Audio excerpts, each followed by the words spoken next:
Yes, hi Gigi. Yeah, that erupted about 15 minutes ago. The LAPD, as you said, issued that dispersal order.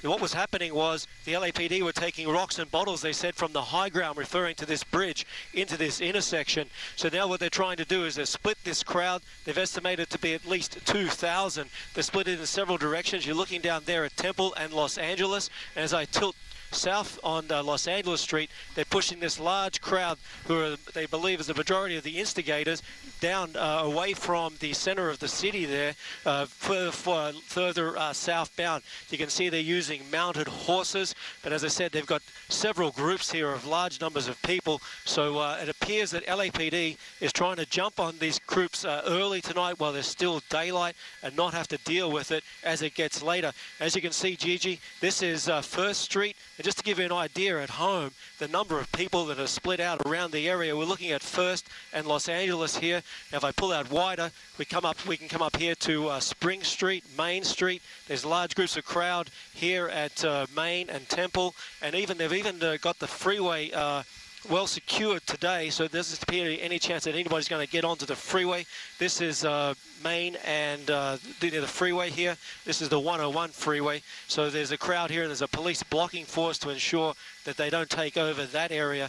As you can see, Gigi, LAPD and all the assisting agencies certainly have their work cut out for them this afternoon. And just as I push around, you can just see how split up this crowd is. And to the left of the screen there is City Hall. So they're certainly going to try and push these crowds out of the city before nightfall, I believe. But it's just going to have to be a wait and see what happens, Gigi.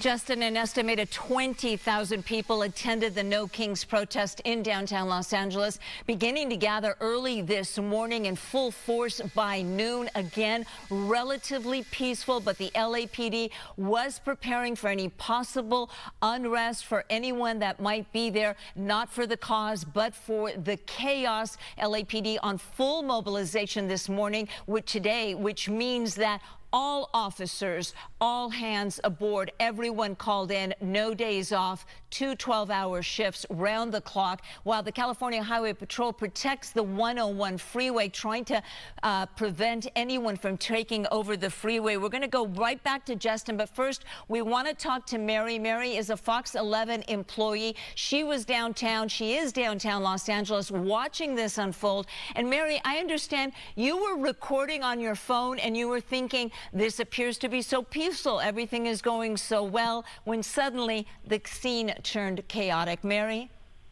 Yeah, I think, Gigi, that was what was so shocking to me, is actually you can hear me on video saying, wow, look how beautiful it is to see people at the very front between law enforcement and everyone else with their hands up, really trying to vouch for peace. And that's why it was so shocking to see it escalate the way that it did. You could immediately, when police officers started coming on horseback, it did look like they were getting aggressive with protesters.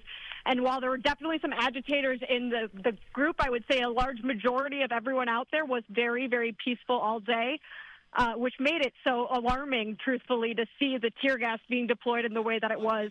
Obviously, we saw, the masks coming out for both the LAPD officers on the ground as well as on horseback, but there was no clear warning that was about to be thrown, and then everyone really started just scattering and running in every direction. Now, usually when they declare this an unlawful assembly, which we're not clear if they have done, they do have to give repeated verbal warnings, and not only in English, but also in other languages, including Spanish. They need to repeat those warnings multiple times in a way that they make sure that everyone in the crowd has been able to hear them. They usually wait 15 minutes, repeat them again, over and over until a certain time arrives, and then they begin moving people out. Now, you see people on the streets there of downtown Los Angeles. They're also surrounding the traffic, because that street right there off of Main Street, all of this is happening in a 1 mile square area where that curfew is in effect, starting at 8 p.m. You see them blocking traffic. This has been a huge issue all morning with the streets, the surrounding streets. streets that have been open. We've seen protesters take to the middle of the street and block traffic. Earlier, police had a driver in a Dodge who suddenly began doing donuts in an intersection that was crowded with protesters, putting them obviously in danger. And there you see more protesters in the middle of the street. Mary, where are you right now? I'm still in downtown. I'm near Grand and 2nd, so walking away from all the chaos. But I did see, the protesters that were in the streets earlier today. But actually, what I would say about the traffic is pretty much every single car that was driving through that area was actually there in support of the protest. They were raising flags. They were honking their horns. They did not seem like they were upset by traffic being disrupted. Truthfully, I'd assume that anyone who came downtown today kind of knew that this would be the case. I never saw that as being a problematic part of it. And so that, obviously unlawful to be in the middle of the street, but it didn't seem like anyone who was having their traffic blocked was really impacted in a negative way. And we know that so many groups, from union members to activist groups to religious groups, had asked that protesters maintain the peace. Again, the majority of the protest was peaceful, was calm. Mary was watching. You heard her there. Recording. Let's go back to our eye in the sky. Justin O'Brien in Skyfox right now. Justin, what are you seeing? We're seeing what appears to be tear gas deployed. Yes, that's right. We're at the Temple in Los Angeles here. You've got the sheriff's SRT team here. They're in control. They're pushing back this crowd. They're the ones who are firing the tear gas. You could see those sheriff deputies up here before firing. There's a flashbang.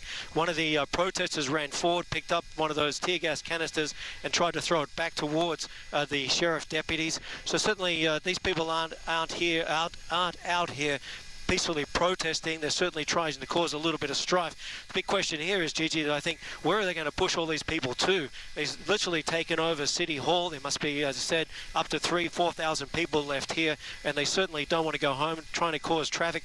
And you certainly wonder, are there any innocent drivers stuck in the traffic here trying to get out of downtown, their vehicles surrounded by these protesters? So LAPD being helped out here by the Sheriff's Department. You can see there another smoke bomb or a gas canister being fired. So here we are, the sheriff's deputies are on the move here. They're going to try and push these protesters west on Temple, maybe to get them out of this area, possibly out of that mile exclusion zone. Gigi? That's right, and we remember, Justin, of course, a lot of people called downtown Los Angeles home. We're going to go back to Mary. Mary's on the ground. We have I believe, some of your video. Mary is a Fox 11 employee. She was downtown recording at the very moment the chaos broke out. And Mary, we've been talking about this. What you were saying on that video was, it's so peaceful, and everybody was so happy to see that the protest was peaceful. Yeah, I would say that definitely was the energy at that moment. It definitely felt like the community came out. I mean, what I was really admiring all day was there were flags of every country, and it really felt like it was showing Los Angeles for the diverse city, the melting pot that we know that it is.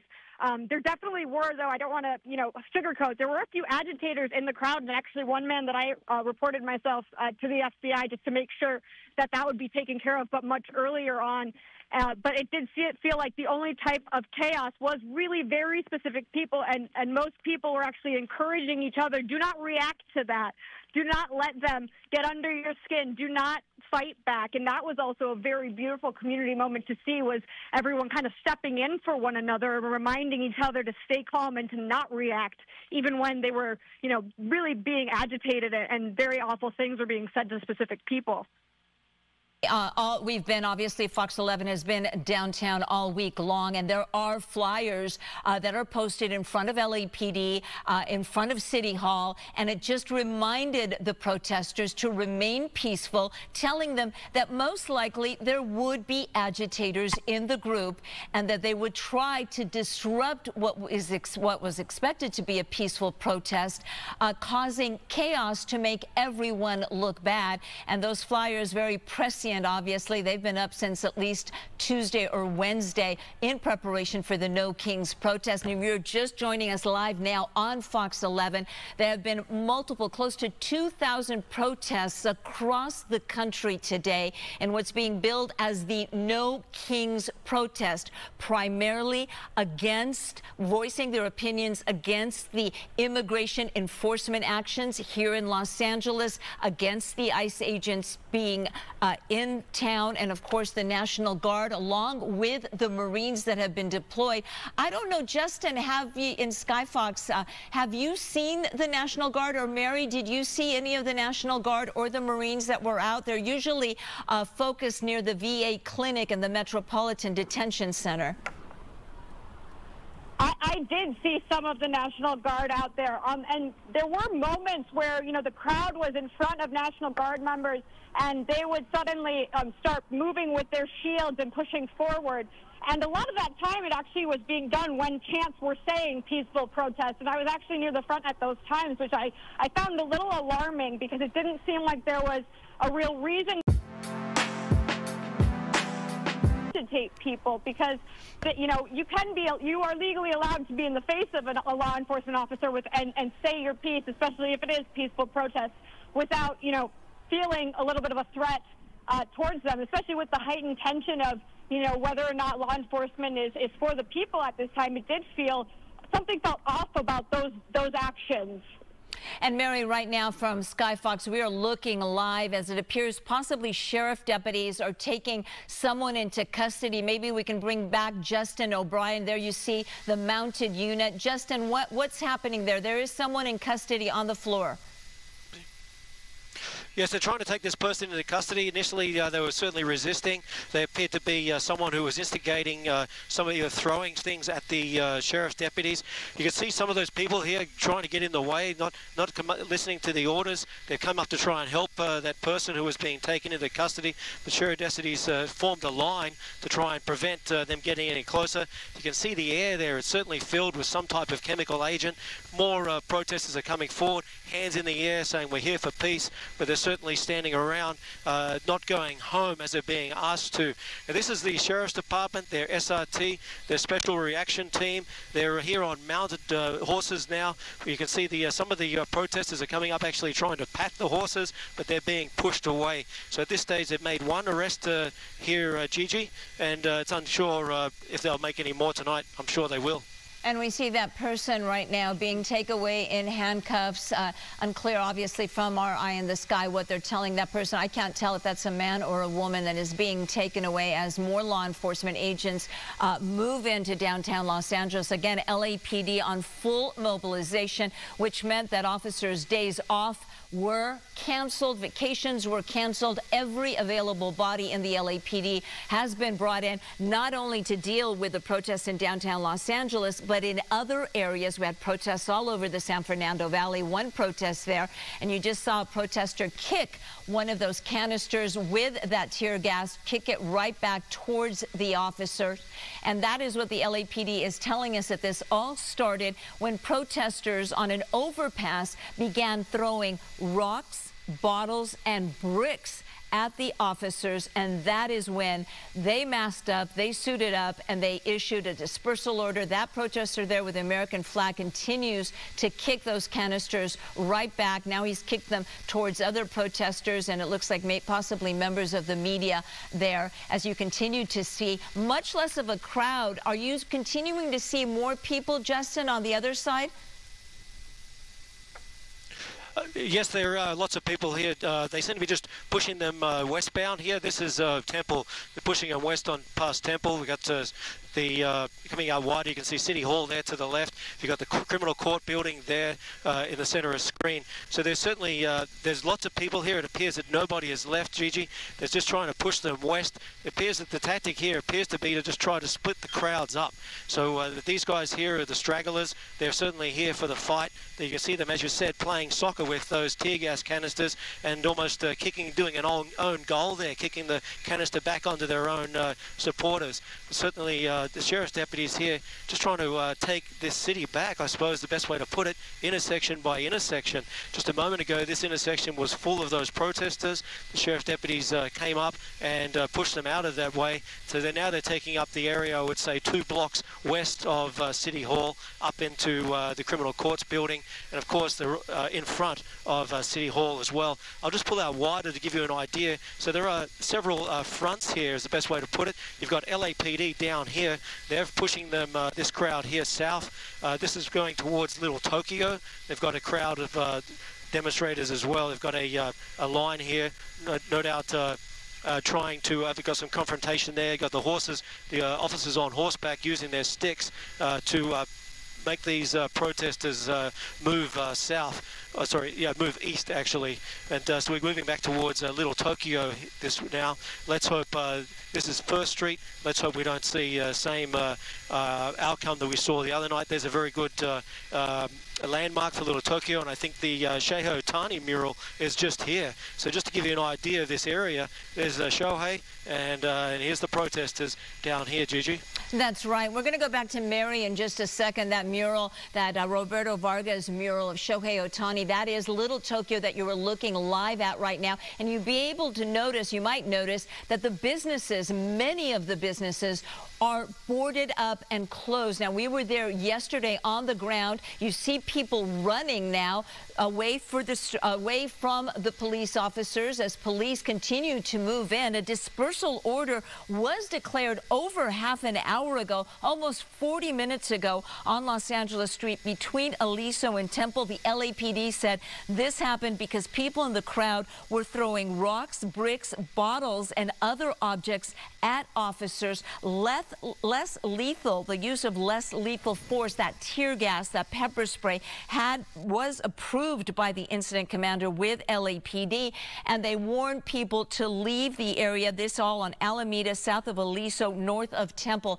Now, the businesses there, including museums, the banks, were closed yesterday already boarded up, just in case there was any civil unrest, just in case what we're seeing now happened. And posters were put up reminding anyone who wanted to damage a business or a building that these businesses are owned by immigrants. And a lot of posters were all over Little Tokyo yesterday. Now, we want to go back to Mary on the ground. Last time we talked to you, Mary, you were on Grand and Second. You were making your way very wisely away from all the chaos. Do you continue to see people also leaving the area of the protest?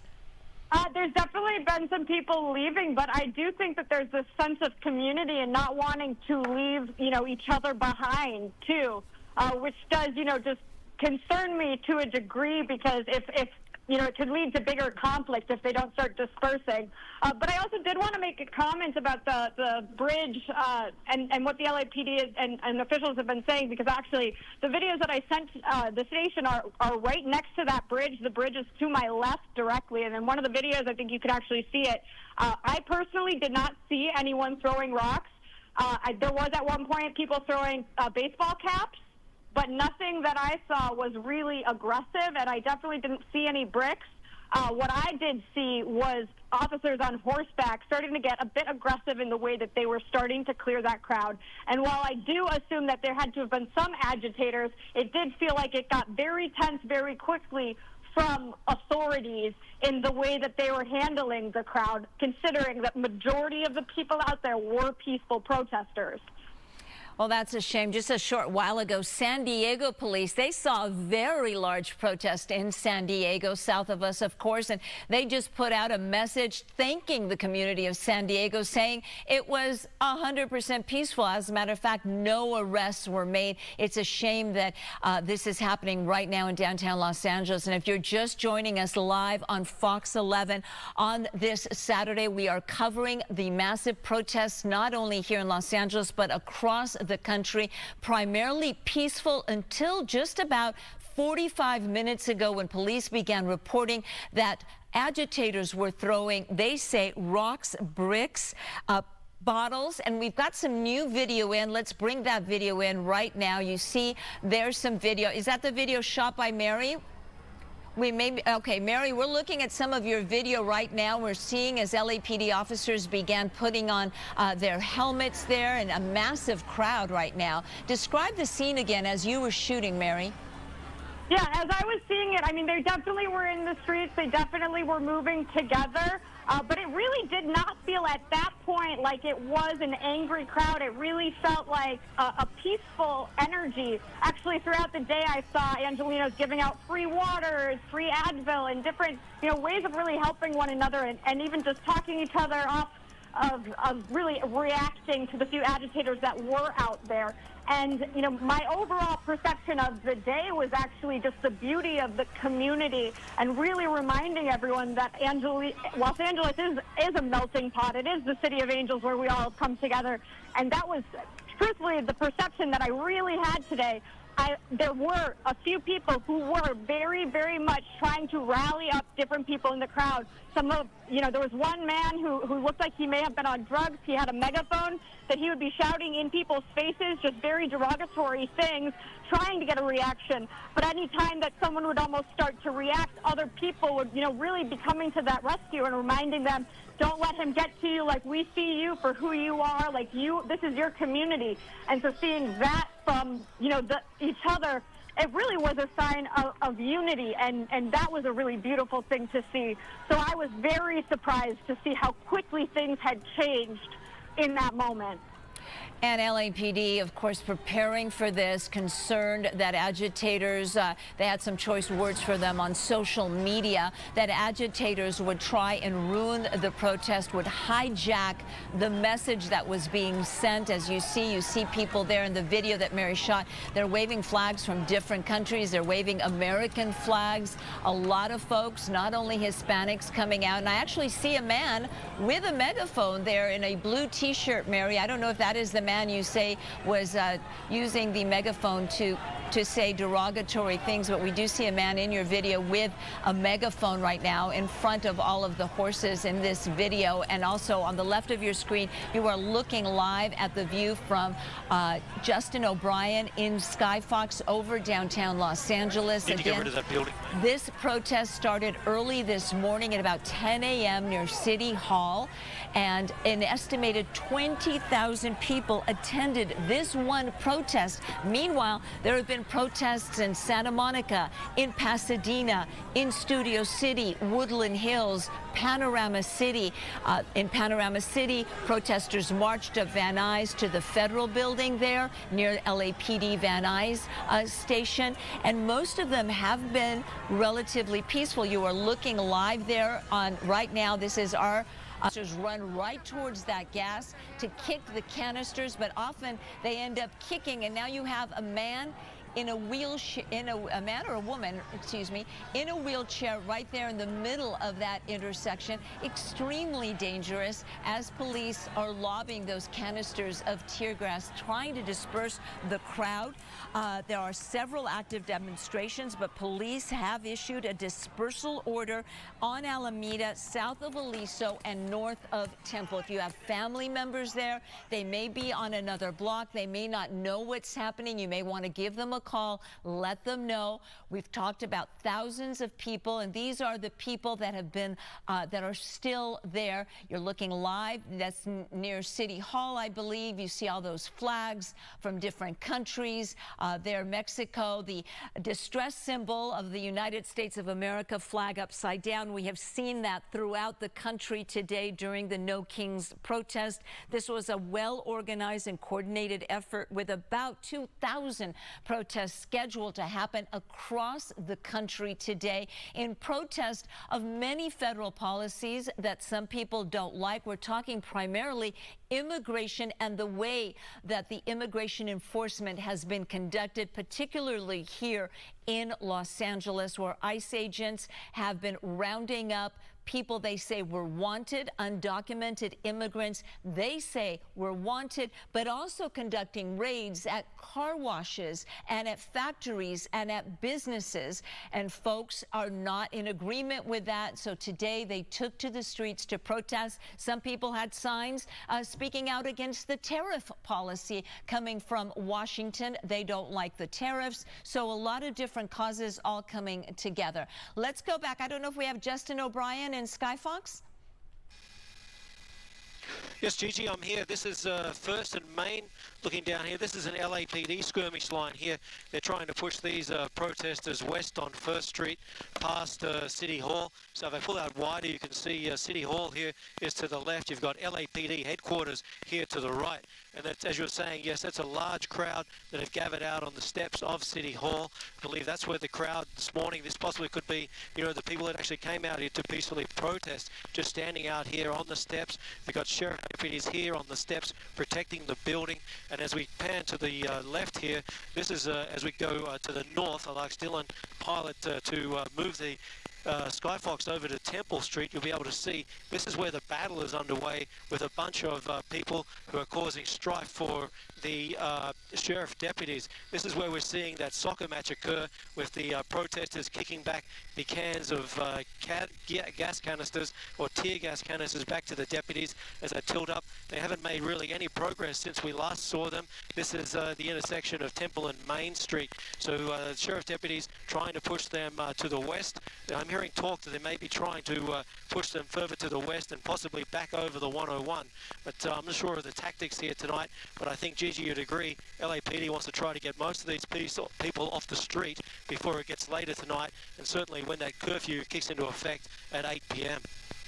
And Justin, the Los Angeles County Sheriff's Department, they're on the scene too. You just showed them. They just put out a message on social media saying that they remain prepared to ensure everyone's safety. Our goal is to protect rights, maintain order, and support a peaceful environment where everyone's voices can be heard without violence or disruption. We ask the public to continue to remain peaceful and respectful. That message from the Los Angeles County Sheriff's Department. There you see the deputies on the scene there on the steps of City Hall. Many deputies, many LAPD officers also doing building and structure protection. The National Guard is tasked with protecting the federal buildings. They have been stationed primarily near the Metropolitan Detention Center on Alameda, where Aliso meets Commercial. That is where the National Guard has been stationed, and that has been a site of a lot of large protests also protesting the presence of the Guard, which, as you know, has now been federalized, and that continues to be a court battle between the state of California and the federal government. The federal government winning the latest round in that the National Guard of California is now under their control. They take their marching orders from the feds and not from the states, even though they are part of the California National Guard. Now, Mary, we have Mary, a Fox 11 employee on the ground there. She was recording the protest. She was talking to many. Mary, earlier we saw families, we saw kids, we saw people even who brought their pets, their dogs. Now we're looking live from Skyfox, Mary. We see someone running through the crowd there. Mary, what did you see? Because we saw kids, small children, strollers. Oh, it was all ages, from the youngest of young to people who were quite elderly. There were disabled. You know, it was every walk of life, every type of person that Los Angeles really represents was out there today. And one of the things that I also wanted to bring up was that about 20 minutes probably before everything kind of went chaotic, there was a person in the crowd who had told me that she had heard that authorities were told that they could get more aggressive and even use lethal force at one point, which I was very shocked. I told her that was very unlikely, that's very unlawful, and I could not imagine that was something that was said. But that was a concerning thing, that anyone in the crowd maybe even had that thought in their mind prior to any of the escalation. And so at that point, she actually was telling me and other people around us basically to leave because of that fear. And one thing that also really did stick with me from a lot of, the times when I would see this man trying to agitate people in the crowd, there were people from the Latino community who were very, disheartened by it, saying that no matter what we do, the message is going to be stolen and it's going to turn negative. We can try to wage peace. We can try to show love, but that message is continually being twisted. And that was very heartbreaking, truthfully, to hear, because you could tell that that was just true pain of what her community was really feeling in that moment. And so that really stuck with me. And so I do really want to emphasize that although this chaos really ensued, it was a very beautiful, beautiful day that celebrated the diversity that Los Angeles truly embodies with the community that lives here. And people Mary, of all walks of life. And right now, Mary, we're looking at some video that we shot earlier as the protest was in full force. Again, tens of thousands of people and families taking to the streets. There you see the Constitution being rolled out and people exercising their right, their First Amendment right to air their grievances before the government. And we see the flag of the Philippines there. I see flags from so many different countries. And again, this was primarily peaceful, but there was concern. Even Mayor Karen Bass spoke out earlier this week, and she said, please stay peaceful. If we get violent, that just feeds into the narrative that is playing out in many other states that the federal government is even publicizing.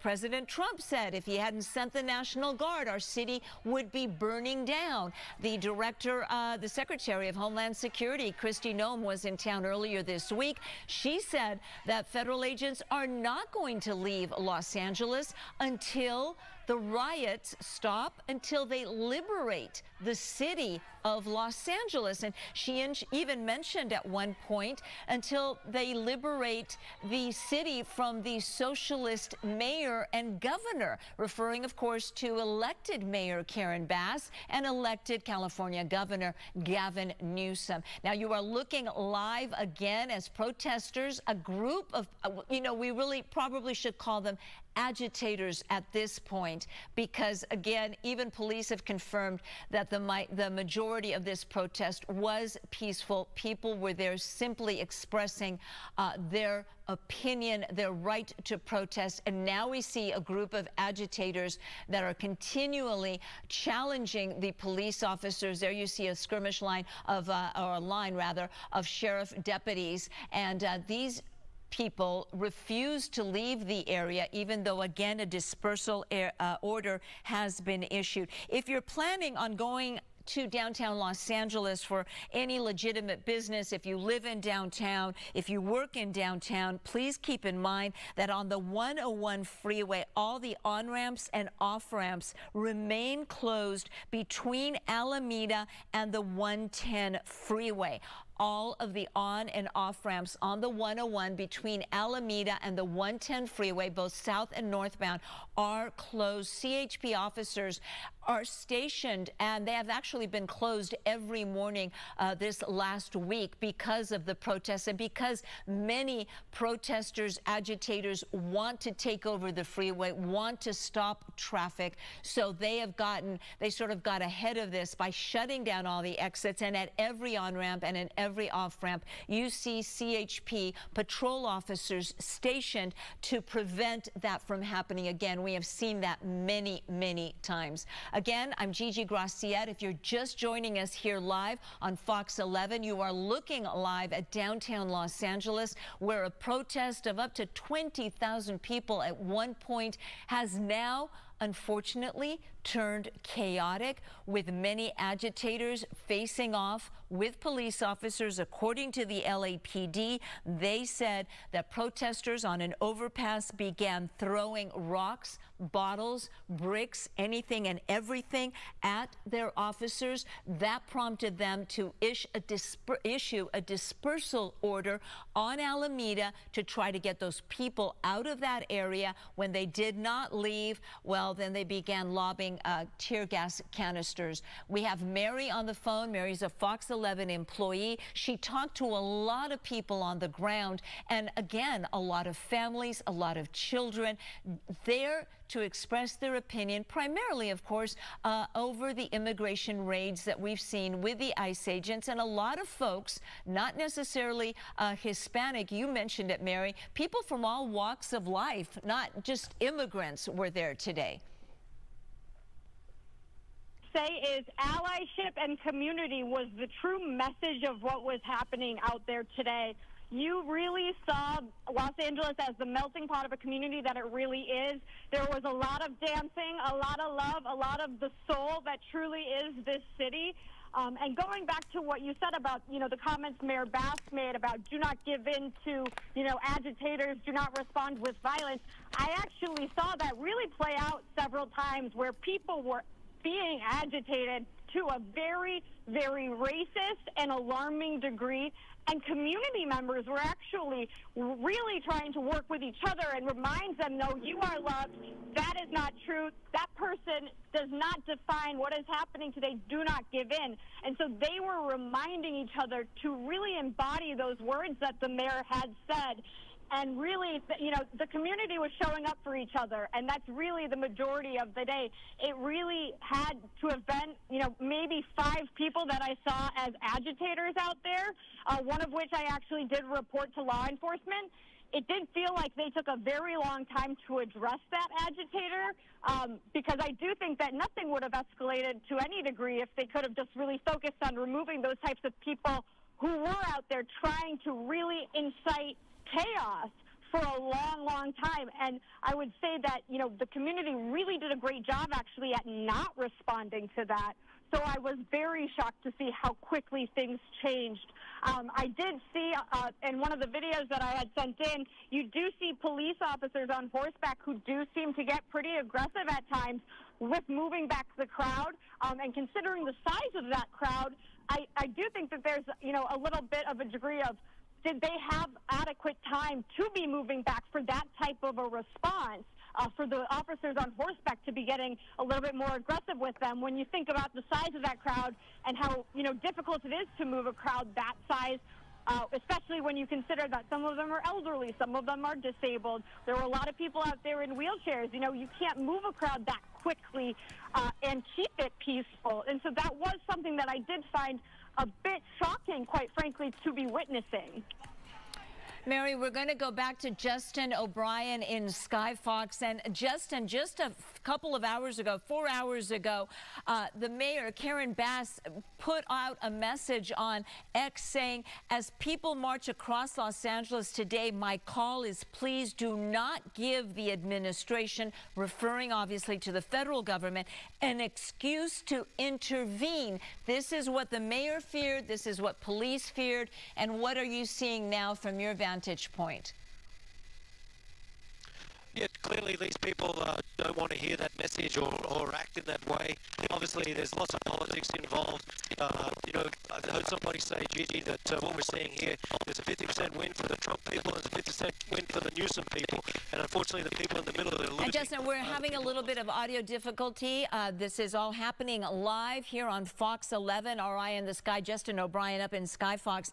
At about 3 hours ago, the mayor put out, she tweeted, LA is strong. This is what a peaceful protest looks like. We refuse the chaos. And as they tend to say on social media, well, that post did not age well, unfortunately. We are reaching out to the mayor's office and we are reaching out to the LAPD to try to get their thoughts on what we're seeing here. We know the LAPD is monitoring the different feeds from helicopters, news helicopters. Now you see smoke coming. Justin, what are we looking at? Oh, we are fixing the audio right now. That car, it appears that no one is inside that car and it is starting to smoke.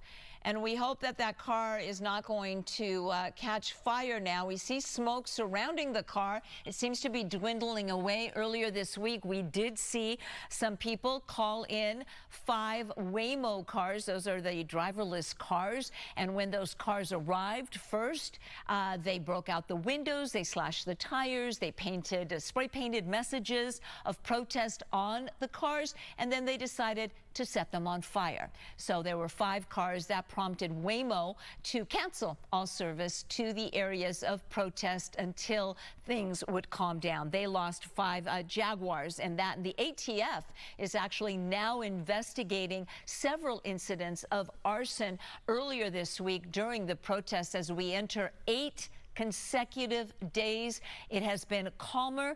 The curfew in downtown Los Angeles appears to have worked It goes into effect officially at 8 p.m. through 6 a.m. And I believe we have Justin O'Brien back.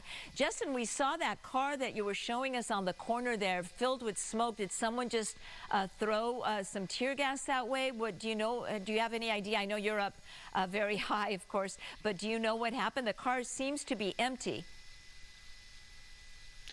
Yeah, that car, I believe, probably belongs to one of the protesters, and you're correct. I think there was a gas canister can that may have went under the front of the vehicle, and they're unable to obviously get to it to kick it away, so it just simply burnt out. Good news there, we didn't have a reaction that we saw last week in Paramount where the vehicle caught on fire. Now you can see what's happening here, Gigi, just from my point of view. The sheriff's deputies have decided, okay, this is the point we're going to hold them at. They're not making any move to really push them further west. Of course, then from tactical point of view, if they're going to move west, that means that they're going to have to try to hold these edges of the street, and it doesn't appear that they have the numbers just down here in sheriff deputies to do that. So at this moment, this crowd just playing a game of cat and mouse in some ways.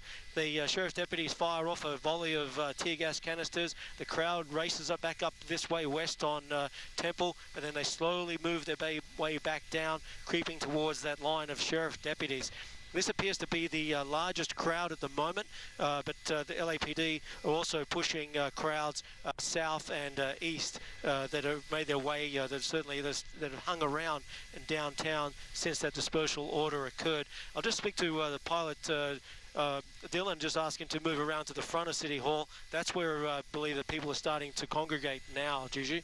And the LAPD just putting out another request on social media saying it is highly recommended that all persons stay out of the area of the Civic Center, Alameda to Grand, 3rd to Cesar Chavez. That is a much larger area than the 1 mile where the curfew is in place. That curfew set to start, of course, at 8 p.m. now. Now, keep in mind, this looks like a large crowd, but earlier there were an estimated 20,000 people on the street of downtown Los Angeles.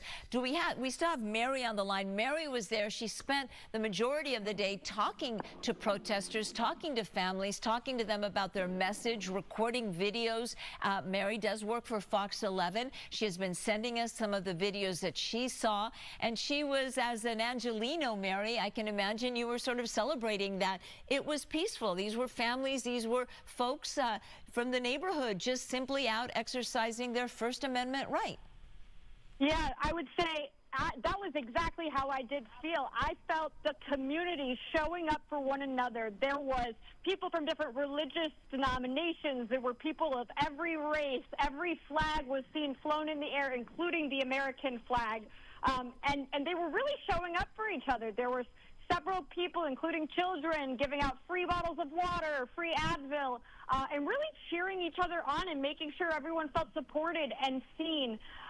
And that's why it's so shocking to see it change so drastically. And what is really disheartening, truthfully, is how, scared everyone was that the message was going to be twisted by the national narrative. I will also say that when I was a part of the crowd, there were a lot of different chants, and some of them were a lot of peaceful protests, and there were a few chants that, were a bit more negative, but at the end of the day, they were just words. And at one point, Cal Guard actually started bringing out more officers and then pushing at the crowd and pushing them back. And to a degree, that felt a little strange. It felt uneasy, like they were almost inciting a reaction to some degree, which was very shocking to see. And I actually think one of the videos that I sent in should show that. But still in that moment, everyone was really encouraging each other in the crowd. Do not react. That's what they want. And really standing up for each other. But you could tell that in those crowds, there were people intentionally trying to incite violence. But the community was really holding it down. And that's why it is so shocking and so disheartening to see how it has escalated. Because it does ruin any kind of message. We have seen clergy members. There was an interfaith prayer vigil at Grand Park earlier this week. There was an SEIU rally with thousands of people. And on all the posters, on all the flyers they were handing out to the protesters, it always said, stay peaceful, and as you mentioned, Mary, don't feed into the narrative that a lot of folks think is happening here in Los Angeles. This is a very small area of downtown Los Angeles where we have primarily seen this chaos. There are close to 2,000 protests across the country for No King's, what's being called No King's Day. You see it there on a poster that someone was holding up right there in the camera. This is video shot by our Fox 11. Oh no, this is video that we shot earlier. You see there the Constitution of the United States being rolled out among the protesters, all the American flags, along with flags from other countries, which is common at protests, not only Hispanic countries, but we see them from other countries also. The Philippines there in the background I just spotted. And this feeds into the narrative, even President Trump saying that Los Angeles would have been burning to the ground if he had not sent in the National Guard. The violence, the looting has been limited to a group of people, not a coordinated effort, obviously, but maybe, several hundreds that are there for the chaos and not for the cause. And now we're going to go live to Fox 11 and Good Day LA reporter Mario Ramirez, who's on the ground there. Mario, tell us what you're seeing. Hi, Gigi. We're on Spring Street right now between Temple and First Street, and what we're seeing is hundreds of demonstrators here gathered right in front of City Hall near Grand Park, and it's really been an enormous showing of people here from all over. I just talked to a few people who said they came from the San Fernando Valley, some from Montebello, and what we can tell you is that we've heard several flashbangs, the crowd being dispersed here, and we just saw a huge crowd running here towards First Street on Spring. Now, there was multiple dispersal orders, one issued at Alameda South of Aliso, north of Temple. People in the crowd started throwing rocks, bricks, bottles, and other objects, but we have not seen that firsthand. We did see, I would say, 2 people, agitators, graffitiing, tagging some of the property here near City Hall. There were no law enforcement officers around for that particular incident, those 2 that we saw, but for the most part, people have been remaining calm from what we've seen, except for those crowds that have been running from one location to another here in the downtown area near LA City Hall. But we've seen people passing out waters, making sure that people, demonstrators, are out here hydrated because it is very hot out here as well. And we're seeing lots of demonstrations from people carrying signs and huge, I don't want to say floats, but huge makeshift, I guess, statues or whatever you want to call them, walking through the streets here.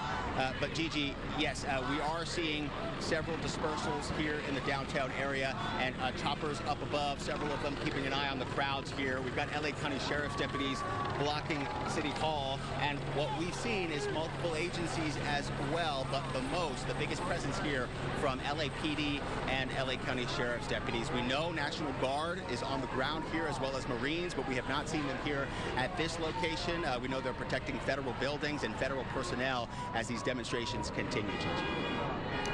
And Mario, I can hear the chanting in the background. I'm hearing our streets, whose streets, our streets, a very typical chant that we often hear at protests. Do you get a sense that the folks that are near you know that there is a lot of agitation and a dispersal order has been issued just a couple of blocks from you?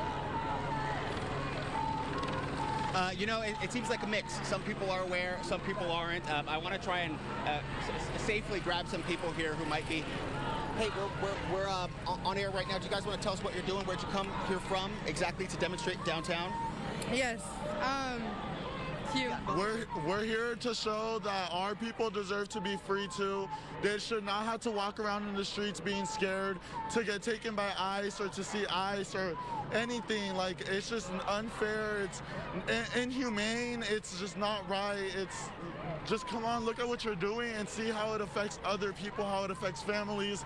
People have families that you're taking their parents away from them. They have 6-year-olds that they need to come home to, and you don't let them come home to them. What is that? That's not right. That's inhumane. That's dumb. That's stupid. Fuck ICE. Fuck. We need to watch our language there. We don't condone that activity. That language. Yeah, we need to watch our language. That's always, it can happen at protests, especially when you're on live television. We say we're sorry for that, but we can't sometimes control what people are saying. You're looking live at the scene for where Mario Ramirez is now on the ground. You're looking live at the scene from Sky Fox. And again, if you're just joining us here, 5:25 on Fox 11, a day of peaceful protesting. By all accounts, unfortunately turned chaotic when the LAPD reported that certain protesters were on an overpass and had begun throwing rocks, bottles, even bricks at them. And then they issued a dispersal order. When folks didn't immediately disperse from that area, then they brought out the tear gas, and things got quite chaotic, and they continue quite chaotic after a day of protesting. A reminder from the LAPD, and I think we may have a message that they just put out on social media. They are asking folks to stay out of the Civic Center area. Even though the protest or the agitation is happening, the chaos is happening only on a few streets. You see there the message from LAPD Central Division, a traffic advisory. It is highly recommended that all persons stay out of the area of the Civic Center, and we're talking about Alameda to Grand and 3rd Street all the way to Cesar Chavez. So the area of concern has definitely been expanded. A reminder that all the exits downtown Los Angeles from the 110 freeway to Alameda are also closed, and that means on-ramps and off-ramps. You will not be able to exit the freeway or enter the freeway between the 110 and Alameda. This has been done all week long to prevent any agitators trying to take over the 101 freeway, which we have also seen. And there you are seeing video from earlier when they were lobbing tear gas. You see some folks getting out of the area, while some agitators appeared to run towards the officers lobbing that tear gas and trying to kick the canisters right back at them. Often, and one thing that we saw live, one of those canisters actually went into a group of protesters, causing them to run. So there's a fine line of what's happening in downtown Los Angeles.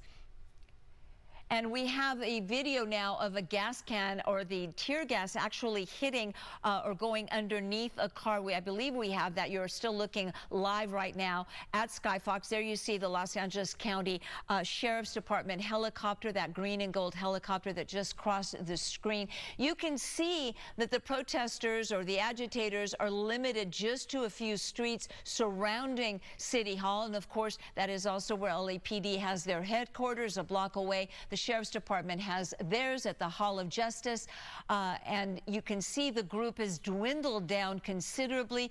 Even though a dispersal order has been issued, these folks are still refusing to leave. And you see that car there on the top right of your screen, that white convertible. That's where a canister of tear gas, there you see it. It appears to maybe have rolled underneath the car. For a moment, we thought that maybe someone had set that car on fire. You see, though, the white smoke that is actually tear gas that was lobbed underneath of the car that ended up rolling underneath the car that is empty. We believe that may have been a protester who just stopped there. It could have been someone who was simply trying to get through and just found things were too chaotic and decided to leave their convertible parked haphazardly there right on the corner. But that happened just a few minutes ago. We have Justin O'Brien live in Sky Fox over downtown Los Angeles. We have Fox employee, 11 employee Mary. She has been on the ground all day. Amazing reporting. Mary has been just one-on-one with the folks in the protest, but we're going to go first to Justin O'Brien live in Sky Fox. Justin. Yeah, Gigi, just again reiterating, Mario's down here to the left in the front of City Hall. But if we go to the back of City Hall, I'll ask Paula Dillon if you'll go that way. I believe that's the executive building. We've got this overpass here. We actually have LAPD officers at the back of City Hall. This is where the public entrance is. They've actually started shooting gas canisters and the 40mm rubber bullet at some of this crowd here who have been getting too close to the rear entrance. You can see there is some yellow tape there, and those LAPD officers are here concerned that people people may try to breach the area. Sheriff deputies have actually moved up a little bit from the corner and are starting to confront the crowd. Some of the media are actually using a van there to try and protect themselves from the projectiles that are being thrown. So you have this instigators here. They're using those umbrellas to protect themselves from the pepper balls that are being shot by the deputies, but this crowd here shows no sign they're going to leave. The crowd in front of City Hall appears to be more protesters than instigators, but LAPD and the Sheriff's Department have got a battle out here tonight, I would say, on about 4 or 5 fronts. They're dealing with different groups of crowds, trying to push them south, east, and west away from the center of the city. Gigi? And Justin, we're just getting word from the LAPD. They are reporting that commercial-grade fireworks are now being thrown at officers at Temple and Main Street. Maybe we can move Skyfox to Temple and Main. That was 7 minutes ago. As the demonstration was marching, there's also demonstrators marching southbound on Figueroa, passing 7th. So you see there several areas. Separate demonstrations are marching westbound on 8th Street. They are heading towards the 110 freeway, where the California Highway Patrol no doubtedly is also stationed. But again, LAPD Central Division reporting the commercial-grade fireworks are being thrown at officers at Temple and Main Street, and that's why we may have seen them escalate the use of those canisters of the tear gas. What they're doing is that pepper spray, it is an irritant. It makes it extremely hard to breathe. If you have asthma, it is not recommended that you be anywhere near tear gas or pepper spray. It causes your eyes to cry. It lands on your clothes if you are close enough. So even though you wash your face, it is still on your clothes and still acting as an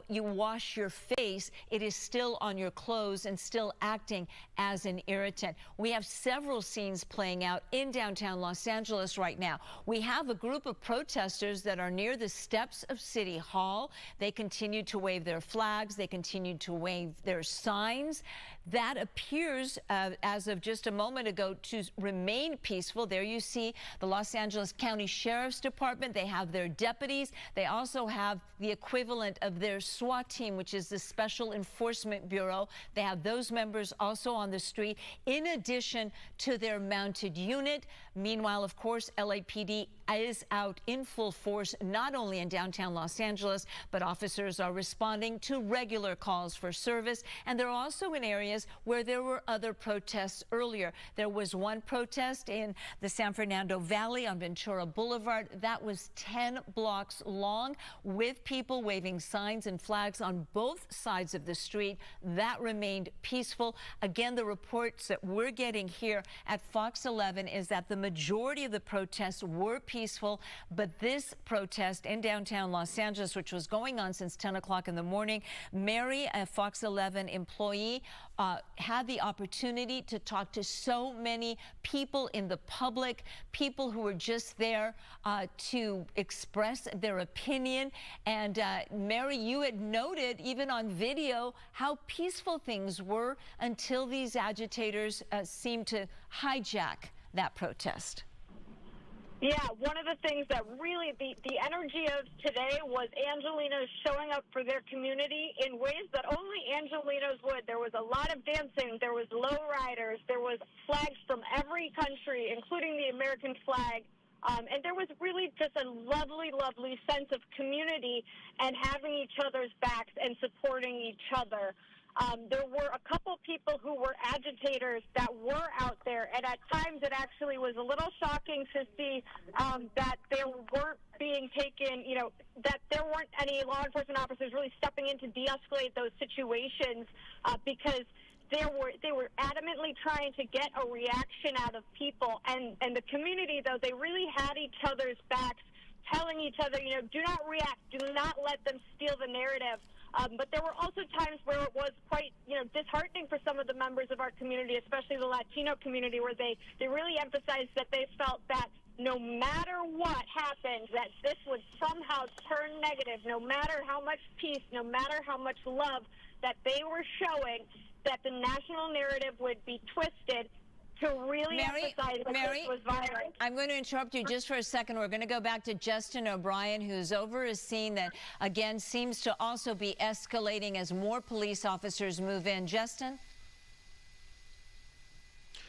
Yeah, that's correct, Gigi. We're seeing actually a big movement of LAPD. This actually could be CHP as well. Got officers on horseback here coming in to deal with that crowd. This is an intersection you're referring to that they were firing commercial-grade fireworks at the deputies. This is Temple and Hill. So I come out wider, you can actually see City Hall here. And, of course, Mario's on the other side with that large crowd there. And this area here, actually, the crowd seems to have dispersed a little, but LAPD bringing in the numbers here, as I was saying before, there weren't enough sheriff deputies to lock down both the east and north and south sides of this intersection. So they're going to try to push these demonstrators. I believe they're going to try to push them possibly west up this way, so they have all the demonstrators going in the same direction, and then they'll come down here and clean out this group of people who are causing havoc for the officers who are in the building guarding the general public entrance to City Hall. So slowly but surely they're trying to make moves on these officers, they're trying to make moves on these protesters, Gigi. And Justin, we're going to go to Mario Ramirez. Mario Ramirez is on the ground, and what he's been seeing apparently are also rubber bullets being fired. Mario, what are you seeing? Do we have Mario? Okay, Mario will be back right now. Now we see, it appears that it looks like a BMW almost. I can't tell. It's a white convertible. I see the person who had been sitting in a wheelchair now lifting, holding up what appears to be that same wheelchair, and in the driver's seat of that car that for a while appeared abandoned. Mario Ramirez live also at the scene. Mario, what are you seeing? Yeah, we just saw LAPD officers, about 24 initially arriving here at Temple and Spring Street after crowd was being cleared near the intersection just down the street where you were reporting that fireworks were being thrown. So what happened is all of a sudden, near the Hall of Justice, we saw those officers swarm in here, and you heard some of the protesters, demonstrators out here saying, clear the street, they're coming, with rubber bullets and tear gas. And then all of a sudden we heard those rubber bullets being fired, and a lot of the crowd here making their way again in front of City Hall here towards 1st Street on Spring. Now what we can see is a huge increase in force that really seemed to come out of nowhere all of a sudden here in front of the Hall of Justice. And a lot of people here throughout the last couple of hours we've seen have been passing out masks, passing out water, and warning that tear gas and these less lethal munitions can cause pain and they can sting. So a lot of these demonstrators have been looking out for each other, and we're seeing, as has been mentioned before, a lot of flags from all over. American flags, Mexican flags from different countries as well here. We saw one Poland flag and a sign expressing that country's support, or at least someone representing that country here on the ground. So as we continue to hear the chanting, the crowd is kind of pushing back towards Temple here on Spring after being rushed away from those rubber bullets. And officers right now, they're not firing, but they do look like they're ready at any moment as the crowd gets closer and closer. But we're not seeing any fireworks, any bottles or rocks being thrown at this point. And this is Temple and Spring Street near City Hall and right near the Hall of Justice. Gigi, we're obviously following the crowds here, but they've been moving from one section to the other, and it looks like LAPD officers are now closing in here on this side of City Hall. Mario Ramirez live in downtown Los Angeles. That live picture, you see there Temple, you see the skirmish line on LAPD remains in what's called full mobilization, which basically means all hands aboard, all days off canceled, officers assigned to a daytime 12-hour shift and a nighttime 12-hour shift. Everyone, every sworn officer available, brought in, every officer that wasn't on sick leave or out of town, brought in to work these protests protests, and this is exactly the reason why, the reason they were so concerned that civil unrest would break out. And just a few days ago, Mario, on news that we've been covering, a man, a 29-year-old from East LA, was actually arrested by the FBI on suspicion of conspiracy to commit civil disorder because he was distributing police-style masks to suspected rioters during a protest that turned violent. Of course, those that work with the man that was arrested, Alejandro Orellana, say that he is simply an activist and he wanted to protect protesters. The FBI has a much different take on it. He says, they say that he was there helping those who had planned to riot. And you do indeed see a lot of people who do appear very well prepared. They're not just wearing surgical masks. And the LAPD does believe that this is a relatively small, although small in this case could mean 500, compared to the thousands of people that were on the streets earlier, a relatively small group of agitators that are there. Mario, I see people with bullhorns. What is everyone yelling? Of course, things that can be said on television. What is the message that the folks that are yelling and using those bullhorns trying to get across? Well, right now we're hearing the crowd chanting peaceful protest, and the main message they're trying to get across here is if they're peacefully protesting, they should be allowed here on the streets and shouldn't be fired at with rubber bullets. They shouldn't be getting targeted with tear gas here, and of course they are joining in solidarity, opposing the Trump administration's ongoing raids and immigration policies. A lot of them have family members who are at risk of being deported, and they're worried. Some of them are hearing that these people that are being deported are not getting due process, that they're not sure where their family members are ending up. So there is definitely fear among the community here, and that is why you're seeing so many people come out here with signs opposing those enforcement efforts. And at this point, yes, they feel they should be out here and they shouldn't be met with such force, which we're seeing in different pockets here throughout the afternoon as we stretch into the evening. And Mario, what the LAPD is now reporting is that this protest has splintered off into different groups, and a peaceful march has now left downtown Los Angeles and is walking westbound on 7th Street into the Rampart area. And they're also reporting at Temple and Spring that people in the crowd are throwing bottles at the officers. And this is in addition to at Temple and Main, where officers reported that commercial-grade fireworks were also being thrown at police officers. So you do have several splinter groups of still existing peaceful protesters, according to the LAPD. They say that they are marching on 7th Street out of downtown Los Angeles, which is exactly what you wanted. You see there one of the many social media messages that LAPD has put out. Commercial-grade fireworks are being thrown at officers, Temple and Main Street. And this is another reason they want those peaceful protesters, those innocent people, to leave the area so that no one gets hurt. Now, you are looking at this group of protesters mixed in with the agitators, facing off with LAPD officers that are right there. Mario Ramirez, I'm going to go back to you on the ground. Continue to tell us. You've got the best view there. Tell us what you're seeing. It appears that they've got masks on. They're getting ready to deploy tear gas. We just heard a bang, a loud bang. Not sure if that was from maybe the police or from LAPD or from some of the demonstrators out here. But it does look like they are prepared to start deploying less lethal munitions or tear gas. And we could tell you earlier, about an hour ago, I did see young people out here. Few kids actually that were with their parents. There was one that I saw and he looked like he was alone. I said, "Hey, where are your parents?" And he said, "They're right up the street." So there are a mix of people out here, and as this kind of escalates here as we go on, and I know that curfew is in place at 8 o'clock tonight, this will be interesting to see how many people out here are, where they'll go, how this will shift once that curfew kicks in, or once we get closer to that curfew. And we're hearing more of those bangs here. You can see the crowd now starting to move back. So we're gonna move back with them, because They are running here. Okay, But yeah, we just saw a bottle here being thrown at some of the officers. Rocks as well. obviously, I don't have to tell you stay safe, and if you need to leave us for a while you get to a safer area, please do so. Things are very tense.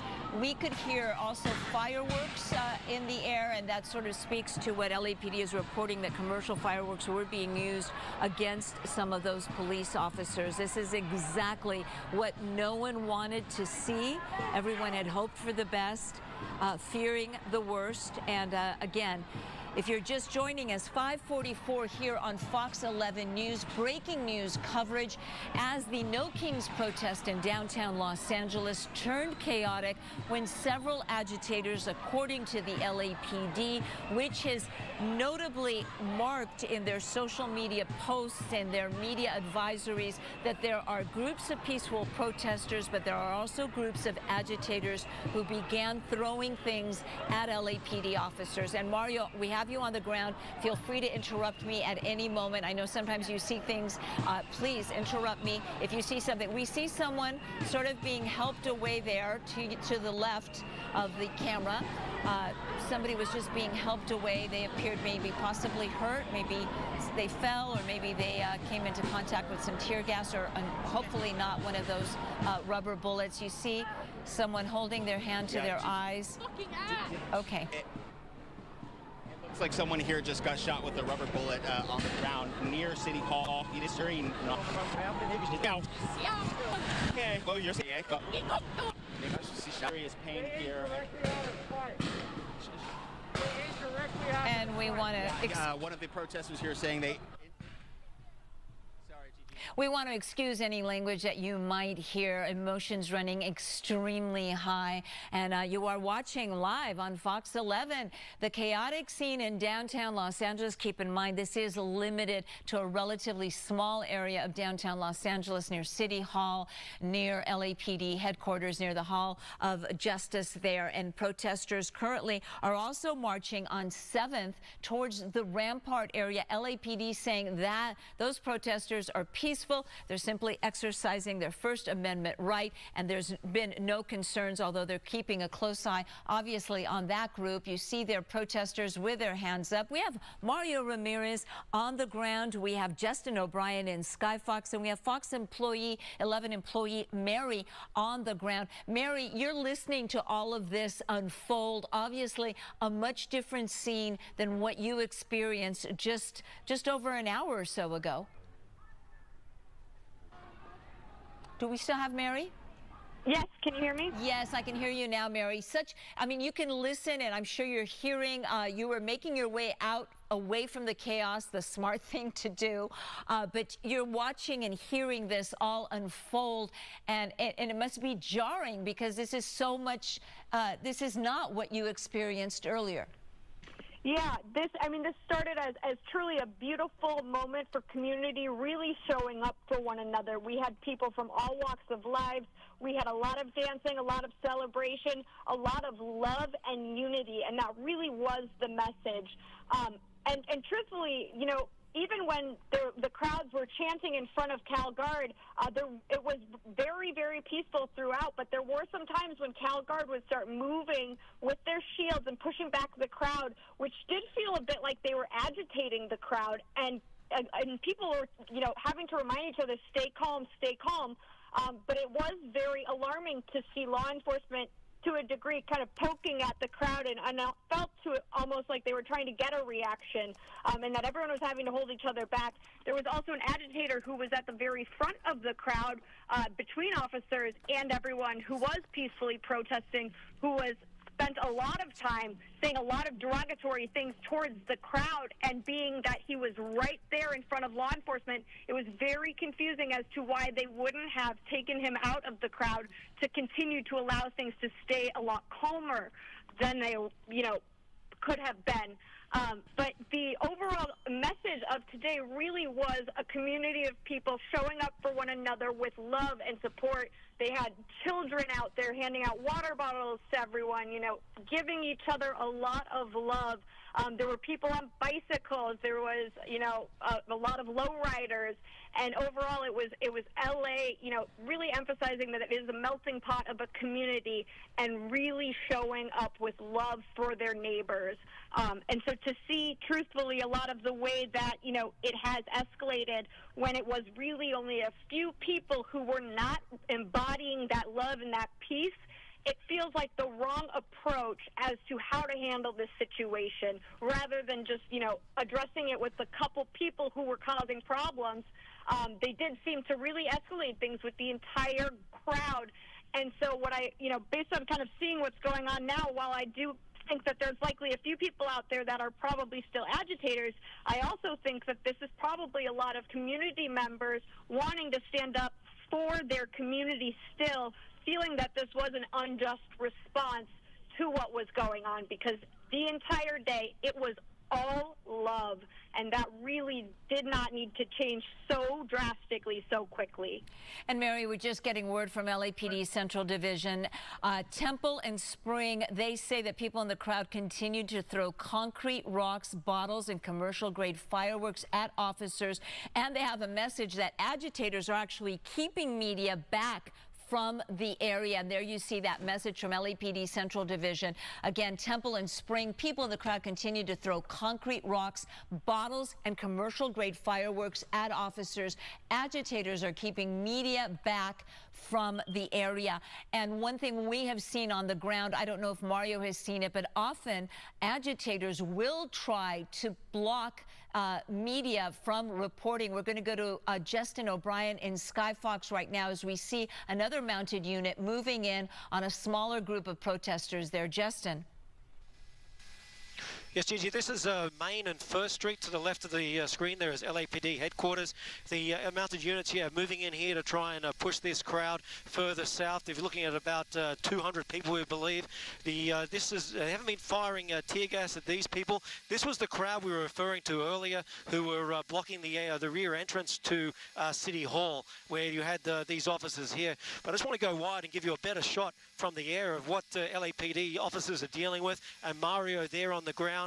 This is the crowd, probably estimated to be 500, 800, I'm not sure, but they're certainly keeping their ground here. But let's just tilt up. You can see the barricades that they've moved. I've seen several of them shot by those 40 millimeter rubber canisters or rubber bullets fired by the LAPD officers. So certainly they're bringing in reinforcements, and look, they've actually doubled the reinforcements compared to when I was looking there a moment ago. So they're actually eventually, very shortly, I believe, going to start moving on to this crowd. You even see an officer there probably bringing in supplies, I believe. That's the 40 millimeter canisters or 40 millimeter rubber bullets. So these officers here obviously carry a number of them in their pockets, and you can see almost every one of those officers has one of those less than lethal weapons that fire those 40 millimeter rounds. These officers here taking aim at somebody will pull out wide and just see. But again, I've seen several people get shot, especially these people down here who are bringing up those barricades, and I can tell you from friends of mine who have been hit by them,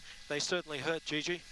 They certainly do. Extremely dangerous. If they hit somebody in the eye, they can cause the loss of vision. They can cause the loss of an eye. Extremely dangerous. Now, LAPD continues to be on full mobilization. LAPD has room for about 10,000 sworn police officers. They are below 9,000 as of the last count, so they are low. No word on how many officers are actually on the streets of downtown Los Angeles right now, because remember, they continue to service all the other communities and the regular calls for service, traffic accidents, etc. You just saw it believed to be some protesters carrying what looked like a barricade and sort of putting that barricade and taking a shelter behind it so they could get closer to the police officers. I don't know if you could give us another look at that. There are the barricades. These barricades were being put up in Los Angeles downtown as recently as Wednesday. There we see some people. They seem to be hiding. They seem to be taking some pictures, possibly photographers. There's a Red Cross symbol on the back of that man's backpack. Unclear who that is, but there is a dispersal order in effect, so no one should be in that immediate area. Justin, to the right of that barricade, people look like they're holding up some kind of circular shield, for lack of a better word. Are you even able to tell what that is that people are starting to hold up now? Yeah, I think most people, these people are still here. Some sort of shield, it was possibly wood, like a wood circle, almost like a medieval sword shield that you'd carry way back in the medieval days. And then what they do is they're trying to obviously move forward, protect themselves from those rubber bullets that are being fired by the LAPD officers. There's certainly a good 100 people in front of them, but LAPD, slowly but surely, I think they're going to take their time here. Actually, we're seeing the sheriffs come in. The sheriffs certainly go onto the front on the front foot when they get involved in these type of situations. So I think they're going to move on to these people, and I keep saying it, that I think LAPD, the Sheriff's Department, everybody, they want to get this locked down before nightfall comes down, because they do not want a reoccurrence of what occurred Sunday night, Monday night and Tuesday night in downtown, Gigi. Now, we are trying to reach the mayor of Los Angeles, Karen Bass's office, to speak to her, to speak to at least a spokesperson. What is happening? We believe they are all gathered at the EOC, the Emergency Operations Center, in downtown Los Angeles. If they're not there, then they're being called there right now. The last posts from the mayor were about how peaceful this protest was, and also a call for peace, no violence, don't feed into the federal narrative, which unfortunately this is doing right now. This is what people will take away, and that must make Mary, we have Fox 11's Mary on the ground right now. Mary, after talking to families, after talking to so many people whose message was one of basically of peace, they were there to express their opinion, which obviously the First Amendment guarantees. You may not agree with the message, but the First Amendment protects all of us to express our opinion, air our grievances against the governor. This must be very disheartening for you, Mary, because you know that this will end up being the takeaway from the protests in Los Angeles. Yeah, and I think that that does such a disservice to what today really was, which was a community of immigrants, of people from all walks of life coming together, showing support for one another, and celebrating the diversity that Los Angeles truly represents in ways that only Los Angeles would, with dancing and with lowriders and with, just a lot of love, a lot of celebration, and really honoring the multicultural melting pot that our community really has, become and has always been. And one of the things that, I will say is that I do think that there's a degree of the crowd reacting to some of the law enforcement handling of the situations, because there were times when people were chanting, and it may have been, different chants. Some of them were peaceful protests. Some of them maybe were a little bit more, vulgar in some capacities, but they were not aggressive. They were only using their words, and there were a lot of moments where the Cal Guard would come out in kind of full force with their shields and start pushing back the crowd, which did feel unnecessary to me. It did feel like they were almost trying to get a reaction from the crowd, and I saw moments in the crowd where everyone started really turning to one another, reminding each other to stay calm, do not react. So seeing it change like this and seeing the tear gas deployed the way that it was, it did feel very unnecessary from being within that crowd at that time. Certainly detracts from the message, and this is exactly the concern, the fear that agitators would take over the protest and would totally twist the message that the majority of the people were there to get out their displeasure. Andrew, I can talk about federal agents on the streets of Los Angeles, the way the immigration raids have been conducted. I know we have Justin O'Brien in Sky Fox. You are looking live at his picture. Mario Ramirez is in the thick of it.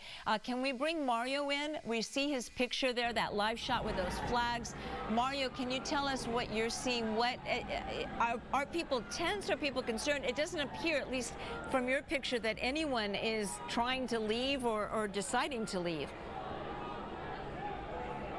No, it looks like they're actually pushing back against that skirmish line here at Temple and Spring, and we're now seeing, as you'll notice, LA County Sheriff's deputies moving in along with LAPD, and they came up from the Hall of Justice and just down the block from Main and Temple, just one block over, and what we can see is demonstrators, it appears that they pulled in fencing, those metal barriers that we see around City Hall and around Grand Park, and it looks like they pulled them into the middle of the street here between law enforcement and the demonstrators here that continue to push forward. It doesn't look like people are really moving back in the other direction. We saw some running here slightly towards First Street, but now that it looks like police and sheriff's deputies have stopped firing those rubber bullets, they're now slowly starting to push back.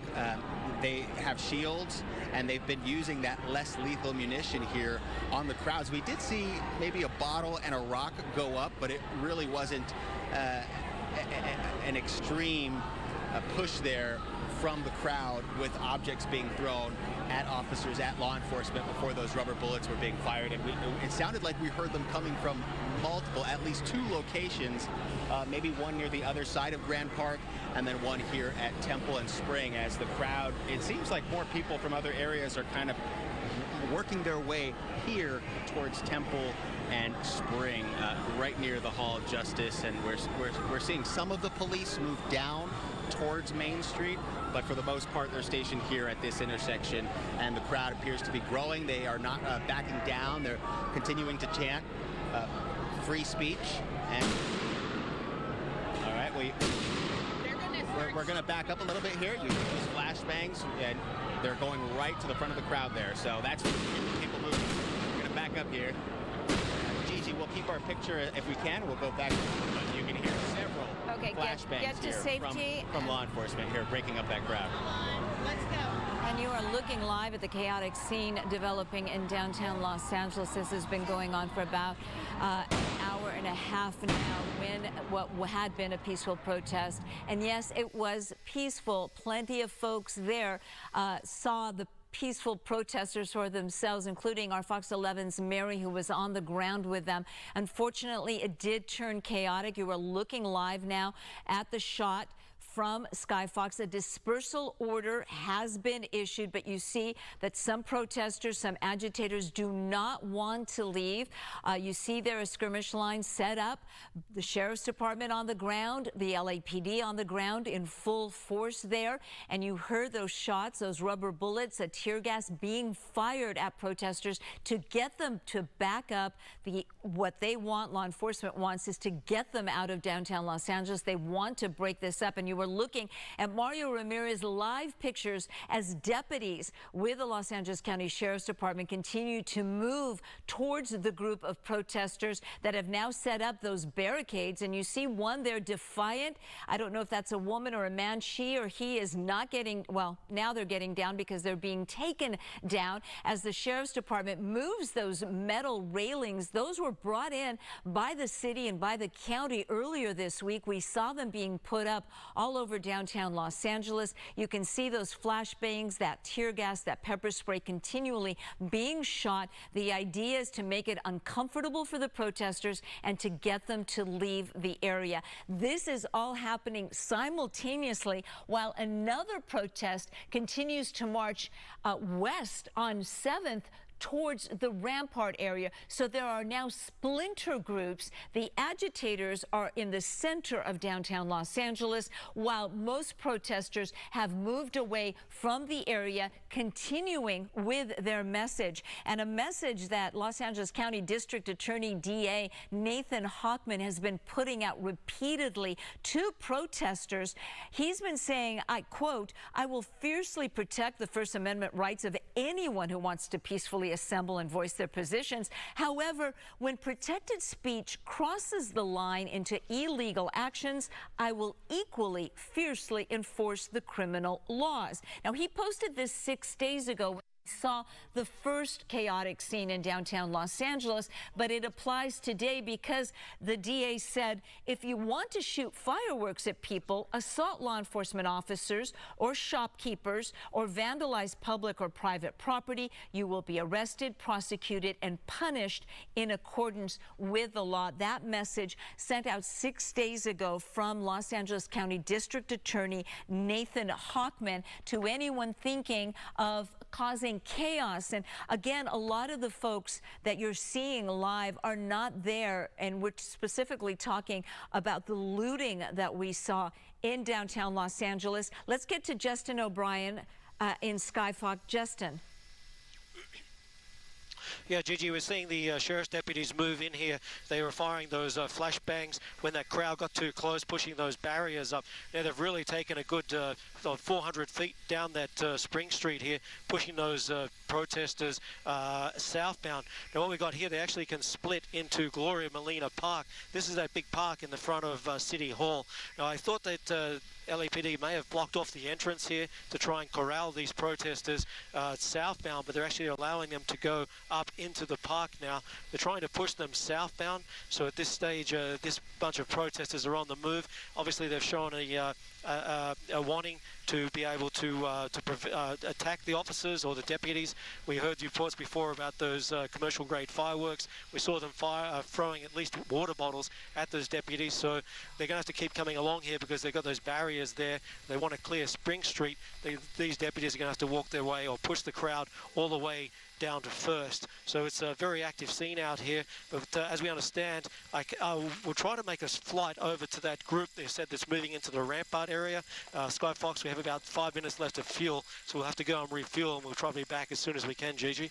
All right, Justin O'Brien, a wonderful job reporting live over the chaotic scene unfolding in downtown Los Angeles. Now, LAPD Central Division just putting out that outside agitators, and what they mean when they, at least what they mean by outside agitators are, these are not Central people that were participating in the initial No Kings protest. Outside agitators have now blocked Spring Street south of Temple and set up fencing and other blocking materials, which is exactly what we have seen from Justin O'Brien in Skyfox overhead as this continues to unfold. There is also a large demonstration marching in the area of Broadway and 6th. So that is at least 3 groups of people in the downtown area. One of them is heading towards Rampart. We're talking about the area of MacArthur Park, Alvarado and 6th. That's where they were marching on 7th. The LAPD said that was a peaceful protest.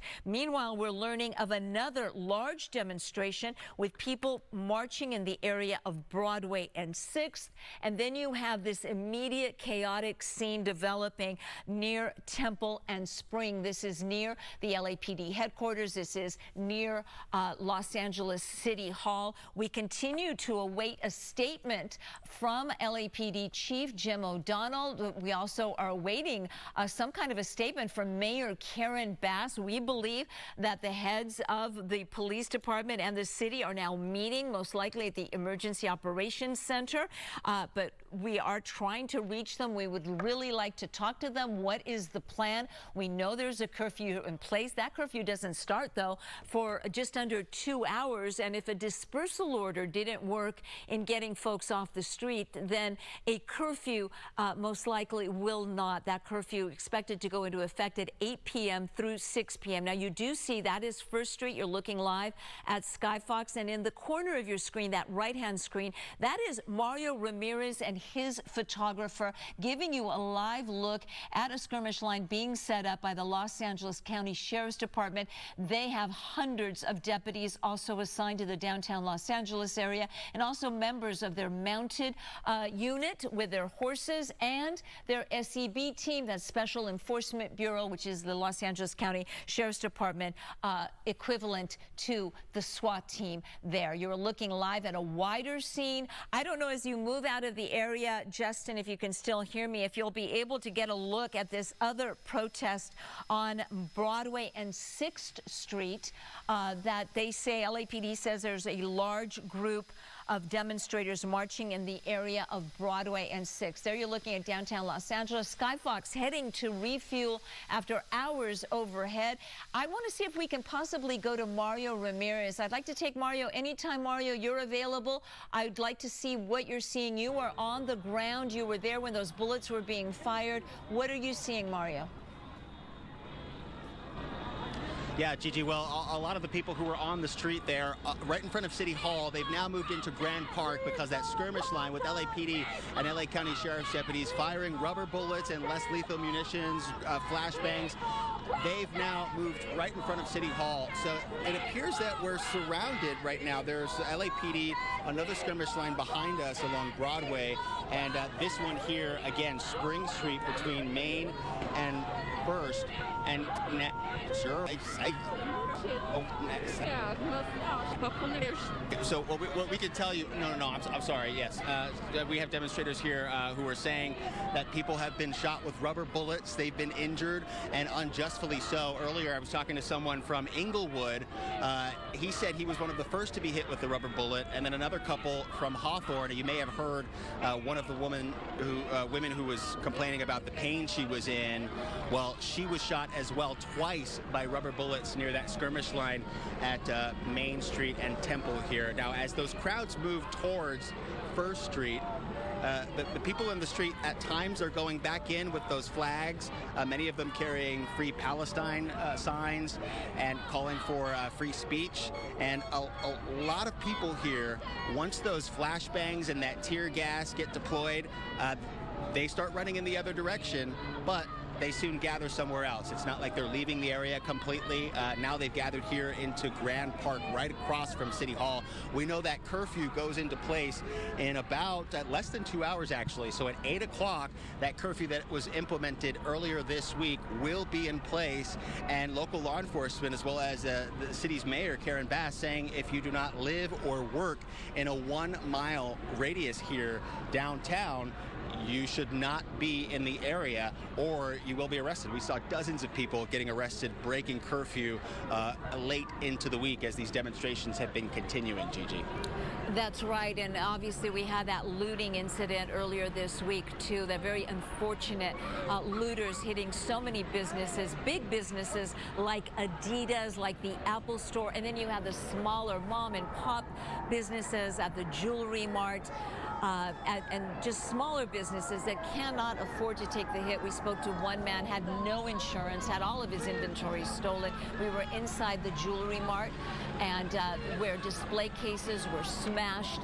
And we were told that display cases had nothing to steal, but they were just smashed to leave behind a trail of devastation. Now, joining me now live here in the studio, Christine Devine, for our continuing coverage of the chaos, the protests. Christine, you've been following this.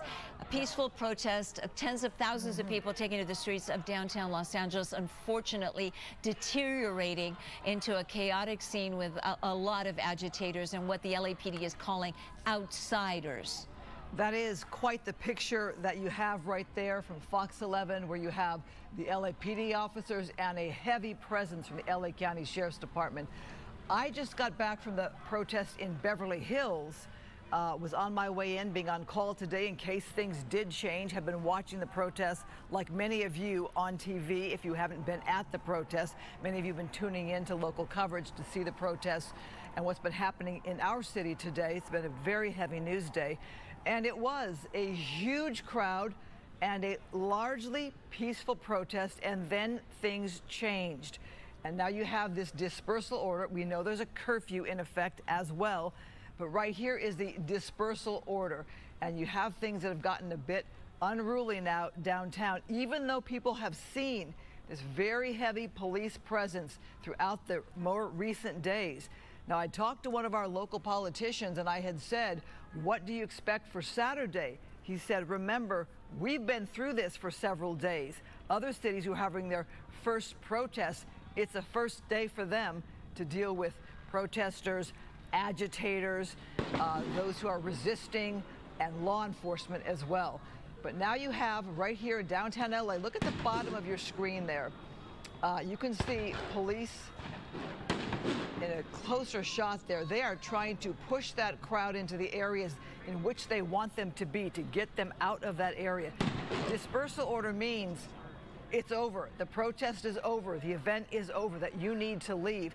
Anybody staying there needs to be well aware that a dispersal order has been issued. Gigi, you've been covering this since, what, you went at about 5 o'clock, give or take?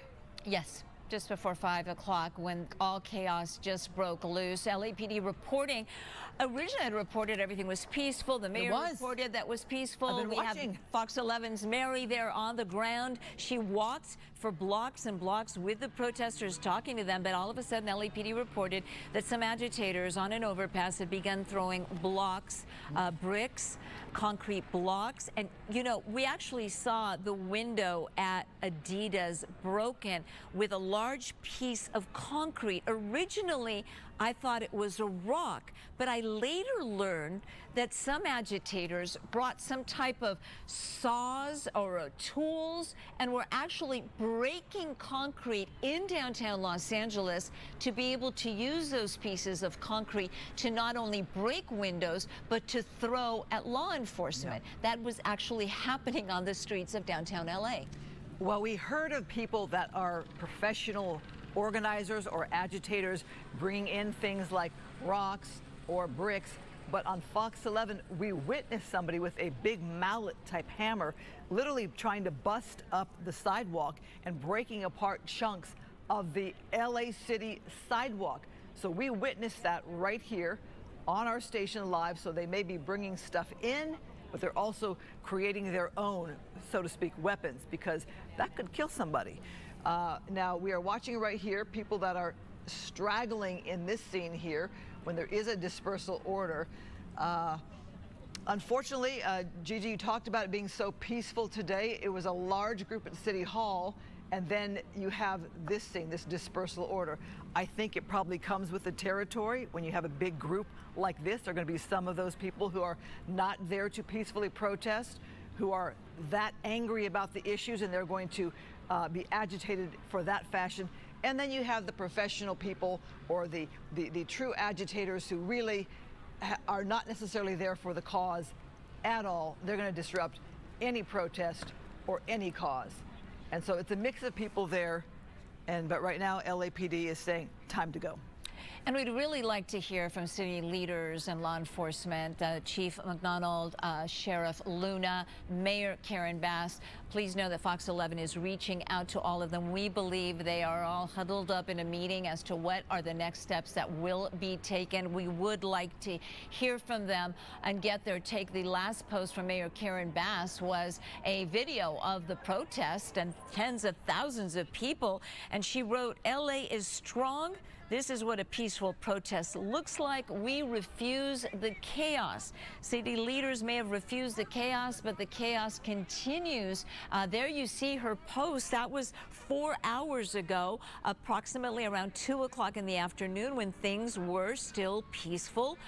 Remember, there have been close to 2,000 scheduled protests around the country. Earlier, we were talking about San Diego police, Christine. They posted, you know, "Thank you, San Diego. This was an amazing, peaceful protest. No arrests, no chaos whatsoever." And that's what everyone who calls Los Angeles home had hoped to see. And this will obviously what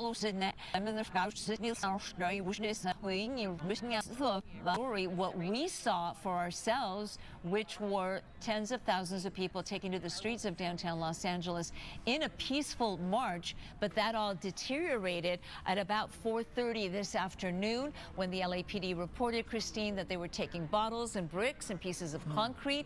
Later, they said they were using commercial fireworks. Obviously, you don't just run to the corner store and buy a commercial firework. Those fireworks were obviously carried by some people right to the protest. And we're going to go live to Mario Ramirez. He continues to be on the ground in the thick of it. Mario. Hi, Gigi. Yeah, I would say some of the crowd has started to disperse, at least here at Grand Park, where they were moved after law enforcement, LAPD, started shooting those less than lethal munitions. Now, what we're seeing is they are slowly moving from Main and, or I should say Broadway and Temple here, or and slowly moving right across City Hall. Every once in a while, we'll hear those flashbangs, and the crowd will disperse a little more, but not completely leave.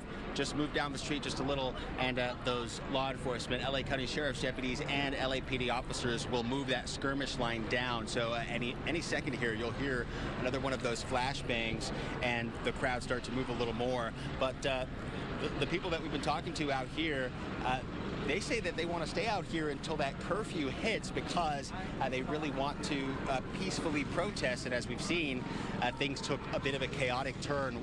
We were watching in the late afternoon, and even then it was very peaceful. We saw some things remained peaceful. People were passing out waters. But things obviously did take a turn here a little bit later, Gigi. So, Mario, it's Christine Devine joining the coverage here. You are at Grand Park. We see the signs right there, Gloria Molina Grand Park, where we have so many of our gatherings for protests and concerts and celebrations of holidays as well. My question for you is, are they clearing Grand Park, or is it just the surface streets there? And right now it's just the street. They're not clearing out the park just yet. So obviously, as that skirmish line continues to move right in front of City Hall, this is where people are being forced. There's more officers here on Broadway on the other side of the park, as we can also hear LAPD helicopters circling above and keeping an eye on where these crowds are headed. But we can tell you that it seems like maybe, I would say, a quarter of the crowd we initially started with about an hour ago here near that skirmish line has sort of gone into other areas here in the downtown near Grand Park and City Hall as we watch this continue to unfold out here. Christine. Mario, is it possible to perhaps try to ask somebody who's behind you there why they're still sticking around, or what it meant for them to be here today and how they feel about things at the moment? You let us know if you feel comfortable talking with people. Yeah, so obviously there's a dispersal order that's been issued. We've been hearing the flashbangs. A lot of people moved into the park. Why are you staying here? The Rodney King protests in the 1990s. We are watching right now video on your screen where you see the Sheriff's Department moving in there, clearing those barricades that protesters have set up. That is possibly a very organized effort when you have those barricades set up like that, and you have those smoke shots that are being fired right there, smoke canisters, and you can see protester there. He picks it up and tosses it back at law enforcement. They obviously have their protective gear and are not as affected as perhaps the people there that are sticking around through something like that. But look at what it does. It does clear people back. It pushes them back. And you have those who want no part of anything like that and have left or backed off. But Gigi, I'm thinking back for the young people that are out there who are in their minds that are peacefully protesting, trying to exercise their voices in a democracy. You and I have covered enough of these to, this is not our first picnic and something like this. That's right. We've seen this sadly happen before. No matter the message, no matter the cause, no matter how legitimate it may be, these events are often taken over, hijacked by agitators who are there, as I said before, they're there for the chaos. Now, we see a lot of people running. Let's go back to Mario Ramirez live on the ground. I see people that are running towards you, towards Grand Park. What is happening? Yeah, that's exactly right. We just heard another round of flashbangs, at least 3, 4. You'll probably hear a fifth here any second. And I did see one bottle get thrown at that moving skirmish line. You can see sheriff's deputies here moving closer and closer across City Hall on Spring Street. Closer first, and they're getting closer into the park now.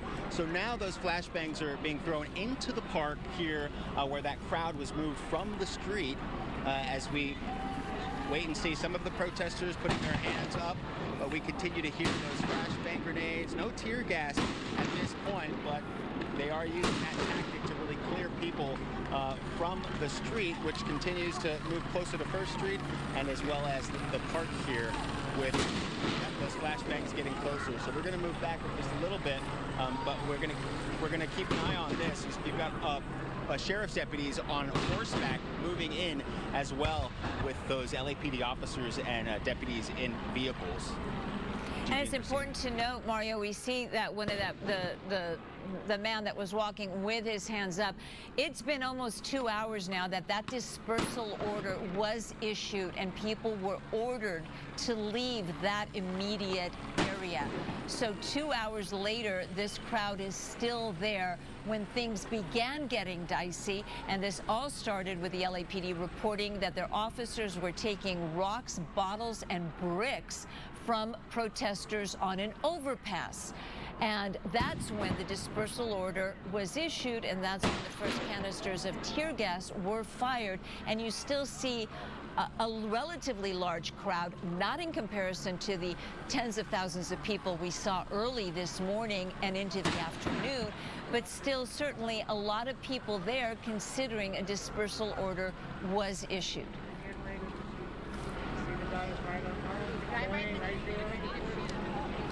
Yeah, Gigi.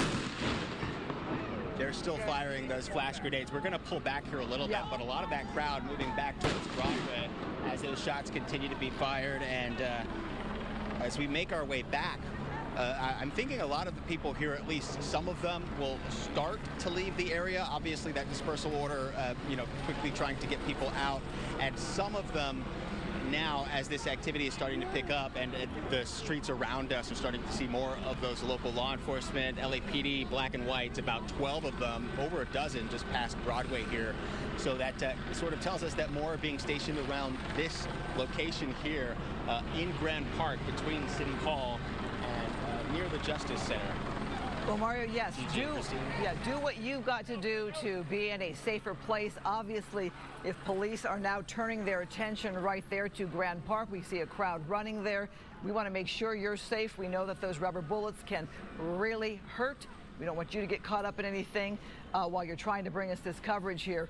So obviously, there was a grand protest at Grand Park, and now with this dispersal order, police are saying to these people, we want you off the streets, but we also want you out of the park now. So that's changed in just a matter of minutes. They're now saying, apparently, out of the park as well. You can tell by the movement of those people that many of those people who are just wanting to be there and be present, like the two men we just talked to, they are pulling back as well. Mario, how are you doing out there?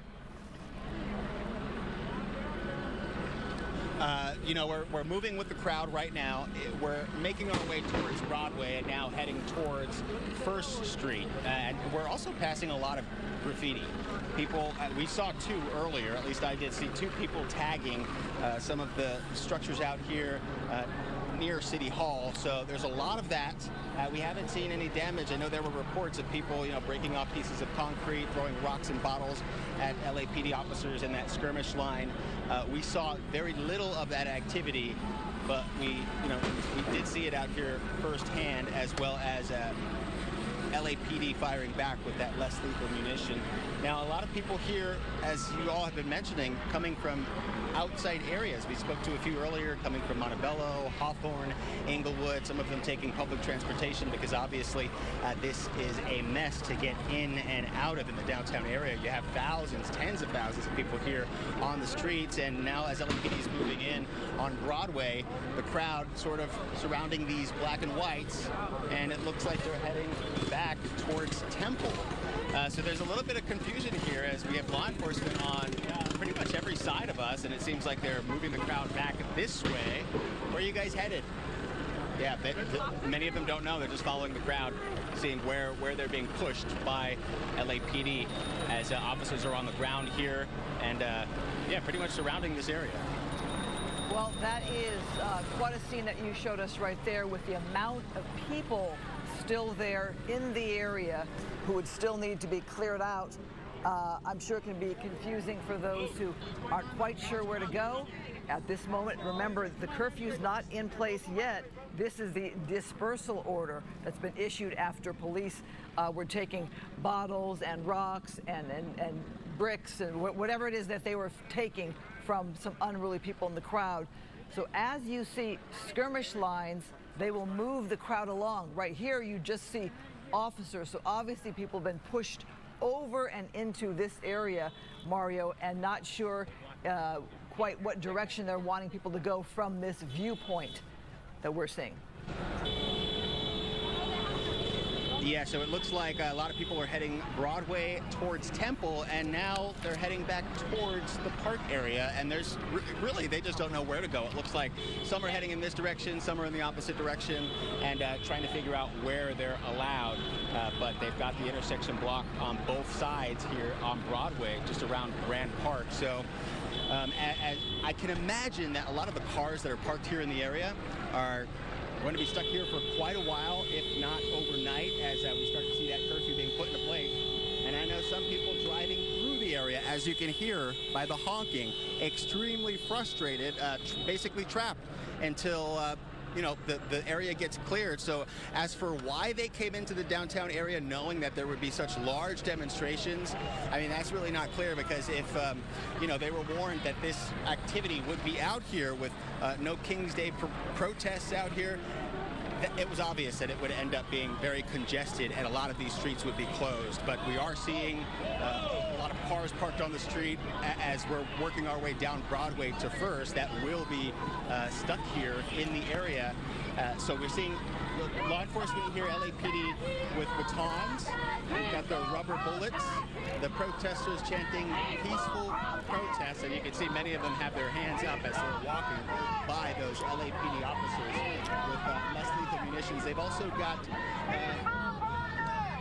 wiring, or I forget what it's called, but to take people, detain people into custody, which will likely happen later on in the next few hours as we start to see the sun go down and that curfew being put into place as it was earlier this week. So we're now at the corner of Broadway and First Street, at least a couple hundred here at this intersection alone, as LAPD is continuing to surround this crowd. So let's see, we can see they're along Broadway here and First. They've got this intersection blocked on all four sides. It looks like on at least two sides. So they're pushing them towards First Street and towards, it looks like that next street down there, Hill Street as well. And Mario, precisely 19 seconds ago from First and Broadway, that is where officers put out a help call requesting assistance due to agitators in the crowd throwing objects at them. Broadway is officially closed between Temple and First Street, and we understand, and we are awaiting confirmation, that LAPD is now declaring this an unlawful assembly. Now, by law, they do have to advise the public of that. They use bullhorns. Sometimes they use the bullhorn from the police helicopter above. They do have to say it and repeat it multiple times. We know a dispersal order was issued. Unlawful assembly makes it unlawful for anyone in that immediate area to be there, and you can face some serious charges, because staying in an area where an unlawful assembly has been declared is a violation of a penal code in the state of California, as is participating in a riot, inciting a riot, failing to disperse, and disturbing the peace. So as the Los Angeles County District Attorney has said, Nathan Hochman, he plans to throw the book at anybody that's arrested in these types of situations. And legally, they could face almost all of these charges, whether found guilty or innocent later. That will be determined, obviously, Christine, in a court of law. But failing to disperse when an order has been issued or when an unlawful assembly has been declared is illegal. If you do not leave, you could be arrested and you could face some serious charges. Gigi, we have been watching. Actually, I'm sorry, Christine. Yeah. You might. I think we hear it on Mario's camera. They are doing the message that they have to give to the crowd. Mario, are you hearing that message? We're not hearing anything on a loudspeaker. We did just hear from one of the police officers with the LAPD saying, if you don't want to get caught in this, just step behind the skirmish line. But to me, that sounds like they're going to continue moving the crowd here further towards Hill Street, south here from Broadway and First. So it's been maybe 2 minutes since we heard that last flashbang, but we're expecting to hear more of that activity as they're moving and closely surrounding this crowd here again at Broadway and First. Gigi, Christine. Mario, things have changed drastically from what the mayor would have liked to have seen in that call for peaceful protest. Yesterday, they had a big, lengthy news conference about what to expect for this day, this No Kings Day, which had been planned way in advance. It was not tied at all to the Homeland Security and the ICE operations in Southern California. It was long ago planned before that action even happened. It was tied to the president's parade marking the anniversary and birthday of the Army. And that's what the No Kings Day protest was in the first place. So right now you have a crowd here. Some people clearly not planning to quickly leave. I find a skirmish line like this to be quite intimidating, but you have some of those people who are not moving back at all, and I'm looking at people in the distance who are walking away. Mario, how are you feeling about the crowd? Does it seem like it's thinning out, like people who don't want any kind of part of any kind of skirmish line? Are they moving back? Can you see that? Yeah, you know, earlier when we started, it was like shoulder to shoulder at some intersections. It was really packed. It's hard to tell exactly the numbers, but I would say there are still a few hundred here at Broadway and First. Some of the crowds started to move as the skirmish line was deploying those flashbang grenades and tear gas. But of course, many plan to stay out here until the very last minute, until law enforcement starts making those arrests, unfortunately. And we saw that earlier this week when the sun went down, when that curfew hit, dozens taken into custody by LAPD officers. And as of right now, these officers here at this intersection, they're stationed. They've got their rubber bullet guns here drawn. They're ready to keep moving this crowd. And again, they're moving south from here at Broadway and First towards Hill Street, and we can even up one more block. We continue to see those crowds as well, and more LAPD cruisers moving into this area. So there is some press out here as well. Lots of people. Earlier we saw families out here, some elderly people, lots of dancing, peaceful protesting, chanting, and then things started to take a turn. We did see some of that activity, a few bottles being thrown into the air. We didn't see any officers being injured, but that's really what started to trigger the rubber bullets and those less lethal munitions being fired into the crowds here, as we're continuing to see more LAPD officers move in here. Hey, Mario, like pass this side where it says Civic Center. You guys are good, like right there. All right, so that officer obviously telling our reporter where he's good to be. We saw a man with a big vest that said press in front of the skirmish line talking with an officer. In this day and age, it's such a different concept of press, in that there's so many outlets, there's so many legitimate outlets, and there are so many social media people doing press that it's almost hard to know actually who is really press and who is doing their social media on their own. I can tell you that the LAPD Commander Carranza, who we've had on the air many times at news conferences, did issue a statement saying, please, if you're part of the media, do not place yourself between the police skirmish line and the crowd. We need to keep the line moving and can't stop for your camera shot. So that was from a commander with the LAPD. And here you have somebody, that seems very LA to me. Someone in a Santa suit. Actually, you know, Christine, I saw a Santa Claus, but he had a very long white beard walking downtown in Little Tokyo just yesterday. And he is saying something to the police officers. He's masked. But we saw this yesterday in Little Tokyo. A Santa Claus walking down the street. Not a protester, though. He wasn't protesting anything. He just went in and just ducked into a coffee shop for some coffee, because even Santa apparently drinks coffee. And you know, Christine, we were in Little Tokyo yesterday, where so many businesses, even the bank, the Japanese American Cultural Center, the museum, all of that was closed. And it hurt my heart to see so many tourists walking up the street, taking pictures of the boarded up businesses. And most of the businesses have posters on them saying, please respect our business. We are immigrants. And they were leaving those messages in case there was any civil unrest. They feared, those business owners, that something like this could happen. And okay, yeah, I'll talk right into the mic. And and one business said, you know, we are Mexican owned, we support immigrants. Another business had a sign saying that their grandparents and great-grandparents were Japanese and had struggled, and now you are looking live. Let's go back to Mario Ramirez on the ground there as the LAPD continues to move in an effort to try to contain the group of protesters that are still in the area.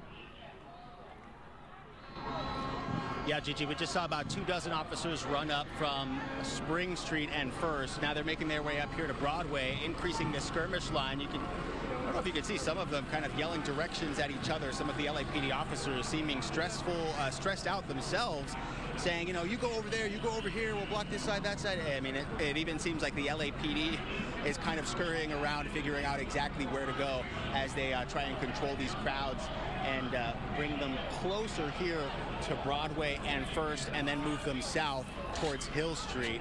Now, a lot of the protesters here walking throughout the street are on the sidewalk now with their hands up. A lot of them have moved over, at least along here on First Street, onto the sidewalk because LAPD is out here on the street. Many of them have their hands up or holding their signs or still waving their flags. Some of them are still on their loudspeakers.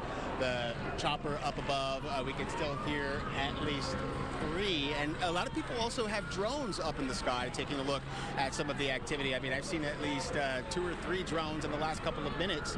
So I know people are trying to get a look at some of the activity. And you all have mentioned the social media posts and live streaming that have been out here, and that's also what we're seeing is a lot of people want to show the activity here firsthand, post it to the social media site so people can see exactly what is happening. And obviously there's so many different pockets of activity and protests, so it is difficult to see what happens exactly when and where, but almost every other person is trying to stream or take video or pictures to be able to share exactly what's going on at that moment as we continue to watch these skirmish lines pushing the crowd of hundreds now towards Hill Street from First and Broadway. Gigi and Christine. Well, we are watching a close shot there of a lot of law enforcement. Look on all sides. There was a skirmish line to the back there, and now to the side here, and now to the front of us. They have really taken control of this area here. I can't even imagine how many officers are out there, and look at the back there as well. It is a large department here in the LAPD, and they've been dealing with this for several days now.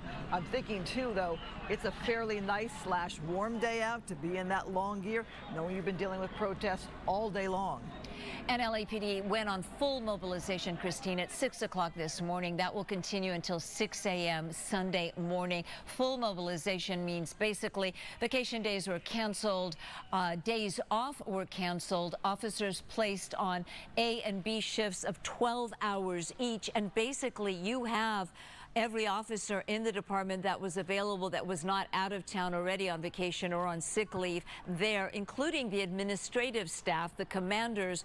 All of them are now working, not only obviously this incident in downtown Los Angeles, but also manning the different police stations around town, the 20 police stations, and the regular calls for service, because that has not stopped. So you have officers out in full force, again, on full mobilization today until tomorrow. This was in preparation of the civil unrest. We are still awaiting. This has been going on for about 2 hours and 15 minutes, and still no word from the mayor of the city of Los Angeles, Karen Bass, LAPD Chief Jim McDonnell, or LA County Sheriff Robert Luna. No word from them.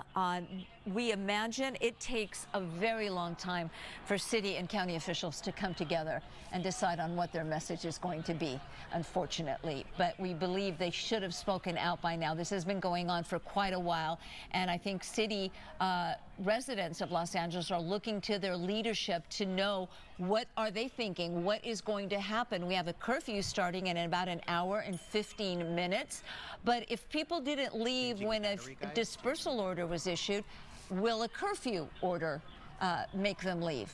I think there's going to be those people who are going to push it to the last minute. They know that curfew order is for 8 p.m.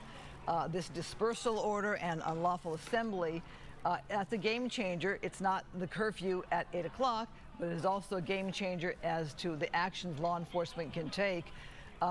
They've been able to push these people back and to form these skirmish lines and take control of certain intersections and thin out that crowd. Remember, this was tens of thousands of people that came out for the No Kings protest, a day of protest around the nation, and you have a much thinner crowd here of people sticking around. Now, the mayor and Chief Jim McDonnell have said that LAPD knows how to do this and is prepared for this.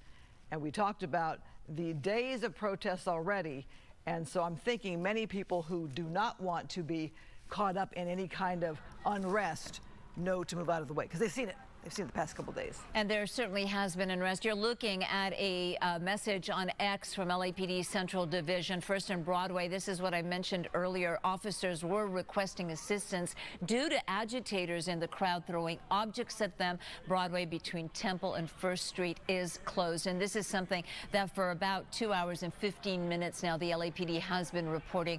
And that is a group of outside agitators, outside meaning they were not part of the original protest, coming in and throwing things. We've had commercial fireworks, reports of bottles, bricks, rocks thrown from overpasses at the officers, and that is what they say set this all off, and the domino effect still being felt 2 hours and 15 minutes later. 6:46, if you're just joining us, Christine Devine and I'm Gigi Graciette live at the Fox 11 studios. We've been watching what was a peaceful protest with tens of thousands of people taking to the streets of not only downtown Los Angeles, but across the country. Most protests remained peaceful, but at about 4:30, all chaos broke loose in downtown Los Angeles when police began reporting they were taking rocks, bottles, and bricks from an overpass. That is when a dispersal order was issued, originally from just a 2-block area, but now that order is grown and some folks still refuse to leave. Many people did break off in splinter groups, with LAPD also reporting there were peaceful protesters on 7th, also on 8th. They were marching away from downtown Los Angeles, and but some refused to leave, and the LAPD is saying that a group of outside agitators have basically hijacked the No Kings protest in downtown Los Angeles. Well, as we are watching police here take control and move that skirmish line even tighter there to continue to signal to that crowd that they are going to keep moving out of this area, you can see the actions of law enforcement and how many officers are there in the downtown LA area. I can tell you, I was at a protest in Beverly Hills earlier. Nothing like this, but it also had a police presence there. The police cars now moving in with these sirens to signal to anybody who might be within earshot or farther away that something serious is happening, and they're making noise to let people know that they are there in force. And that section there, Broadway and First, where there was that call for assistance there, they have now really made a statement there with law enforcement. Heavy, heavy presence there. And we have Mario Ramirez on the ground. We had Justin O'Brien up in Sky Fox. Mario Ramirez and his photographer on the ground there, as you see the LAPD and their cars moving in to again try to disperse the crowd, move them away from this immediate area of downtown Los Angeles. This is in the area of City Hall and also LAPD headquarters. You see members of the media behind the skirmish line where they're supposed to be for safety reasons, and you see those diehard protesters, agitators. It's a mixed bag right now, still refusing to leave. Do we have Mario? Yes, Gigi, we're continuing to see that crowd being pushed south here on North Broadway and First Street. And what we've noticed here is for the last couple of minutes, while we're hearing LAPD on the loudspeaker telling the crowd, giving the crowd orders to move, and they're continuing to move, and that law enforcement, you see LAPD dozens running here towards the crowd. We haven't seen any of that activity as far as flashbangs and bottles or rocks being thrown from the other side, at least in the last few minutes here, as we're watching police move into that crowd. And at least hundreds still here near the corner of First and North Broadway. The police have really been effective, LAPD officers, in sort of bringing a lot of the crowd into Grand Park and then moving them. Officers behind us were just saying, hold the line. It doesn't look like anything serious is happening. They were just yelling, hold the line, hold the line. So there's a huge force of LAPD here pushing towards those protesters that continue to hold signs, and they're slowly backing down, but you can see many of them have their hands up. They're still waving those flags. They really don't want to leave, as LAPD is slowly pushing in on them here from North Broadway and First south. And this is a point where a protest that had been peaceful is no longer peaceful. When you start to see them facing off like that. And there you see a convoy of LAPD cars, including undercover cars that are usually assigned to administrators or detectives, being used to try to move the crowd away from downtown Los Angeles, to move them away from City Hall and LAPD police headquarters. And you see the media there, right there in front of Mario Ramirez, live on the ground with his photographer. Thank you so much, Mario, for these accounts. These situations are extremely tense, we can tell you, especially when you start seeing police officers run. You know, there's a T-shirt that goes around that it says, you know, I'm on the SWAT team, I'm the bomb technician, and if you see me run, then you should be running too. So always a tense situation, especially with these large crowds where emotions run so high. Mario, were you able to make out what they were saying on the loudspeakers from the black and whites? It sounded like they were just giving direction, clear the street here at this intersection. I couldn't make out every word, but they're telling people right now, get on the sidewalk, including the media here, trying to keep everybody out of the street as they continue to move this crowd. And I'm trying to listen into the loudspeaker, but it sounds like multiple officers are on loudspeakers, just giving directions to the crowd, telling them to keep moving down, stay off of the street. When we arrived here in the downtown area, there were law enforcement here at every intersection. We saw sheriff's deputies, armed deputies nearly at every corner. And once that activity, that reported activity, maybe closer to 5 o'clock, maybe 4:30, started to get underway with objects being thrown at law enforcement and the return of tear gas and rubber bullets, that's when we started to see a huge presence of LAPD officers and more deputies rushing here to this intersection. We saw them running on foot. We saw some on horseback as well, and dozens and dozens throughout the time that we've been out here of black and whites moving through the streets with lights and sirens here and assisting the officers who are already stationed here at these intersections on the ground. So that police force continuing to increase here as the crowd continues to move closer and closer to 2nd Street there on Broadway, Gigi.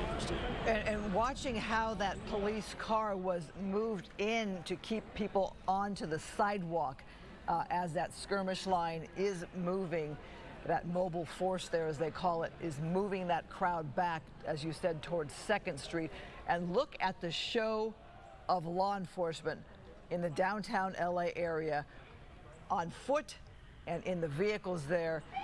You know, LAPD had several days to gear up for this protest scene, and we look at all of the graffiti there on the building, a sign of the recent days of protest. We do apologize for any of the language that might be inappropriate for local television news, but it is an example of the damage that has been done in the downtown area when it comes to the graffiti alone. Mario, I know you were down there one morning and showed businesses that were being boarded up. Have you seen much of that today? Or are you just in a different area? As we look at, looks like deputies, Sheriff's Department across the way. Yeah, LA County Sheriff's Department. Is that right, Mario? Yeah, those deputies look like they're, yes, exactly. They've got their shields up right now. They are armed, and they're headed towards First, away from Second and Broadway, where that crowd is being pushed. And as for the businesses, we know more than 24 have been looted since the start of these demonstrations last Friday. So it's now been over a week, and more than 24 businesses. Yes. Yeah, can you guys hear me okay? I want to interject because I'm looking at those uniforms. Are we sure those deputies, or was that military of some sort? Marines? You know what? That's actually National Guard. National Guard. It does look like that's National Guard here. Wearing the camouflage gear. Yeah, that was National Guard moving across. I do apologize. Yeah. Yeah, the National Guard, of course, has now been. And you saw they were armed. And Mario, as you know, the National Guard has now been federalized and is taking orders from the federal government. There was about 2,000, no, almost 4,000, and then 2,000 more were called in from the National Guard. That's been a big source of contention between Governor Gavin Newsom, of course, and the federal government. And they have now been federalized. And LAPD was very conscious that this could happen. They were expecting civil unrest. They had hoped for the best. And on Wednesday, all of their sworn members, now LAPD has a capacity for 10,000 sworn members. We believe they're at about 8,700 now. Every sworn member received a notice that they were going into full mobilization at 6 a.m. this morning. So all vacation days were canceled. If your day's off, if today was your day off, that's too bad. You have to work, and they are all working now 12-hour shifts with the possibility of being held over even longer if needed. Well, you and I don't normally work on a Saturday, so it is one of those things where you knew it was going to be a very big day across the nation and in Southern California. And if you look at international news, it is just a very busy time right now. I'm just thinking, Mario, as we look at the LAPD continue to move that crowd, as you say, towards 2nd Street there, they're continuing to move forward on their mission there. But it's got to be a bit intimidating to see the National Guard walk by you if you are a protester still lingering. And I'm looking at looks like some gas or some smoke in the distance there, so wondering what's happening at the very front of that scene. But again, National Guard there to defend the federal buildings. I drove by the federal building on my way here on Wilshire, and it is a bit eerie to see National Guard at all of the garage entrances. All right, Mario, can you tell us what's going on there? What are you sensing there?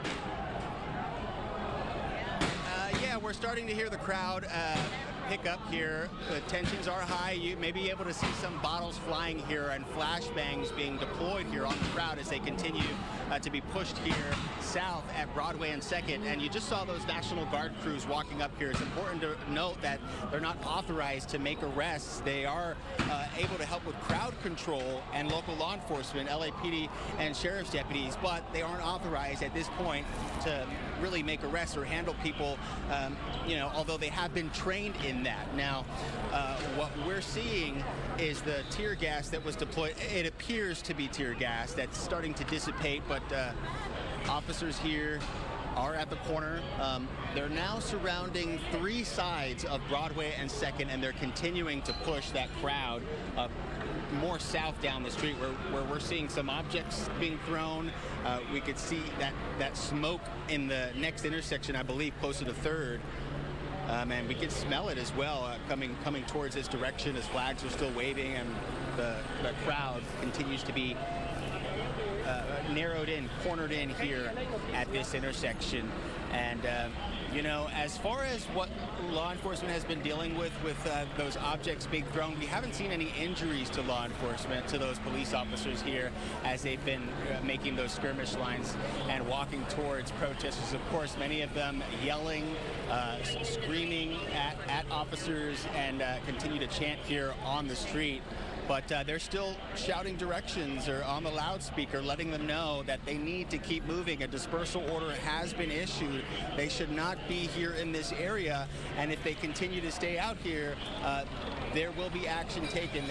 There will be arrests made into the night, as that curfew is in place for 8 o'clock here in a 1 square mile area of downtown, where again we saw a lot of that vandalism and looting, and we continue to see a lot of the vandalism as far as tagging tagging here that's been done. We saw earlier 2 people, while there weren't any police around, tagging some of the property here near City Hall, just down the block, maybe 2 blocks over where we were earlier as we were watching this crowd slowly being pushed further south here. Gigi, Christine. Mario, we were having some issues with your audio there. We can see the tense situation continuing to develop there on Broadway, and I believe it's at Broadway and 2nd Street right now as the LAPD continues to push those protesters out.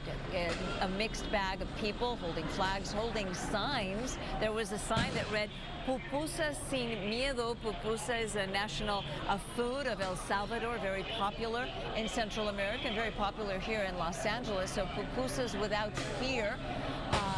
Many businesses, we're told, have been closed, not only in the immediate downtown Los Angeles area, but wherever there are large communities of immigrants. And we're not only talking about Hispanic immigrants, we're talking about the Vietnamese community and any community that may be targeted by the ICE immigration enforcement action. And that is basically what folks are protesting here today. And you are looking live. Mario Ramirez on the ground with his photographer and our continuing coverage here on Fox 11. This all started at about 4:30 this afternoon in downtown Los Angeles during the No Kings protest, a protest that had been relatively uneventful until 4:30. And that's saying a lot because they started at 10 o'clock this morning. This protest in downtown LA, one of 2,000 scheduled across the country, bringing millions of people together onto the streets of the United States. Unfortunately, here in Los Angeles,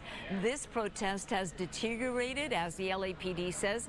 Outside agitators moved in, hijacking both the protest and the message. At 4:30, LAPD officers reported bottles and bricks being thrown at them. They then began deploying tear gas, pepper spray to try to get the protesters away from the area, and it has basically deteriorated since then, with hundreds of people refusing to leave even though there is a dispersal order in effect. Mario? Yeah, and what we're seeing is zip ties here. Some of the officers armed with zip ties, so that'll likely be used with taking people into custody if things continue to escalate into the night. And I don't know if you guys at all maybe heard or received yourselves, but I just got an emergency alert, a public safety alert on my phone, and it's from the city, and it reads, the city of Los Angeles has declared a curfew is in place from 8 p.m. to 6 a.m. for downtown LA, the 10 to west, to the 5 to the 10 south. Those are the boundaries, as well as those traveling to and from work, seeking or giving emergency care, and emergency responders are exempt, but everyone else is violating the law if they're in this area, a 1 square mile area of the downtown Los Angeles area here after 8 o'clock. They will be violating the law, breaking that curfew. So we've got less than an hour before that goes into place, and that emergency alert, I'm thinking, went to everyone's phone here in the downtown area as we're continuing to see this group being pushed. They've been stationed here at Broadway and 2nd for a few minutes, but they continue to be pushed slowly towards 3rd Street, and we continue to hear those flashbangs. The protesters starting to disperse even more from what we saw earlier. I mean, even just 10-15 minutes ago, there goes another flashbang. We don't see any rubber bullets being fired right now into the crowd, but even in the last 15 minutes or so, the crowd's definitely smaller here than it was, and we started off with hundreds. Even in the last hour, there were hundreds of people just down the street at City Hall. They moved from 1st and Temple, and they were moved up to Broadway, and then from Broadway, from 1st down here to 2nd, and they continue to be pushed as the numbers are a lot lower than they were even just a short time ago. So it appears that this tactic from the LAPD to clear out the streets here appears to be working as we move into the night here. And let me give some perspective on that and why these actions, if you were to look at any kind of map of downtown Los Angeles, the major protests, the No Kings protests today, was at Grand Park. Well, where's Grand Park? It's right there where City Hall is. It is very close to the Federal Building. It is close to some of our other businesses that when it comes to government, it's close to the Kenneth Hall of Administration building, your LA County Superior Court. And what it is with this curfew, I'm guessing LAPD wanted to get those people away from City Hall, move that crowd along from Grand Park. Let's take a look at Grand Park earlier in the day, where you saw this show of the LA County Sheriff's Department. Now, we understand law enforcement called for help in that they were taking bottles, rocks, whatever it was there, and you saw the Sheriff's Department in force moving. That's Grand Park right there. You have the LA City Hall behind it there. You have the county building right there as well. With this curfew in place in less than an hour, I'm guessing that goal was to get those people away from First Street. We saw them move in Mario's shot down to 2nd, towards 3rd. That puts them at least 3 blocks away from your City Hall building, where people who want to make a statement of destruction might want to target your government buildings. We see all of the graffiti literally in every shot, on every building, every glass window, as this skirmish line has moved these people along the Grand Park location right there in the big box there, where they had the King's Day, the No Kings protest. That probably is cleared out by now. All right, we're going to transition you now, and thank you for watching, and now join Fox 11. And it is 7:05. Christine Devine, Gigi Graciette here in the Fox 11 studios as we continue with our coverage of the chaos right now happening in downtown Los Angeles during the No Kings protest. It's been just over 2.5 hours when the LAPD says outside agitators began attacking police officers. They issued a dispersal order. Many refused to leave the area, and it has been a chaotic scene ever since. We have Mario Ramirez and his photographer live on the ground, and we have been simulcasting on Fox 11 Plus and now Fox 11 with his continuing coverage. Yeah, we are watching LAPD get ready for that curfew at 8 o'clock. Mario Ramirez was talking about everybody downtown may have gotten this alert on their cell phone, a reminder that curfew takes effect at 8 p.m. If you did not know there was a curfew, I would say, where have you been? This has been in effect for several days now in the city of Los Angeles, a 1 square mile area. Anybody watching from out of the country or out of the state, this is not all of LA. We have many, many cities in LA County, outside of Los Angeles. Think Santa Monica, think Whittier, think Downey, Irvine, Anaheim, think Riverside County, Ventura County, Santa Barbara County. This is a 1 square mile area of downtown Los Angeles where there is that curfew at 8 p.m. We know LAPD has been making arrests over the past few days, so anybody not in the know has really been in the dark and may not really have much of an excuse. They've issued that dispersal order. They've called an unlawful assembly. So LAPD with a huge presence. This shot does not do it justice when you think of the amount of LAPD officers that are there on the scene. They have been able to push this crowd about 3 blocks since we came on the air here. I joined Gigi here on the air.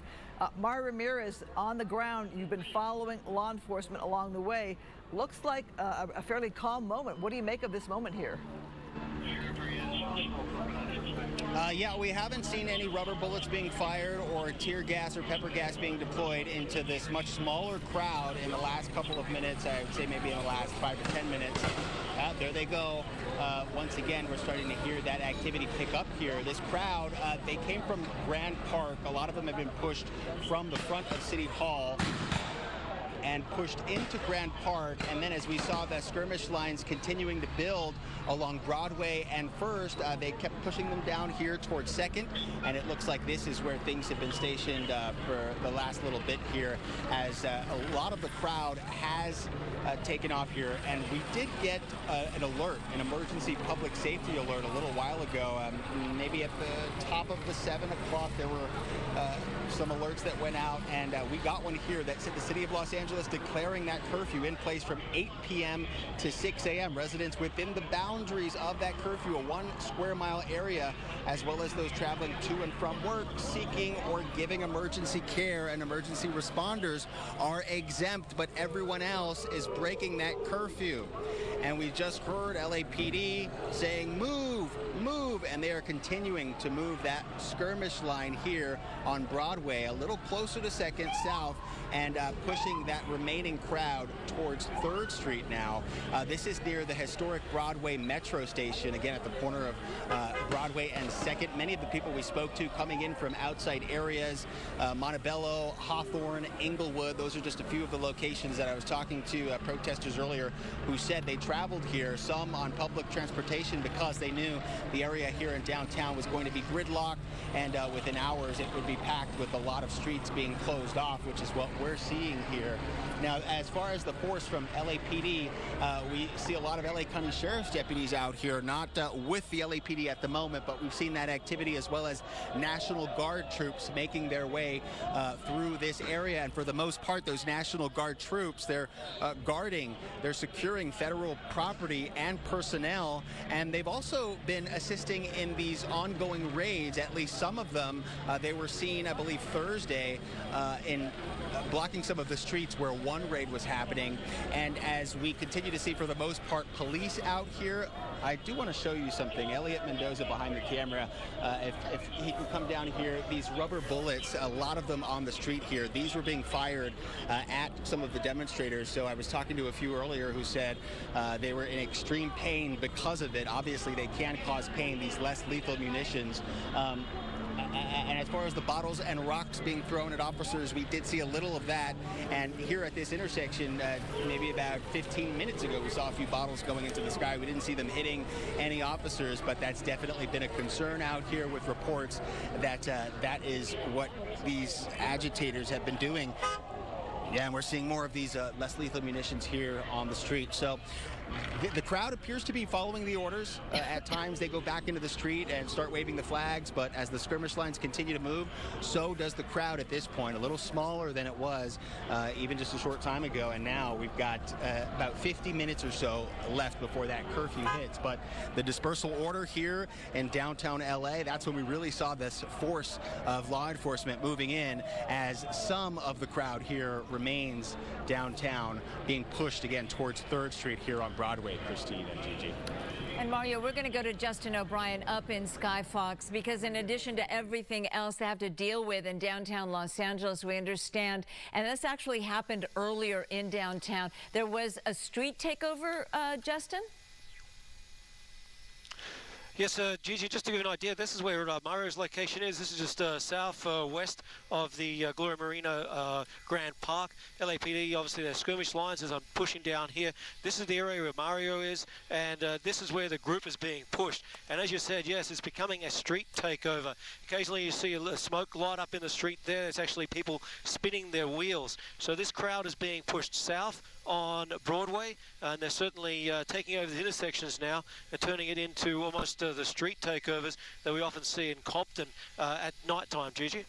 And Justin, earlier this afternoon, even when the protest was still peaceful, as thousands of people were on the street, there was a driver in a burgundy Dodge who suddenly began doing donuts in the intersection and spin-outs, putting all of those people in danger. LAPD moved quickly. I believe he or she was detained, but those were the reports coming from the scene earlier this afternoon. So in addition to all of the chaos that we're seeing, the city is also dealing with other things. There's a Dodgers game on, which of course is great for sports fans. We have a Dodgers game, and you have this issue. And because of what's happening in downtown Los Angeles, we want to tell you there is what's called a TFR. That stands for temporary flight restriction. So we have Skyfox right there on the perimeter of downtown Los Angeles. Angeles, zooming in, the crew doing an absolutely amazing job. Justin, thank you very much. We know how difficult it is, how challenging it is, being 1,500 feet above everything and being able to report with such detail what you're seeing from Skyfox. And there you see a long line of cars. We can see the flashing lights, and now reports of street takeovers as the protesters leave. Some of them leave, some of them get into their cars, but not leaving the immediate area. Justin? Yeah, that's right. They're almost like they don't want to leave. And as they explained there, yeah, so Skyfox, we're limited by a 3-mile radius around Dodger Stadium. So that's actually putting us on the above the 10 freeway between the 110 and the 60. So we're quite a way away, but the LAPD is pushing these protesters south at this stage. They've tried to push them downhill, which is the one road to the left there. And currently there seems to be the majority of people are making their way along Broadway. Slowly but surely they are. You just wonder if all these cars have to do with the protesters, or whether some of them actually may be just innocent drivers who are trying to get out of downtown, who stayed away from City Hall and worked for the day. Now they're trying to get home, but unfortunately they're caught up in this mess. So I imagine LAPD is going to continue to try to push these guys further south. Hopefully they'll jump in their cars and eventually head home. As Mario was alluding to there, we're about 45 minutes before that curfew kicks in at 8 p.m. Well, we are watching. Just while you're there, I just want to. I see something very interesting there, Gigi. We've got a person there with a hose. So they're hosing down the road, and I imagine that's so that people can start doing burnouts. That's to make the road a little bit more lubricated. And Justin, Christine Devine has now joined us here in the studio. And I know you can't see it from your perspective because of that TFR. I do see the hose, but where are they getting a hose? Or is that, let's hope that's not a fire hydrant that has been opened. Yeah, I would put my money on that it's a fire hydrant. The reason I say that is just the amount of water that's flushing out there, and also the height that it's coming out at. It looks like it's coming out at about 1 to 2 foot off the ground, and there's a large sort of fireworks there. So this is definitely taking over the feel of a street takeover, ladies. Well, as you give us this picture from the air, obviously a much different picture from the ground there, where Mario Ramirez is. Right there as law enforcement is moving a crowd on foot as the curfew nears. It's a reminder that this is a very big city, and I'm thinking, is that the Wiltern there? Is that Koreatown, Justin? It's still coming up as downtown for me. I believe Koreatown will be a little bit further west. So we're looking at this is yes, this is Broadway. Broadway between 6th and 7th at the moment. And they've opened up a second fire hydrant there by the look of it as well. And that's happening between 6th and 7th. Yeah. So it's certainly a couple of very nice hotels in this area. No doubt, of course, people who live in the area are still allowed to, even though the curfew goes into effect, they're still allowed to get into their residences. And you can see these people still making their way southbound. Unclear how they'll actually get out of here eventually, whether they would get onto the metro. Maybe that's something, I think one big thing to look at here as well, all the police resources are up here. So if they were looking at to try to take any of these people into custody, they'd actually have to flood the area, both Hill Street and the street to the right here. That's Spring, I believe. I believe it's between Olive and, sorry, I apologize, Hill is the one to the left, Broadway in the center, and Spring to the right. They certainly have to come in there and try and corner them, but unfortunately I just don't think the LAPD or the sheriffs have the resources to do that. Well, it reminds you of what a big city we have here. Even that downtown area, that 1 square mile area, has a number of streets there. And so looking at the map, you are giving us an aerial shot southwest pretty much of where Mario is by just a couple of blocks. And you can see Mario's shot where you have a lot of LAPD officers on the ground there. We know Sheriff's Department was there as well. And then we see Justin's shot from Skyfox, and you see all of the vehicles there on the road. So it does give you an example that police are not on every street. Every street is not cleared in the curfew zone there. It may take some time, but let people know, as Mario said, he got an alert on his phone that curfew will take effect in about 45 minutes. And really, the goal is to get people out of that downtown area. And anybody there would then be in violation. And we've seen a number of people being arrested with those zip ties and taken on those big white LAPD buses down to be booked.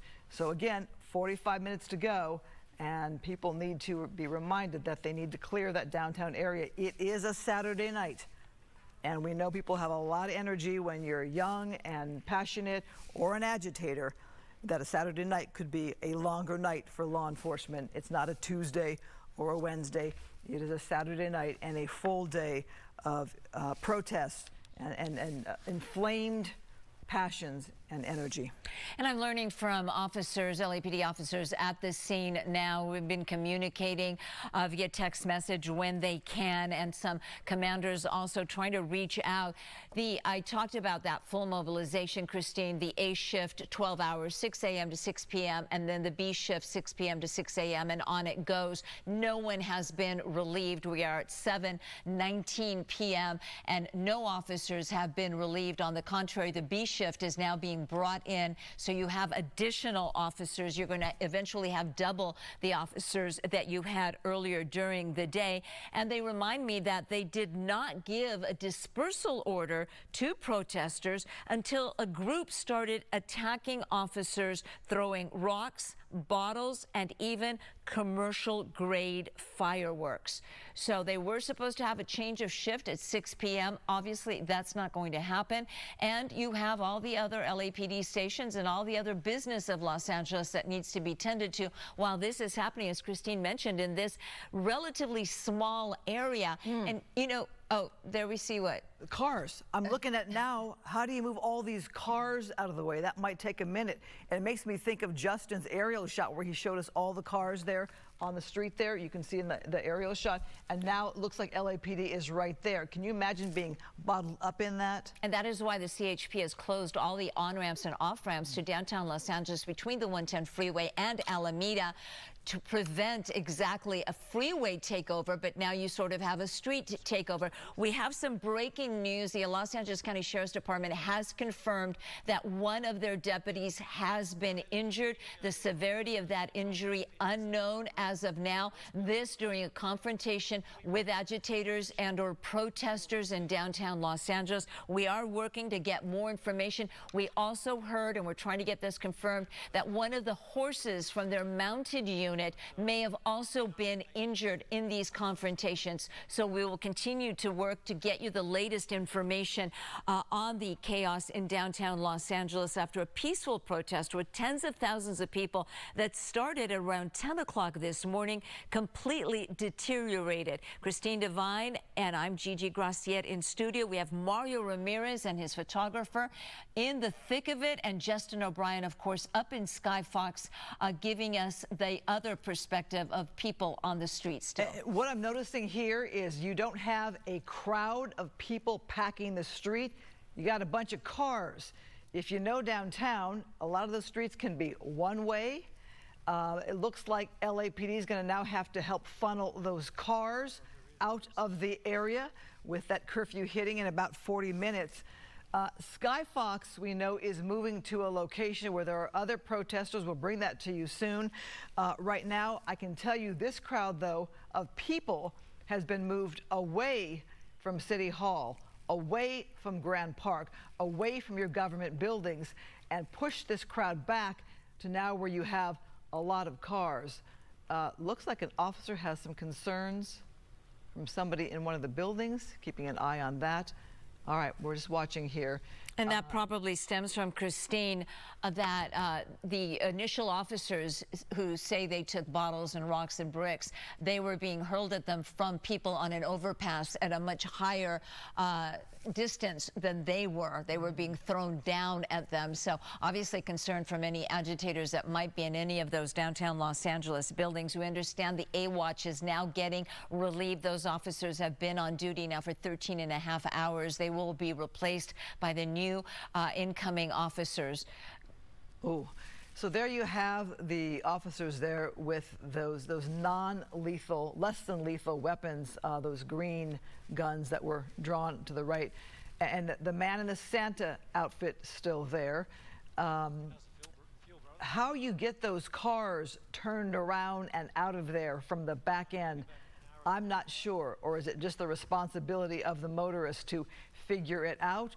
Or is LAPD at the different intersections that we can't see where they're able to funnel cars out? But obviously, there's a backup there. I would not want to be in the middle of that.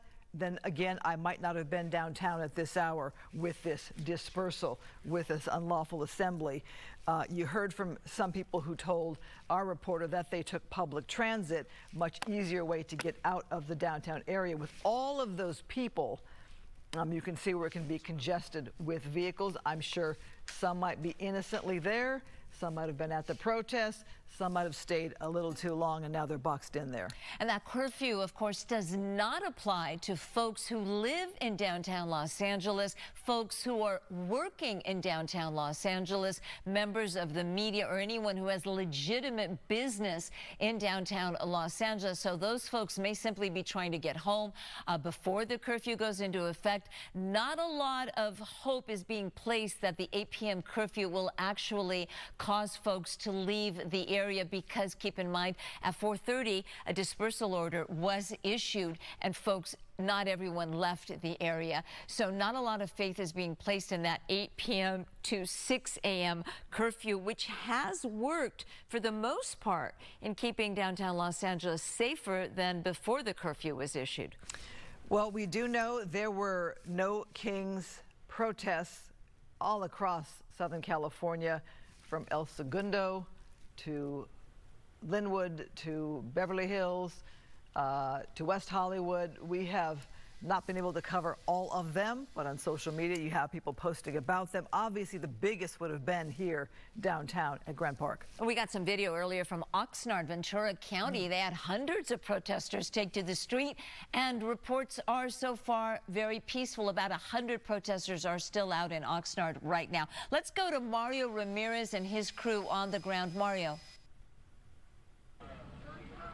Hi, Gigi. You're seeing these LAPD officers, maybe about 24, some getting into these black and whites here. They're running through this parking lot towards Spring Street, which is on the other side. We're on Broadway, and we've been watching as the remaining crowd here has been pushed from 2nd Street, now closer to 3rd Street.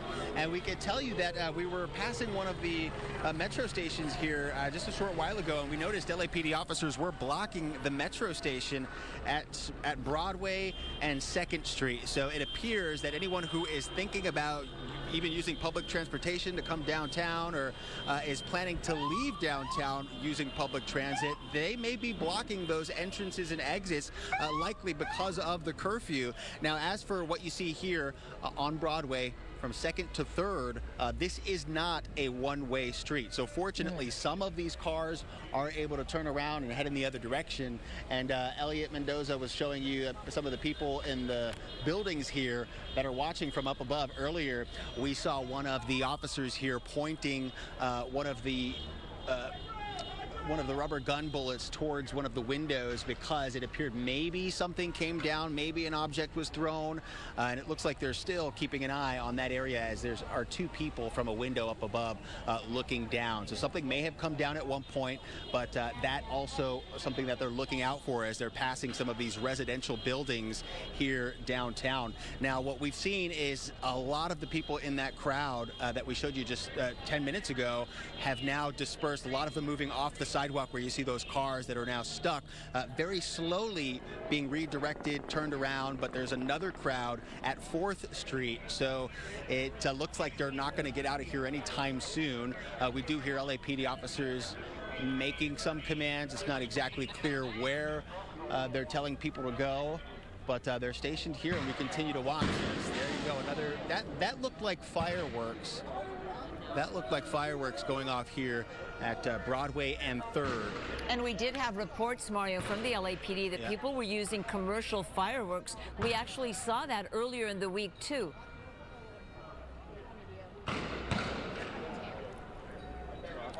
Yeah, and you continue to hear those loud noises coming from the next block here. And what police are doing is keeping a lot of the media and some of the crowd behind this skirmish line. They don't want anyone to be right in front where, between the protesters and police officers. But Yeah, we just heard those fireworks from the next intersection as people are still gathering and waving flags. To me, that's a very tense situation where you have, I'll call them members of the public there in their vehicles, caught in between a skirmish line there and officers moving forward there using those less than lethal weapons. I'm sure it's a challenge for law enforcement to get those cars moving and turned around and in an opposite direction. But with that police line moving, obviously they felt there was some kind of concern with the people that are protesting ahead of them, that they started using those less than lethal weapons there. Interesting times to see those cars there kind of, I'll say, caught up in the middle or boxed in, just because the nature of moving a bunch of cars in one direction, having them circle around and get them out of the area might take a minute. And you see those green that appeared guns marked in green, and they're clearly marked in green to indicate less lethal. They're often used for beanbag rounds, and that is when you see that officer pointing that green gun up at a building, that indicates it is less lethal force, which was authorized at about 4:30 when those first officers reported having bottles and bricks thrown at them. There you can see in the distance those LAPD officers there on the right side of your screen. We saw them just moments ago firing. Unclear if they were firing into the crowd, towards the crowd, or at what, but that indicates less lethal force, and they're clearly marked in green, so there's no mistake made. Let's go to Justin O'Brien in Skyfox, where we get an aerial shot here where we see some of the backup there with that traffic. Justin, from your site, what are you seeing there? Yeah, Christine, the LAPD is actually having some success here. They are pushing them south, and that traffic is slowly moving and making its way down south. This is where those fire hydrants were opened up a short time ago. It appears that the group here is heeding the advice and making their way south. Big building's going to come into way there, but you can see the pedestrians. Here they are, still walking south. So unclear whether they're making way to a metro station or they have vehicles or what they're doing. But they're certainly getting out of that area where Mario is. But that crowd or the line of vehicles appears more to be that they're stopping for the traffic lights than it is that they're trying not to get away. So LAPD is having success here, pushing these vehicles south. Unclear where all these people are going to go once they get towards the 110 and the 10 freeway. Christina and Gigi? Yeah, well, that is a great perspective to let us know that cars are moving, and you see the bottleneck there at the top of your screen there, where there's having to be more of a merging of vehicles there and some turning down the street there. But good to see that there is movement. Obviously, you said they're waiting for the lights to turn. Do you see police at all to the south of our screen, to the south of our picture? Obviously, the skirmish line LAPD is operating to the north there.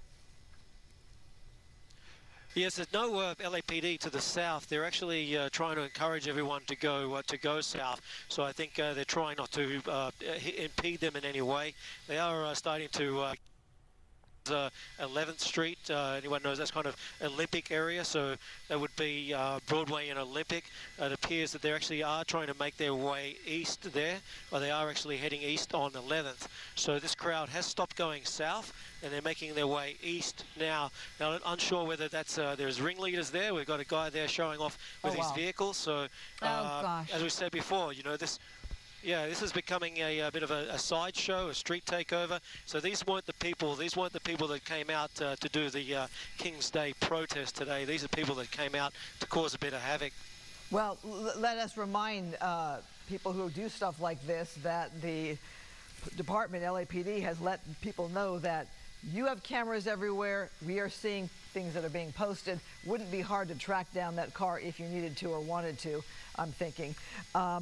As we watch the scene here and the crowd on foot and the cars trying to get through and be pushed down to the south as well, we're going to talk with former LAPD officer Dennis Zine, a former LA City Councilman and reserve officer. Dennis, as you look at the aerial shot here, thank you for joining us. I know where this building is. It's by the old Herald building where Arizona State University has a building now, the proper hotel. What do you make of the actions of LAPD in getting that crowd away from downtown? in City Hall? Well, this is not what you would consider an orderly group of people who are demonstrating about something they believe in or don't believe in. These are agitators that want to cause problems, disruption.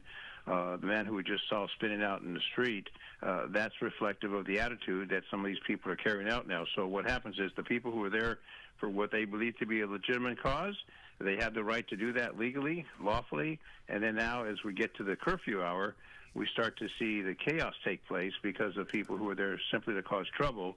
Their concern is only to cause trouble and to then have confrontation with the police. So we see how this is going to escalate as we get to the curfew hour, where then they will call for the unlawful assembly, and they're breaking the curfew law, and the buses will come in, and hopefully they'll start arresting these people who are simply there to agitate, not to have any cause except agitation and create problems for the community.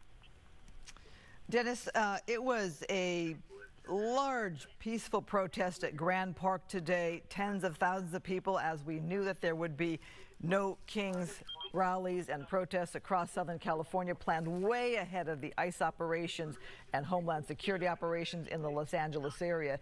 Does it surprise you at all that things turned and that LAPD had to declare this dispersal order, that they were taking objects thrown at them? Did it surprise you at all that the nature of the protest changed? It does not surprise me, because we see this happening continuously. The people who are there for the legitimate purpose of a legitimate protest on a cause that they believe, and they want to show their disdain and their concern, and it was peaceful in many areas, including the San Fernando Valley, which I was at the location on Topanga Canyon and Victory, where they had a large group, but they were protesting in a lawful manner. What we see happening now as we get closer to the curfew time downtown, we have these people who are coming in there simply to cause trouble, to cause problems, and to agitate and have confrontation with the police. I hope many of them get arrested, because what they're serving is a disservice to the people who are there for legitimate concern that they have, that they want to voice their objection, and they have the right to do that under the laws of our land. But these people are simply there to agitate, to cause problems, and to break the law.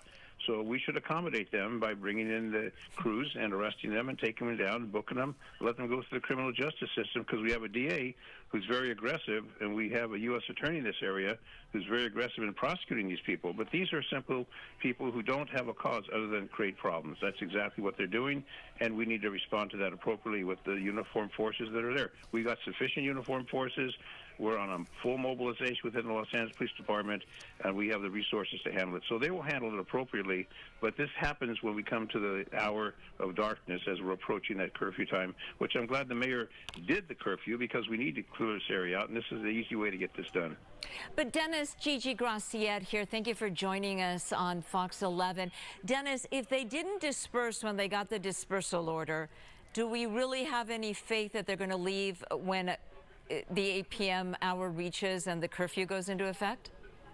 Well, then they'll be arrested. Then they'll simply be arrested, because now they're breaking the curfew, so they'll be arrested for the violation. So maybe they want to make it, we have a 35 minutes, 30 minutes left before that time, or 25 minutes.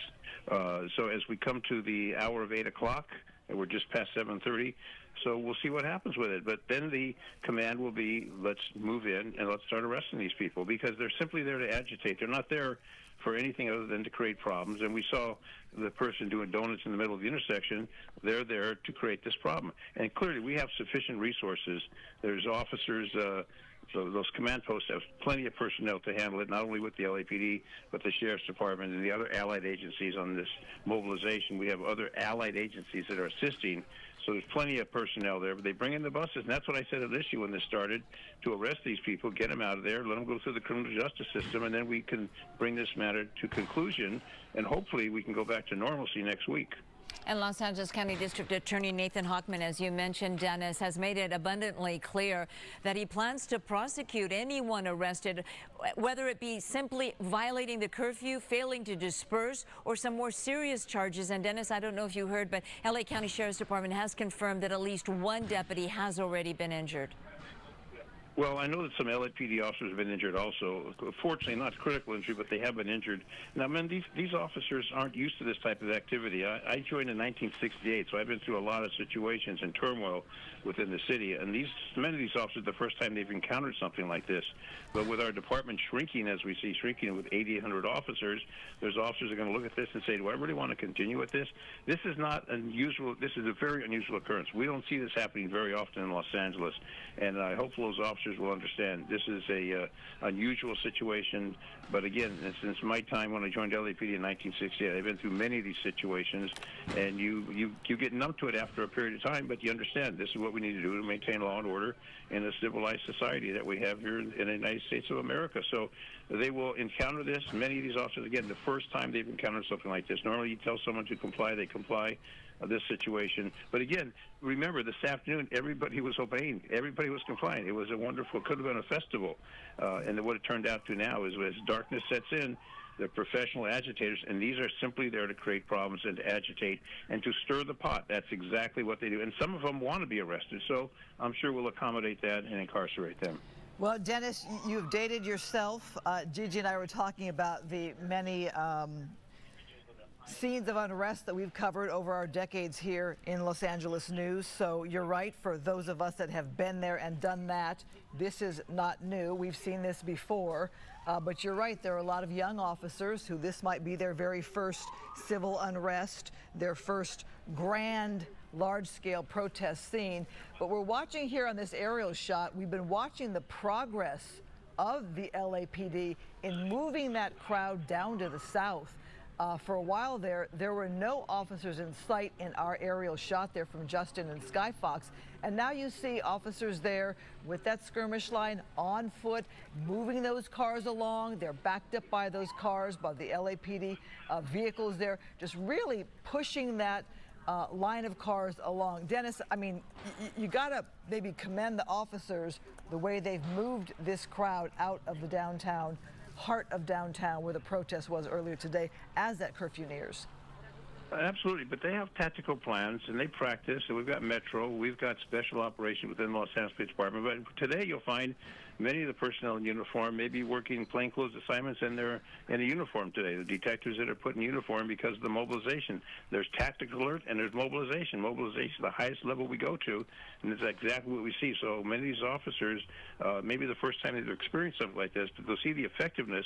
These folks know what they're doing. They practice, they train this, and they know what to do. And we've got to remember, we've got the Olympics coming to town. We've got some major events coming to Los Angeles, and this department needs to be prepared.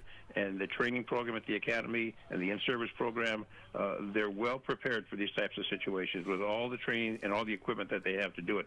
But it was been a very hot day today. I know when I was out in the valley in the uniform, it's very hot.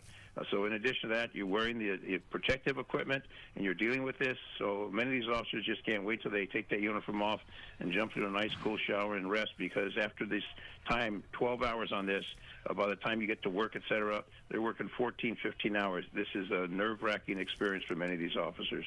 And Dennis, we're getting word from LAPD Central Division that officers are once again taking commercial-grade fireworks being launched at police officers. This happening at Broadway and 3rd. You are looking live at our shot, Skyfox above Broadway there, and you can see that skirmish line as they continue to push protesters. But we have seen all morning long reports of commercial fireworks being thrown at law enforcement. Dennis, somebody who goes to a protest and says that they're there peacefully but has a commercial grade firework in their pocket, that sort of dispels the notion that they're there for a peaceful event. Well, you obviously know when they're going with that to come to an event such as this, you know they want to cause trouble. You know they want to cause trouble. They want to cause problems. And we'll be very accommodating in taking them to jail and letting our district attorney, who's very aggressive, to prosecute them. And if they harm someone, they could face some very serious charges. If those firecrackers, the weapons they use, whatever against the police, they could be charged with some very serious felonies. So they're risking some time in prison if it escalates to that. But simply, all you have to do is leave. They tell you, turn around and walk away. It's simple. They don't want to do that. They want to sit there and have a confrontation, and we have enough resources there and enough training, enough experience, enough veterans that are there with the police department. They will be more than happy to accommodate them. So it's just a matter of time. We'll get this cleaned out shortly, and those that want to remain, they'll be taken down to the station. They'll be booked at the police facility, and they'll spend some time in jail, and they'll go to court and stand by and get your attorney and get the money ready to defend yourself. Because remember, we video all these activities along with what you're doing. The police department has taking video of this situation. So we're well prepared for the prosecution. We wish we didn't have to do that. We wish they would just leave. They've shown their support. They've shown what they believe is appropriate. Fine. Now go home. But no, they don't want to do that, so the consequences are going to be severe, very severe. You know, I'm wondering, when you detain somebody at a protest, let's say they're merely, I said merely, let's say they're breaking curfew, how does that work? Are they held all night till morning? How does that work? And I'm not sure you want to say where they go, but obviously they are detained for a portion of time to disrupt their life and several hours at least of their life. How does that work? Well, they're going to run them through. If they got any warrants, that'll be an additional charge. Post bail depends on the circumstances. If there's any unusual circumstances involved, or just failed to leave the area with the curfew, and it could escalate to very serious charges. They could have felony warrants in file. They'll be held until they do a full check on these folks, and they'll go through the criminal justice system to check them through the computers that they have available. They'll do the full check, so they'll sit in jail for a while. And if they get cited to court, or they spend time in jail, they may have warrants for their arrest, and that warrant's going to hold them in jail. So they may spend Sunday, Father's Day in jail, and some days next week. But it just depends. But they'll all be checked out. If they go for the arrest, they'll be fully checked before. Well, as they get booked, they'll be checked. And if there's any outstanding charges, those will go on top. It just tags more on top. So they'll spend more time than the person who gets cited in a court. Well, I see some activity there, more officers moving into that skirmish line. It looked like perhaps one of those less lethal weapons was fired there by an officer. I'm looking at that sign of the Grayson Bar as well as we pull out there and show that wide shot of our beautiful downtown area. I'm thinking of all the businesses that are suffering, unable to have regular customers there on a Saturday night. That Grayson Bar is one of the bars downtown. We know it's really been built up over time. And Dennis, as you look at this wider shot here, and we think of this greater 1 square mile and how much the downtown area has been built up for people that are just listening who don't live here, compared to years ago, downtown wasn't an area where you went to a restaurant or a bar on a Saturday night. You kind of you avoided downtown, but now it's a thriving area for a nightlife, and that's not happening tonight. Exactly. A nightlife, a lot of activities there. We got a Dodger game taking place at the stadium, which is very close to downtown. People oftentimes want to go to downtown and have something to eat either before or after the game. So a lot of activity is disturbed by this, but this is a downtown that's very vibrant. A lot of activity, in addition to the stores, which were looted over the last few days, a lot of restaurants. A lot of people like to go there. But with this situation, it's going to harm those businesses. When the curfew takes place, those businesses have to close. So those employees are not going to get paid for that. And the store is going to suffer the consequences. Whatever kind of store it is, if it's a restaurant, it's going to suffer. So the people who live in that area are also impacted. There are a lot of residents that live full-time in downtown Los Angeles. They're impacted by this. So this causes a lot of inconvenience to a lot of people who've done nothing wrong. They live in that area because of whatever reason. They're close to work. They like the downtown area, the environment. But this disrupts many, many people.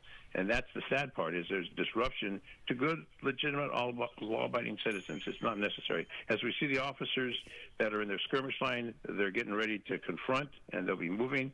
We know we've got a lot of traffic going at this particular time, but once that magic hour approaches, which is pretty quick, they're going to lock that area down, and people who haven't left are all going to get taken on those buses.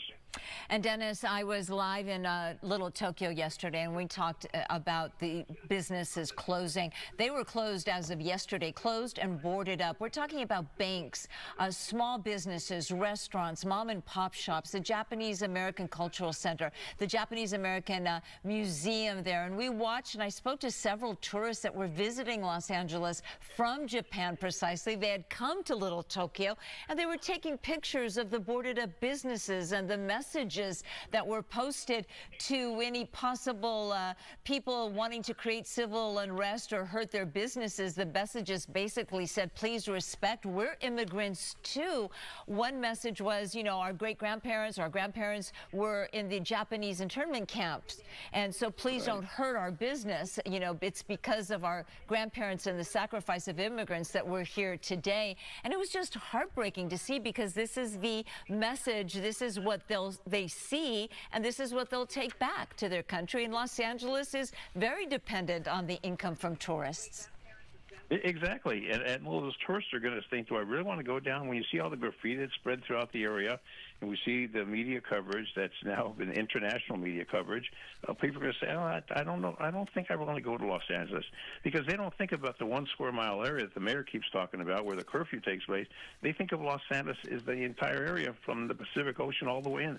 That's what they think of Los Angeles. So this is a detriment, and all those sports activities that we have down there, and the clubs and the restaurants and the activities that people want to go after the Dodger game. I mean, many people want to go to some of the restaurants and relax. You know, that's going to be shut down. So there's a lot of inconvenience, and a lot of people are going to suffer financially. Those storekeepers are going to suffer financially, and those places that have been broken into, where they've been looted, that's another problem they have to deal with. So as you see, we've got a massive show of law enforcement. This is just one part of the city, the downtown. We've got the valley, we've got the south, we've got the west. We've got officers scattered throughout this city of Los Angeles. So clearly enough resources. But the fact is, the impact is going to be lasting for a lot longer. When this comes to an end, this impact's going to continue for days and months to come. Well, we should note, with the Homeland Security and ICE operations continuing, this doesn't end Sunday or Monday when it comes to what's happening in Southern California. Obviously, the No Kings protests were planned way in advance and not tied to that at all. They were tied to the Trump administration and other things happening in Washington, D.C. But with the ICE operations continuing, Dennis, I mean, do the protests continue day in, day out, week in, week out? Could be a longer process for us. Well, absolutely, but I've heard that they're going to be modifying some of those ICE activities. That I've heard that they've come to the realization that a lot of these people, there's other ways to handle it than to go in through the way they're doing it at car washes, et cetera. And I think you're going to see a modification of the deployment when it comes to next week's activities with ICE agents. We heard that a modification when it comes to hotels, restaurants, and farm workers. Are you hearing something beyond that? Well, that's what I've heard originally, but I think what happens is, coming from the political background, that's the beginning. I think you're going to see that enhanced into some other areas, because there's a lot of people in Los Angeles, the DACA people, and we have police officers that are Los Angeles police officers who come from immigrant families. Many of them come from immigrant families, and they're members of the Los Angeles Police Department. So I think they're going to make a modification. I think that the national level, they're going to come to realization that this isn't going to work. When you see these kind of protests around the country, that's a very strong message that somebody's got to hear. So they came out with the initial, and every time they come out with the initial response, you're going to find that response enhancing other areas. And I believe we'll come back to a reasonableness. No one's opposed to the law being enforced. Do it on a fair, impartial manner, and don't go picking on certain people just because they're easy to take, whatever kind of profession they're in. And a lot of people are struggling. I mean, just if you look at the cost of living in Los Angeles, just the cost of gasoline, it's ridiculous, and people have to struggle to make ends meet. So many of these people in California, we do have in the state of California a policy, and there's a written policy in law. We do not enforce immigration, period. That's been a long-standing policy in the state of California. So when you have something like this take place, all of a sudden it's like an earthquake. It's a major shatter of the system that people have become accustomed to. So I think you're going to find our national leaders to come to a realization that this is not going to work. We can't continue with this type of situation, this type of conflict, and people having these consequences that have to deal with it every day. We can't continue working these officers 12 hours a day indefinitely. We can't continue to depend on the highway patrol to abandon the freeways and come in and help out. We need to come in with reasonableness, and the laws need to be reasonable. I saw what happened with my former colleague, Alex Padilla. I saw what happened with him. We were colleagues on the city council for many years, a personal friend, to see what happened with him. You know, the situation starts to become extreme, and I think we're facing that extreme level right now. Dennis Zine, thank you so much for your expertise. We hope we can get you back on as we continue our coverage here. I'd like to talk to you more about what we're seeing on the ground there as a former LAPD officer, a LAPD reserve officer, Los Angeles City Councilman Dennis Sine and his expertise. Thank you, Dennis. We want to go to the San Fernando Valley, and Dennis Sine mentioned that he was at a protest in the San Fernando Valley where we have a group of peaceful protesters, but I can tell you there is concern over at least a dozen cars that have either started or there's concern they're going to start a street takeover. There you are looking live. I believe this is Van Nuys Boulevard. This is where the protest ended. This is Van Nuys Boulevard and Victory Boulevard in Van Nuys. And you see a small group of protesters there, but there is concern that we may start seeing people try to do a street takeover with those donuts that we just saw a short while ago in downtown Los Angeles. Now, earlier this morning, a protest did begin in Panorama City, and folks peacefully marched to the federal building on Van Nuys Boulevard. There were no incidents really to report of, and now you see small pockets of protesters on the different corners, but no civil unrest, no civil disobedience. We're hearing that things have remained peaceful, but police are keeping their eye very closely out on a group of about a dozen cars or so because they fear there could be some type of street takeover. That is Sky Fox over the Van Nuys area, Victory and Van Nuys Boulevard. Now, we also have Sky Fox. We have two Sky Foxes tonight, and one is over Pico and Flower area. Let's take a look at what's happening there. And we talked about splinter group of protesters moving from one area to another area, and various groups. At one time, we were getting word of at least two protests, people peacefully marching up and down the street, and then the incident happening in downtown Los Angeles. Now, I believe we're looking at Pico and Flower there. A lot of traffic, the train going by. And earlier, Justin Mario Ramirez was talking about the Metro line. Yesterday at the Little Tokyo station, there were posters all over and at the bus stops, and they basically said safety on them. They were blue, and they'd been put up, and it said, "For your safety, Metro will not be operating in this area tomorrow." And then it gave various alternate routes, alternate buses or trains that people could take in the Little Tokyo, downtown Los Angeles area. So there you see a Metro train going by. I believe you're looking at Pico and Flower. Now, we understand that Sheriff Robert Luna is being briefed on the situation of what is happening. The Los Angeles County Sheriff's Department did confirm that one deputy was injured. There was a report of a horse also being injured. We understand the horse is okay, and we're working to get an update on the severity of the injuries, if they are indeed severe, that Los Angeles County Sheriff's deputy suffered in downtown Los Angeles, as you continue to see what is happening. I'd like to go back to the shot of Mario Ramirez, if that's available, back on the ground. Mario Ramirez and his photographer have been in the thick of all of this as those less lethal rounds were being fired. You see police there with those green rifles. Those are less lethal form. Basically, they're shooting off foam projectiles or launching foam projectiles. And I understand, Mario, those projectiles can go as close as 10 feet away and as far away as 110 feet. Mario?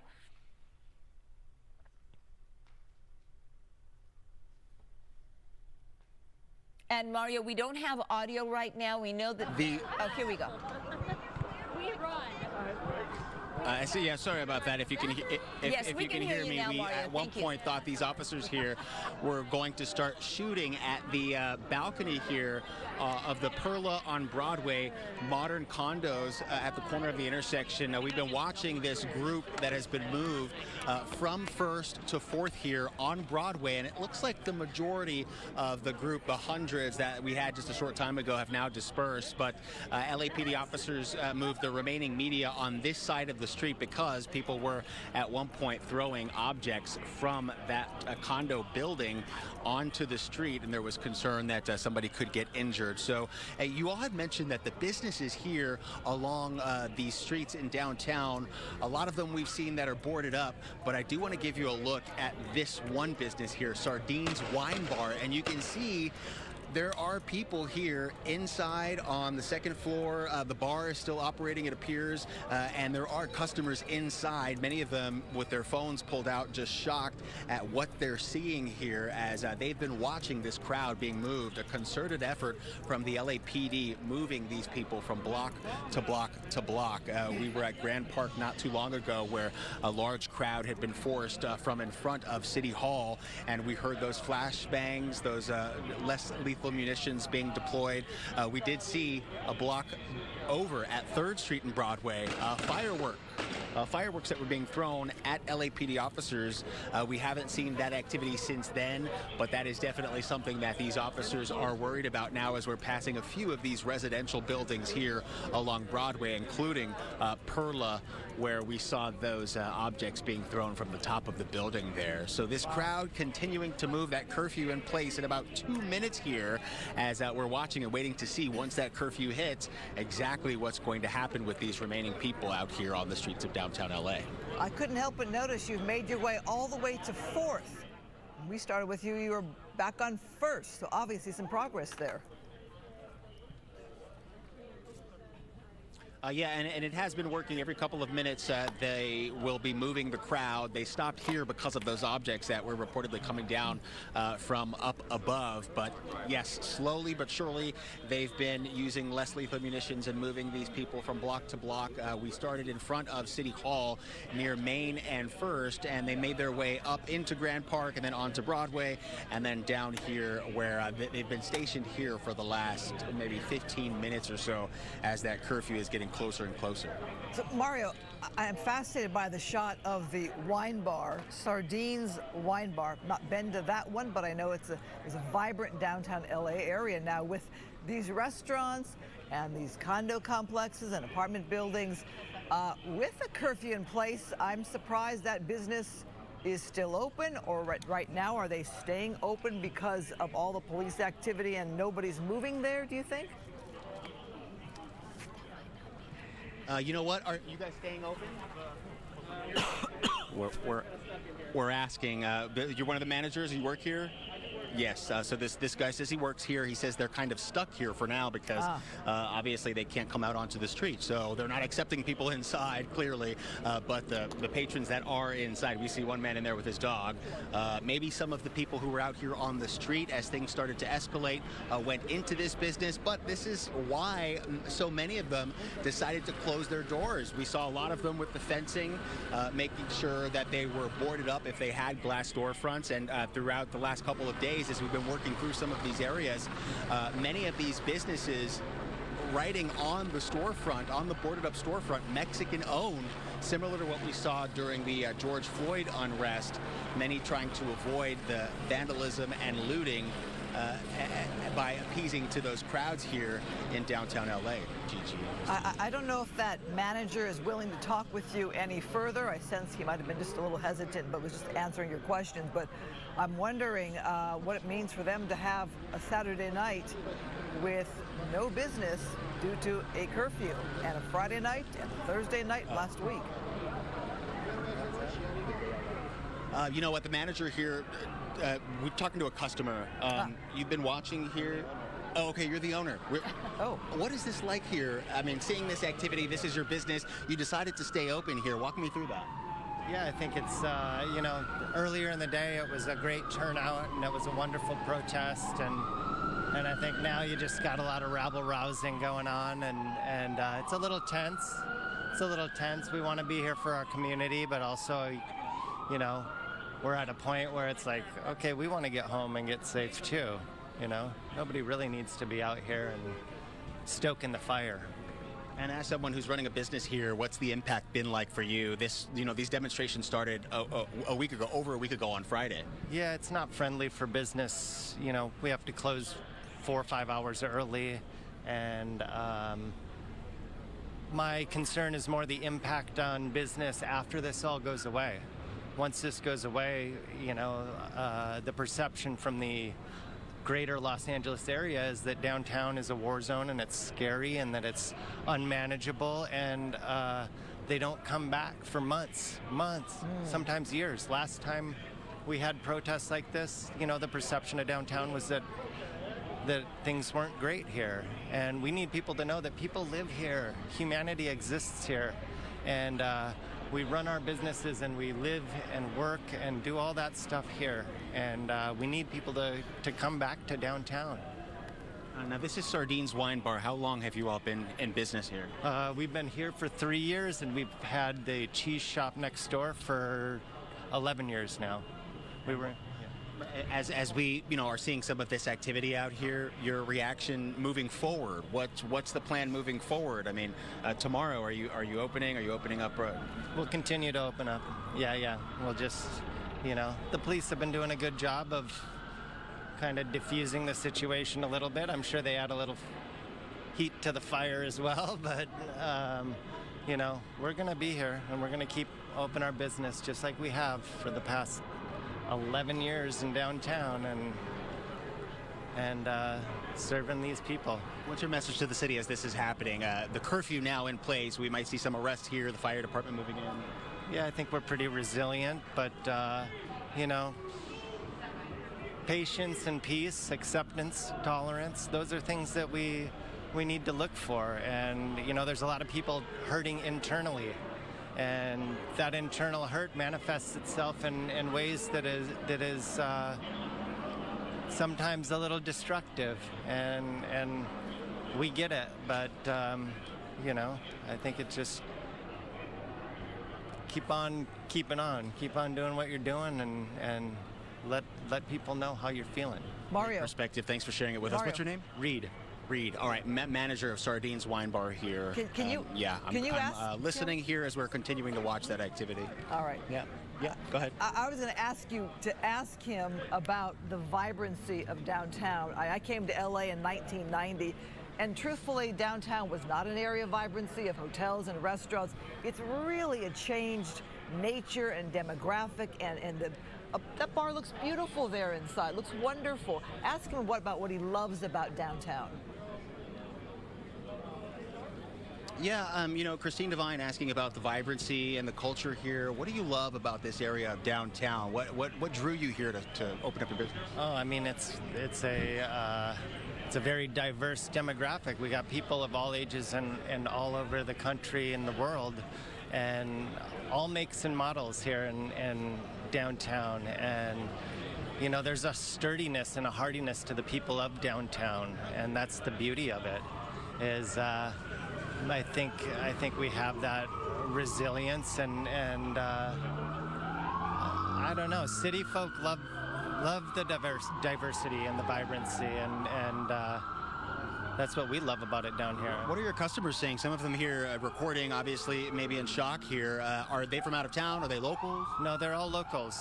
We have a very loyal local customer base, and they've been supporting us all week long. A lot of these people have been here every night, and we're looking out for each other and leaning on each other when there's tension like this. And so Mario, he lives there as well? It's just been great to see them kind of band together. And do you live here in the area as well? I live a block and a half down. And what's that been like? I mean, obviously, you're going to be going home after this. Yeah, it's, earlier in the week it was a little loud at night, but it calms down tonight. You can see I think it's going to go on a little longer, and it's going to be a little more tense, and the authorities do theare work. Maybe we can thin it out a little bit. Any communication between the businesses? Many have been boarded up, closing. What are the other businesses saying? Oh yeah, we are all about encouraging each other and helping each other out. If anybody needs anything, we're all there for each other. We all take care of each other and look out for the storefronts, and if we're open and it gets a little hairy on the inside, people are around that come and check in on you. So we appreciate it. I know you're open, so stay safe. Thanks so much for talking to us. Reed, the owner here of the Sardines Wine Bar downtown at the corner of Broadway and 4th Street. Now, the skirmish line continuing to move down that way towards 5th, and we're seeing some stragglers here, people still holding signs as that curfew is in place. We haven't seen any of those arrests being made, people taken into custody for breaking that curfew in a 1 square mile area here downtown. But we do see that law enforcement continues to move. Thank you, sir. What are you doing? All right, All so right, let's go, yeah, we'll keep an eye on things. But that's Mario, the we'll latest come here. right back to you. Let's go to the second camera while that gentleman takes his thoughts elsewhere. Let's go to that second camera that we have there. That, I believe, is 2nd Street happening right now. And you see, obviously, a large deployment there of police with their 40mm less lethal launchers there, those green rifles. You see, as I was mentioning earlier, they basically launch a foam projectile, rubber bullets as they're commonly called, and they can launch as far as 110 feet, I learned recently. And you see them, and they're clearly marked in green, so people know that those are less lethal projectiles. And you are looking live. It is 8:07. LAPD putting out the curfew, went into effect exactly 8 minutes ago, 8 p.m. to 6 a.m. for that 1 mile square area in downtown Los Angeles. And right now, this is where everything is happening. There are smaller protests, including one in Van Nuys in the San Fernando Valley. There's 100 protesters out on the streets of Oxnard right now in Ventura County, we are hearing.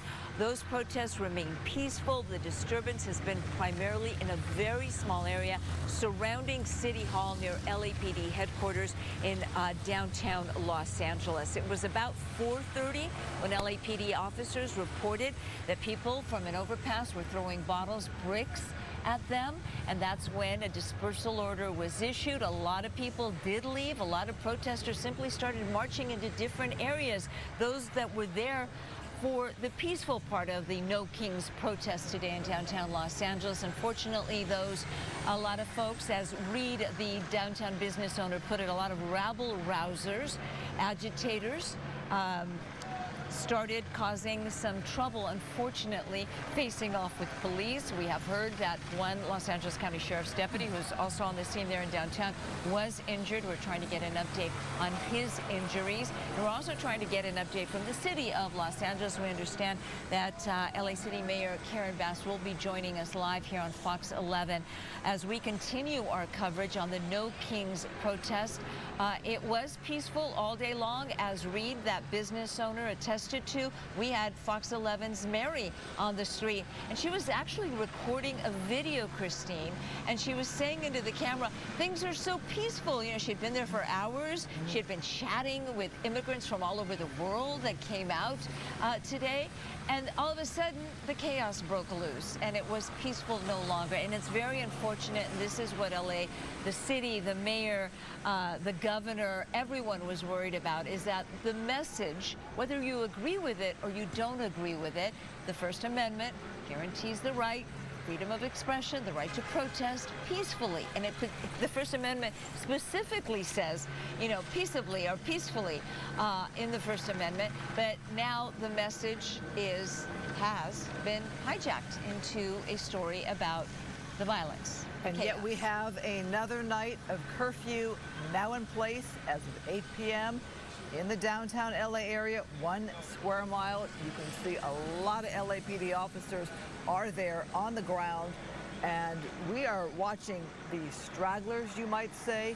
But keep in mind that curfew is now in effect, and I would say LAPD much more ready for this curfew as they were last night, sending a very strong message last night with the arrests, with that white LAPD bus, with people being detained, put into that bus. We are looking at a location here. We have cameras at a couple of locations there downtown. And these, you might say, are the stragglers on a Saturday night, because there were tens of thousands of people, as you might imagine, a massive turnout for the Dayside protest, the No Kings protest. They were happening around the country. They're happening in several locations. But downtown, a big area. That's right, and No Kings protests across the country. There were 2,000 scheduled protests throughout the United States, coast to coast. Here in Los Angeles County, at least 40 were programmed, but they ranged and they were held up and down the state. San Diego police putting out a message on X earlier today, thanking the community of San Diego for peacefully protesting, saying there had been no arrests and there had been no problems there. But unfortunately, here in Los Angeles, the situation changed at 4:30 this afternoon. Again, if you're just joining us here at Fox 11, we are continuing our coverage of the No Kings protest. We already had camera crews, and we had hoped to bring you a story at 10 o'clock of a peaceful demonstration and interviewing folks with the message they were trying to convey today on the streets of Los Angeles. We had cameras all over because there were protests all over. Van Nuys, Santa Monica, Pasadena, Ventura County, Santa Barbara, Riverside, San Bernardino saw protests all over. But at 4:30, things changed, and that's when we started to hear officer needs help calls, officers saying they were coming under attack by a group of protesters on an overpass near Alameda. And that is when that dispersal order was issued. Not everybody left. A lot of people did. There were reported up to 20,000 people on the streets of downtown Los Angeles earlier. So relatively, this is a much smaller crowd that is causing these issues. We've seen them throw things at police. Police have reported commercial fireworks being used. We saw that. We also saw that in Santa Ana during the week. Fireworks being lobbed towards law enforcement officials there, of course, Orange County Sheriff's Department and the Santa Ana Police Department. But a lot of folks came out with fireworks, and we're being told they are the commercial grade. Pepper balls were launched, trying to get the crowd to disperse. Those foam projectiles, known commonly as rubber bullets, were also shot. And we do have one confirmed report of a Los Angeles County Sheriff's deputy that has been injured. You are looking live. And let's bring in now Hunter Dunn. He is one of the coordinators of the No Kings protest. Hunter, good evening. Where are you joining us from? Hi, I just got home from the protest in downtown Los Angeles. And you have, I know you've been following the coverage. I can imagine this must be very disappointing and disheartening. Which coverage specifically? We had millions of people turn out today, but obviously in downtown Los Angeles, after tear gas and rubber bullets were fired, as I watched it happen in some cases, fired at peaceful protesters, some literally chanting just the words peaceful protest as tear gas and rubber bullets were shot at them, including one of our organizers who was handing out medical supplies. I was a little bit disheartened to see that level of state violence against civilians. Absolutely. And I'm even more disheartened by what happened in Salt Lake City earlier today. It appears that there was a shooting there, and at least one person was critically injured. We don't know the motive yet. We don't know exactly who did it, but we do know that one of our protests, one of our events was attacked, and at least one person is severely injured.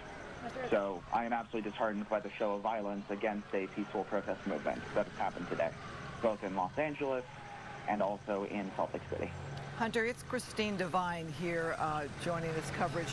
I wanted to ask you about, let's stay with the LA event first for a moment, because I'm sensing some emotion on your part when it comes to how things turned from peaceful in Grand Park to a change of a dispersal order. Obviously, we don't have cameras everywhere. You have a certain perspective from what you saw. What did you see and how things changed and when?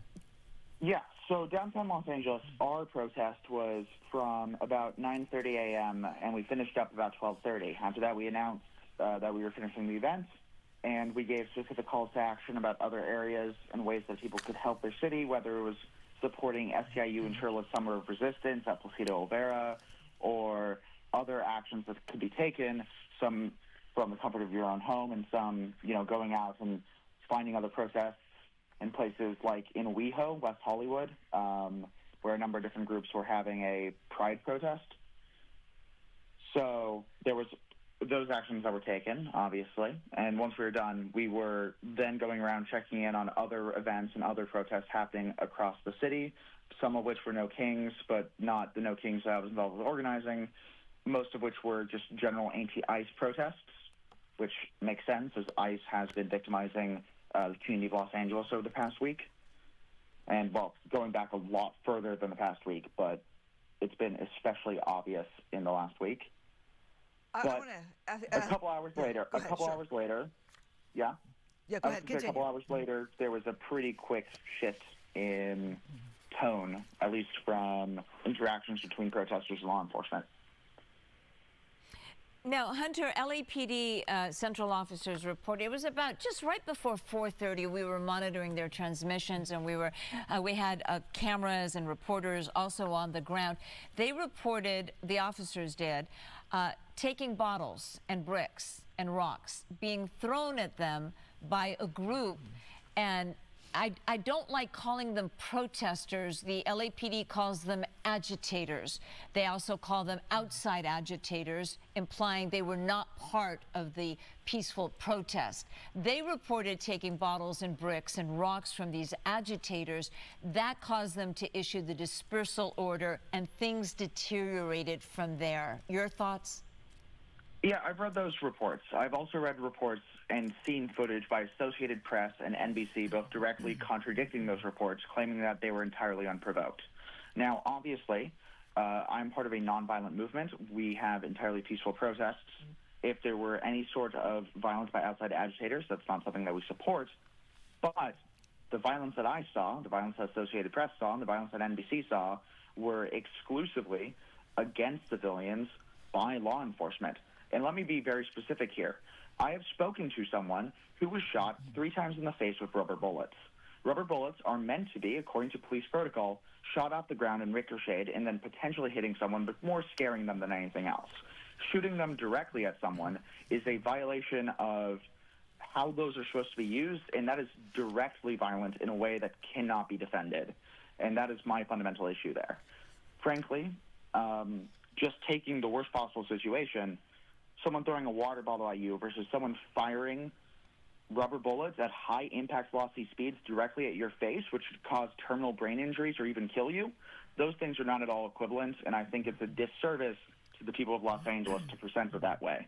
But, of course, obviously I heard you guys were talking about fireworks and stuff, and I understand in that case we obviously want to be careful when people are playing with literal fire after what happened in California over these past couple months. I was in college when those fires broke out in December, Palisades, Altadena, there's so many different fires all at once. Right, my final season actually got canceled because we had to flee our university at one point.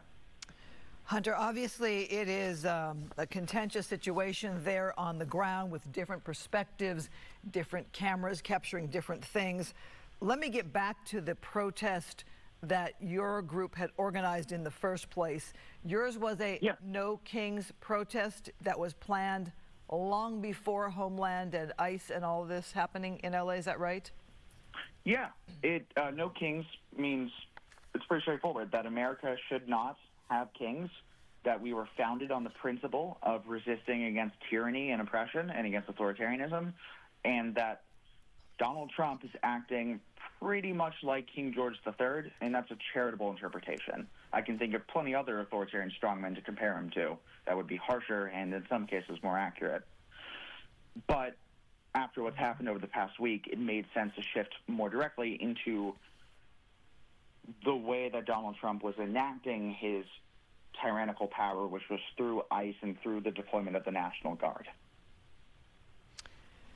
Well, obviously protests were happening around the nation today, the No Kings that were well planned in advance. You mentioned, was it Salt Lake City that you were talking about?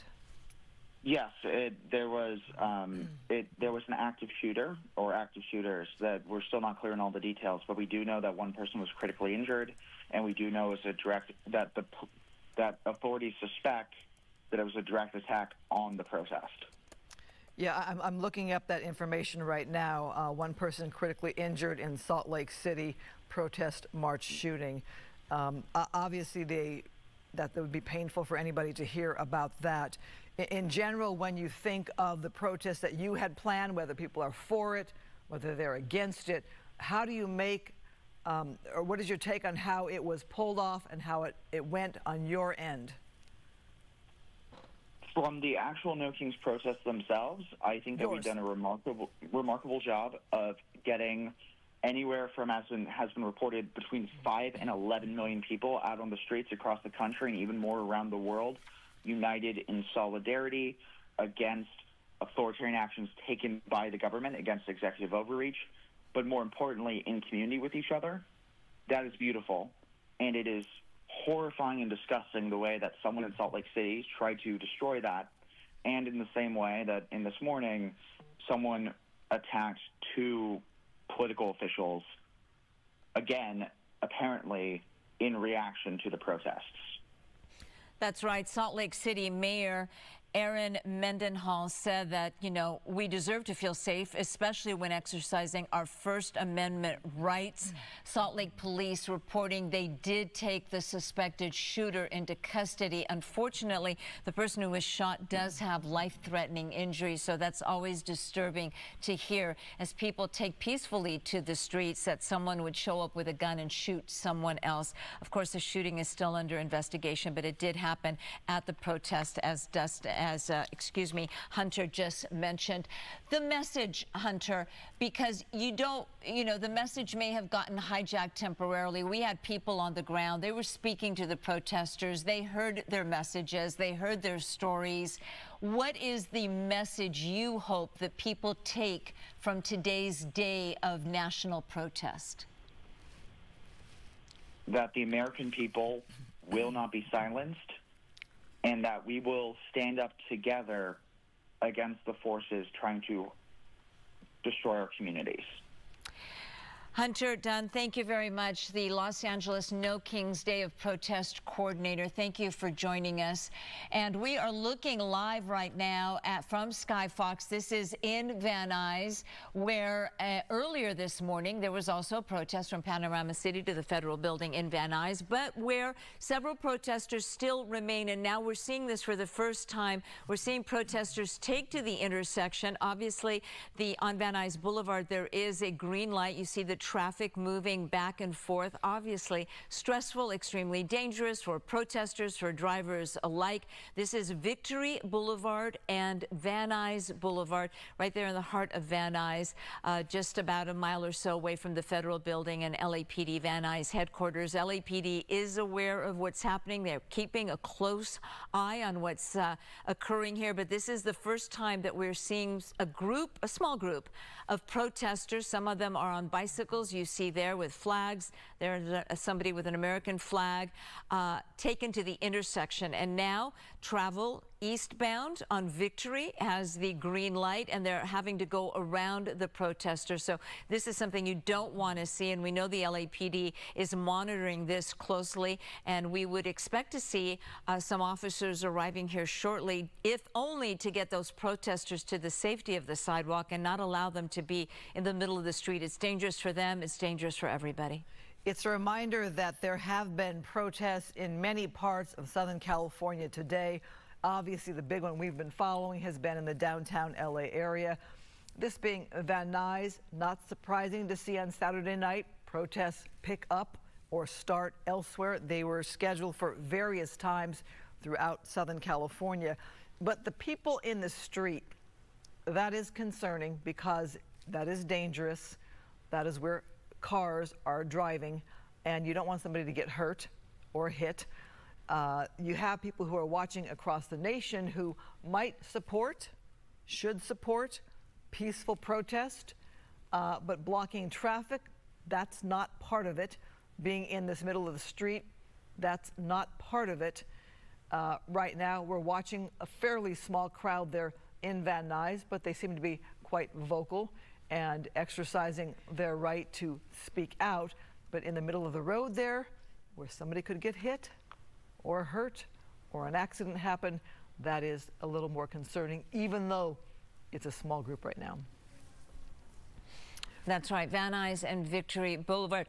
Van Nuys Boulevard has been the scene of protests all day long, starting early this morning. But again, this is the first time that we're seeing protesters take to the middle of the street. We know that LAPD is keeping a close eye. Now we see a car going, oh no, it's trying to make a right turn, but you have people in the middle of the intersection, and you have people also in the crosswalk. And now the green light is obviously on Victory. And you still have those people in the middle of the street there. And traffic is very heavy on Victory and Van Nuys Boulevard. At any hour, it's usually very busy. And then you think of a Saturday night where Not everybody in LA went to the protest. Just making my way here, I was thinking of all the people who were going about their day in whatever fashion. Some were wanting to watch the parade celebrating the Army's birthday on television. President Trump did speak as well. So you have that counter picture of what happened in Washington, D.C. with the counter picture of the No Kings protests across the nation. This is a Saturday night in the Van Nuys area, very far from downtown LA for people who don't know the area. Van Nuys is in the valley, as we say. It is north of the 134 freeway. It is near the 405 freeway. We're downtown, obviously, near very different freeways. There is no curfew in this area like there is in that 1 square mile area of the downtown LA area. I'm thinking of motorists who may not want to be a part of this or get caught up in this. This is an area then to avoid, the Van Nuys area. Van Nuys and Victory. It can be alarming to get caught up in people in the street. It can feel alarming to not know where to go or not want to hit somebody. But there you have a crowd there who feels that they want to make their voices heard in the middle of the street. You have that white car. I don't know if they're able to make a left. They're trying to make a left. Their cars are trying to navigate around the people there. And I understand that LAPD may be on the way there now. They're also monitoring the situation. I wanted to see if we could go to our other camera right now, the one that I believe is on 2nd, where I understand arrests are being made right now. Do we have that other camera up that we can take a look? This is our other camera. We're just sort of moving around to get a better shot, but we understand that on 2nd, arrests were now being made and people were seen being taken into custody. But that camera, I'm not sure if that's this camera or we do see the flashing lights of police officers. Mario Ramirez is on his way to LAPD headquarters right now for an official update, hopefully from the chief of police, Jim McDonnell. And you're looking live. This is downtown Los Angeles, and we understand that some people were being taken into custody. And we will get the numbers of people arrested. Hundreds have now been arrested during this 8 days of protest. Today is the 8th day, and we expect the numbers to be significantly higher tomorrow. The curfew did work for a while. It's not working apparently tonight. Maybe. It may be. It may be. Yeah. LAPD was able to push the crowd out of the direct downtown LA area. We're going to talk to Mayor Karen Bass in just moments, but Gigi, what are you pointing out there? This is Little Tokyo, and that is the bank, actually, I believe, that was closed yesterday. These are the boarded up businesses that you were seeing in downtown Los Angeles. That yesterday we walked all of Little Tokyo, and businesses boarded up and closed. Now, I don't know if we have, do we have the mayor on the line already? Yeah, we do. Mayor Karen Bass, thank you so much for joining us. Christine Devine here with Gigi Graciette on a Saturday night. As you're watching live what's happening in downtown LA right now, the curfew on for about 30 minutes, where does the city stand tonight? Well, I think the city stands enforcing the curfew. Overall, today was peaceful, considering how many protests took place. There were about 15 different protests all around the city. And of course, we were most concerned about the protests downtown. There were some difficulties there, but we are hopeful that we will be able to quickly get people to disperse without a lot of arrests for unlawful assembly or curfew violations. Over the last couple of days, that's where we have been. The number of arrests have dropped considerably. But of course, you know, this protest was one that was planned for months. That really was not about ICE. It was more about the military parade and the overreach of the administration. But then, of course, when the raids happened, then that expanded the view of the reason for the protest. But I'm sure it also contributed to thousands more people being in the streets that would have been. Now, Mayor, obviously the city, the LAPD, was prepared for the worst, but you specifically asked for peace, and you specifically asked that people not be violent because it would just feed into the rhetoric that's coming, that people, this perception that they have. President Trump said if it wasn't for him and if it wasn't for the National Guard, we would all be burning down right now. And you asked them not to be violent, not to feed into the rhetoric. This has to be disheartening.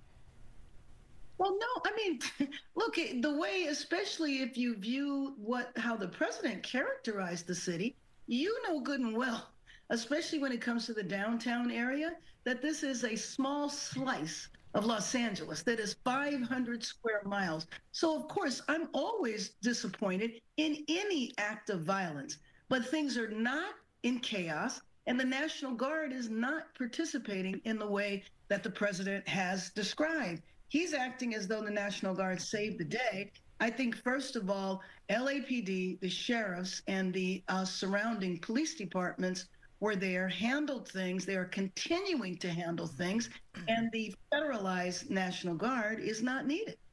Where do we go from here? So that the national protests, as you mentioned, were well planned in advance, happened today.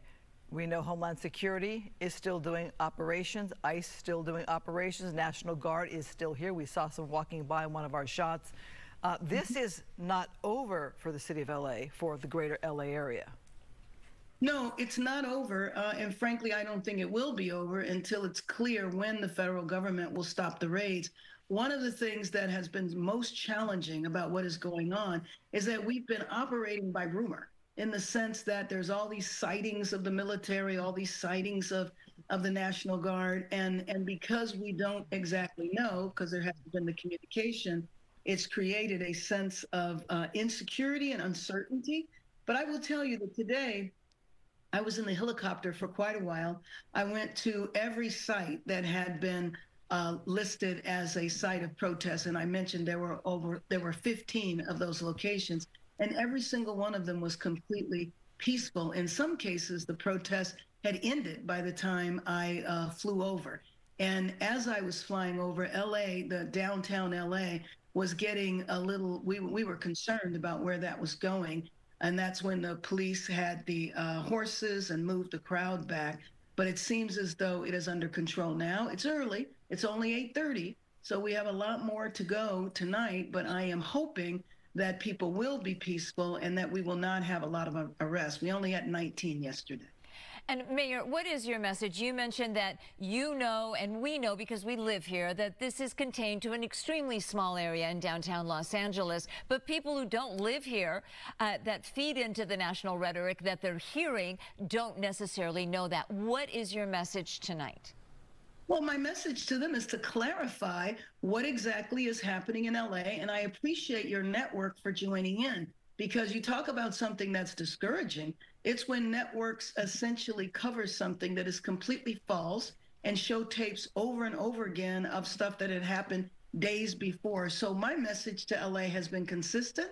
It's to be peaceful. It's if you actually care about immigrants, you are not going to be violent. And if you are violent, then we know that you're just being violent. It is not on behalf of any cause. And we will deal with you. You will be held accountable. But if you look at the tens of thousands of people that were downtown in LA today in that protest, it was overwhelmingly peaceful.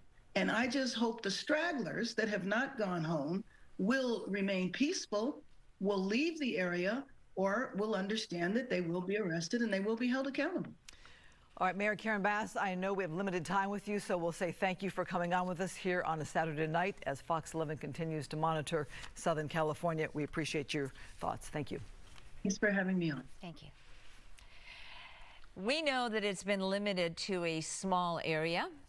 What are we looking at? Oh, that is the lawmaker in Minnesota who was killed today. We know, Gigi, our day started out in a very tragic way as we learned of a lawmaker and her husband who were killed. Another lawmaker and his wife were shot beforehand.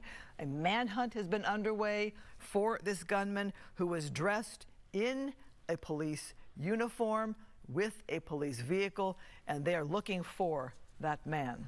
That right, that manhunt continues in Minnesota. The suspect has been identified as Vance Bolter. He is accused of shooting and killing State Representative Melissa Hortman and her husband, and also shooting State Senator John Hoffman and his wife. They were both shot.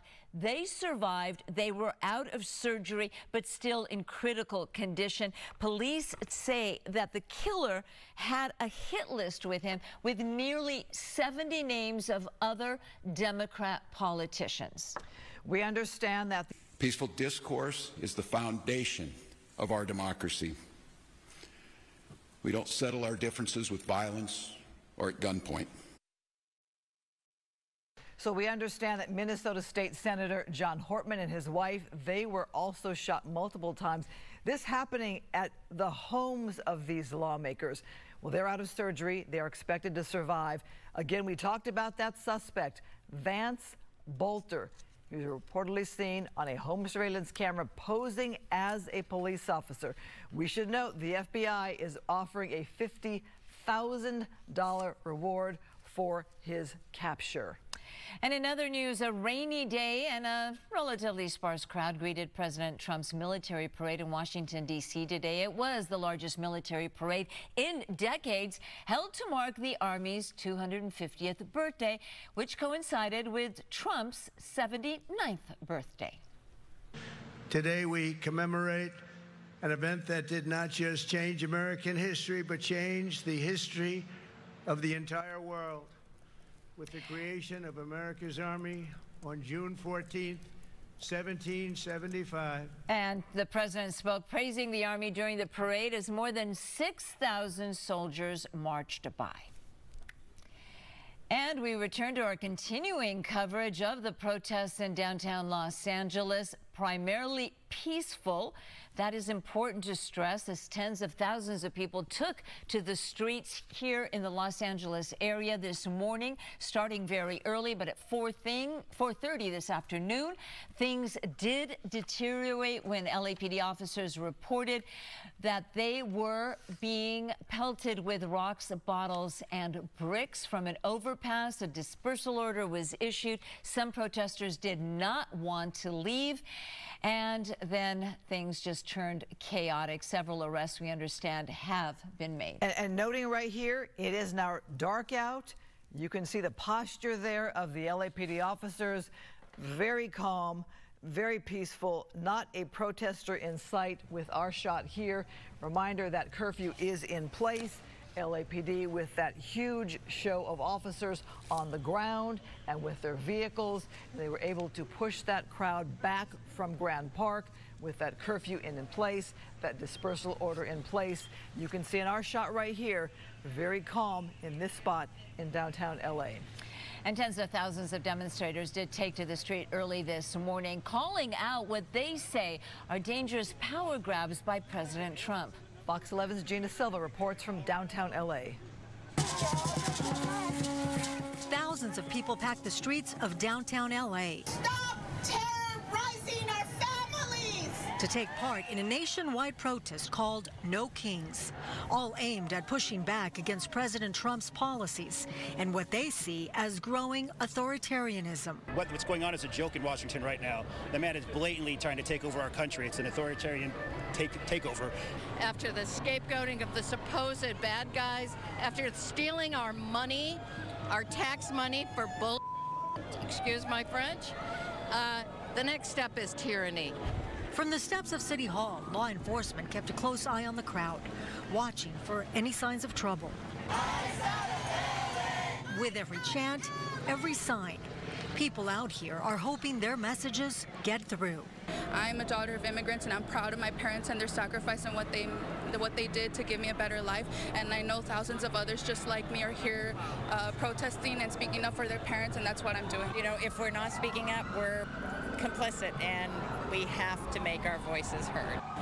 For many like Adam, seeing members of their community taken by ICE is exactly why they're out here protesting. Seeing families being torn apart, it's not right. You know, it shouldn't be happening in this country. These people help build this nation, and it's just, it hurts me inside to see it. Stop the raids! It's terrible. It's terrible. It really makes me feel sick. It's depressing. You know, it's, how can I put it? It's just something that shouldn't be happening at all. Outside City Hall, this demonstration received a lot of attention. Russian activists with a bold message. I am an activist from Russia. I spent 2 years in jail because I was there under a political criminal case for a peaceful protest, and it started to feel a lot like that. It's very powerful. I'm kind of shaking inside because I fear that's what we're moving towards, and I'm born and raised here. I am the granddaughter of Mexican immigrants. I'm scared, but I won't be scared into silence. Protesters say this is just the beginning. They promise to keep demonstrating until their voices are heard. Reporting from downtown LA, I'm Gina Silva, Fox 11 News. And similar demonstrations took place nationwide today in cities like New York, Chicago, Atlanta, and Philadelphia. Back here at home, we take you to Culver City today for more protests as well. You can see the crowds there took over an entire street there in Culver City. And now another vantage point of the No Kings protest, also Culver City there. About 1,000 people taking to the streets in that area. And Fox 11's Stu Mandel was overhead in Sky Fox, and he gave us this report. Sky Fox, it's the No Kings Day, and we're not over downtown Los Angeles, we're over downtown Culver City. That's going to be Culver City Hall right there. You can see the crowds out here, same protest, different location. Now this is going to be in the Culver City area. You can see this one taking over. This is going to be Culver Boulevard in the downtown Culver City area. Now the crowds may be a little less out here. The message is the same. They've got a big crowd, and they are basically taking over the street out here. Still very peaceful this afternoon, but you can see that this is another protest in Los Angeles, but this one in the Culver City area. I'm Stu in Skyvox, sending it back to y'all. Join Mario Ramirez live at LAPD headquarters, where I believe he's with Chief McDonald. Mario? Yeah, Gigi, that's right. Chief Jim McDonald joining me now to give us an update really on how this has all been playing out. Thanks for joining us here on such a busy night. Can you walk us through how this played out? We know there was large crowds here early in the afternoon, early in the morning, and it was peaceful, and things took a turn. Yeah, it was. It's a real shame because the day started out very peaceful. We had about 30,000 people here expressing their feelings and exercising their First Amendment rights. Our job is to protect that, and we did that very well. And then about mid-afternoon or a little bit later, we started to see some of the folks come out, the agitators that come in. Many of them come in from out of town, very sophisticated as far as having two-way radios and strategies to be able to move the crowd around, divert police from one place to another. Well practiced in this kind of event. And things changed. Officers and deputies started taking rocks and bottles over here by the LA Mall, and at that point, when it became violent and endangered people in the environment, peaceful protesters and others who were there, officers declared an unlawful assembly, gave sufficient time for everybody to leave, declared it a couple of times, and ultimately then had to deploy gas to be able to clear the street.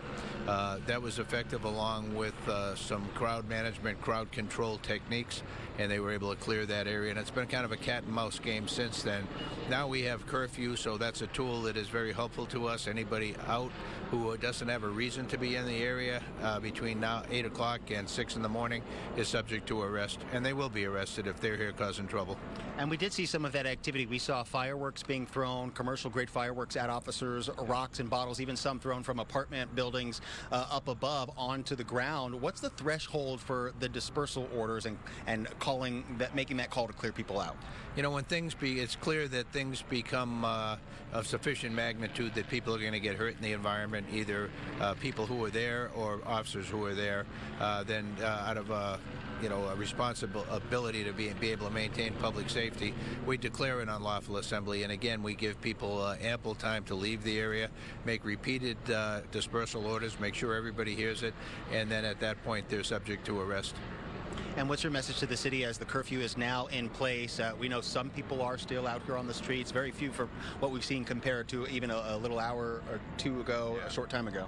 Yeah, the crowd has decreased. I'd say we have, the last estimate I heard was between 1,000 and 2,000 people still out, but splintered all over the downtown area. No major groups like we saw earlier in the day, and I think the curfew will take care of many of those folks moving out of the area. And so my ask is, this is our city. This is the most beautiful city, I believe, maybe one of them in the world.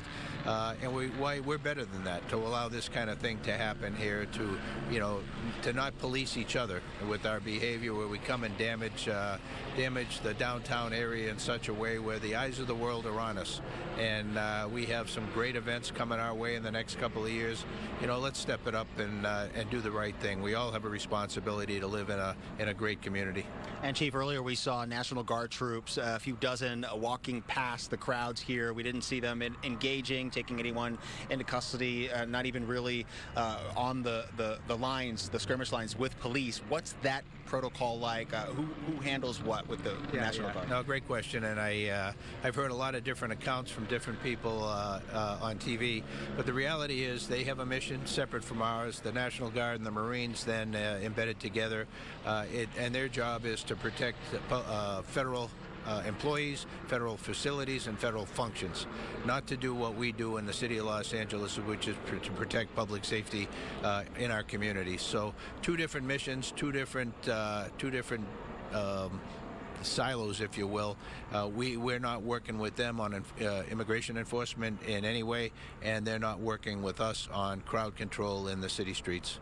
Now, again, as that curfew went into place at 8 o'clock, we're getting closer to the 9 o'clock hour. What's the plan moving into tonight? How many officers are out here on the streets, and what are we looking for? Yeah, there's a lot of officers out here on the streets. I wouldn't give a number. That wouldn't be probably prudent, but our folks are out here deployed very heavily.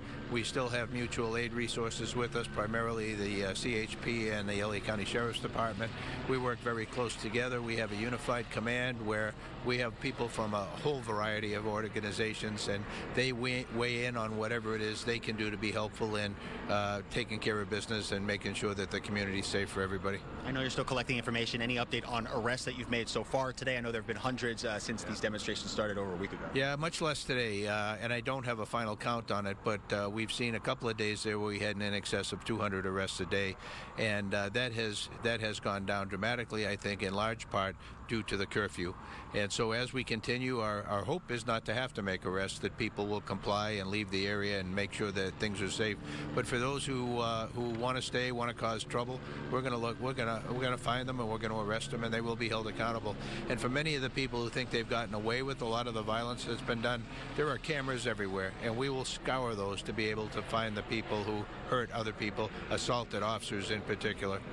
I know there's been at least one report of a sheriff's deputy being injured. Any of your officers injured? Oh, yeah, we've had, I believe, the latest 10 officers injured to some degree. But I'll tell you, we've had people drive into them in the crowd. We've had people have Molotov cocktails are being used. We've had commercial-grade fireworks being shot at them, hit in the face with rocks and bottles, and they get treated medically and get back out in the field and get into the mix again. The spirit is great. I have so much admiration for our folks, the restraint that they've shown out there since we've been out here, and just their willingness to be able to put themselves in harm's way to protect the community. Really impressed. You have a long history in law enforcement, but you've been in this position. You're fairly new as the police chief here. How does that play into your approach here? I grew up in this organization. I spent 29 years here, my first trip, and then went to Long Beach PD for 5, was sheriff for 4, and consulting and working at USC at a think tank on public safety issues. And to be able to be back in the environment that meant so much to me, was so much a part of who I am, I feel blessed and honored. And lastly, your message to the demonstrators who feel that maybe they're being pushed off the streets unjustly. They want to be out here. They're calling for free speech and say, they deserve to be out here. I know there's a curfew, but many of them feel that they're being pushed back before they should be. Yeah. No, a curfew is not declared unless things are of sufficient seriousness that it's not not to the benefit of the overall community to allow people to be out after 8 o'clock, hours of darkness. And so we look at that, we reevaluate that every day. Ultimately, the mayor will make the decision on that. But it's been a great tool for us to preserve businesses so they're not vandalized at night. And ultimately, I think it's been a tremendous help to us in getting to where we are this far. Chief, we have Gigi Graciette and Christine Devine on the news desk right now. We definitely appreciate you joining us out here again on such a busy night, but we want to, if you guys have any questions back there on the desk for the chief here, we are standing by. Mario, if you could please ask the chief, we had one of the organizers of the No Kings Los Angeles protest on just a short while ago, and he seemed to imply that it was the LAPD who escalated the violence. And we heard calls here at the station of officers taking frozen bottles, rocks, and bricks being thrown at them. Does he want to respond to that so we have some clarity? Yeah, Gigi was saying earlier they had heard from one of the No Kings Day organizers here in downtown LA saying that it was the LAPD that initially agitated things with rubber bullets or tear gas. What's your response to that notion that the LAPD is pushing back ahead of time? Yeah, absolutely not. We have so many people out here making sure that things go right. The restraint that I've seen shown is remarkable, really, when I see what our officers are subjected to on and on and on throughout the day, now over a week period of time. And so, we look very closely at that. We make sure we hold our officers to a high level of accountability, and I'm very comfortable that that is not the case. And I think anybody watching TV for any length of time on this whole event as it played out, no, that's not the case. I've got a question. Thank you, Chief. So if we can let the chief know it's Christine Devine with Gigi, because we've all together have covered, as I've mentioned before, decades of news in Los Angeles and many a protest in Los Angeles going back to the 1992 riots with Rodney King's situation. My question for the chief is, this is not going to end tonight because Homeland Security is still doing its operations. What are his concerns moving forward? Yeah, Christine Devine on the desk recalling the 1992 riots, and with these immigration raids moving forward, demonstrators say they're not stopping here. Right. What are your concerns moving forward ahead with these demonstrations that are continuing to be planned here? Well, number one, that they remain peaceful. We're here to support anybody's right to demonstrate, to protest, and to express their First Amendment rights. That's what we do. For those who cross the line and try and hurt others, try and vandalize the environment or cause havoc, we're going to be able to identify them and hold them accountable for that. And I'm fairly comfortable that now we'll start to see fewer and fewer people engaging in that activity and make it easier for us to be able to identify them and make arrests. Question. So if people are capturing things on video, they're posting it on social media, that they feel the officer in that shot might have done something that was not in policy, how does the chief and the department address that if something is perceived as being not in policy? Yeah, Christine's asking if someone does maybe videotape record any action between demonstrators and officers that might not follow protocol. Right. How is that handled? Maybe body-worn camera footage. Is there a point where that will be shared at all? Oh, no, absolutely. I mean, there's so many cameras in the environment a police officer operates in. When they're in the vehicles, they have digital in-car camera video. They have body-worn camera on their body. And then you go anywhere, and there's cameras in the environment. And when there's an investigation to be done, we look for all of that video to be able to put the whole story together, either substantiate an allegation or refute it and be able to move on from there. And so the level of accountability for police officers today, I would say, is unlike any other profession. I don't know of anyone else who wears body cameras in the course and scope of their duty. And one more question, if I may, if the chief will allow. People from around the nation, around the world are watching this. I think probably, Mario, you've had people text you and say, are you okay? How's it going? What would the chief say about what's happening in Los Angeles when I have relatives who write and call me, how are the riots? What would the chief say about his view of what's happening? What would he say to the nation?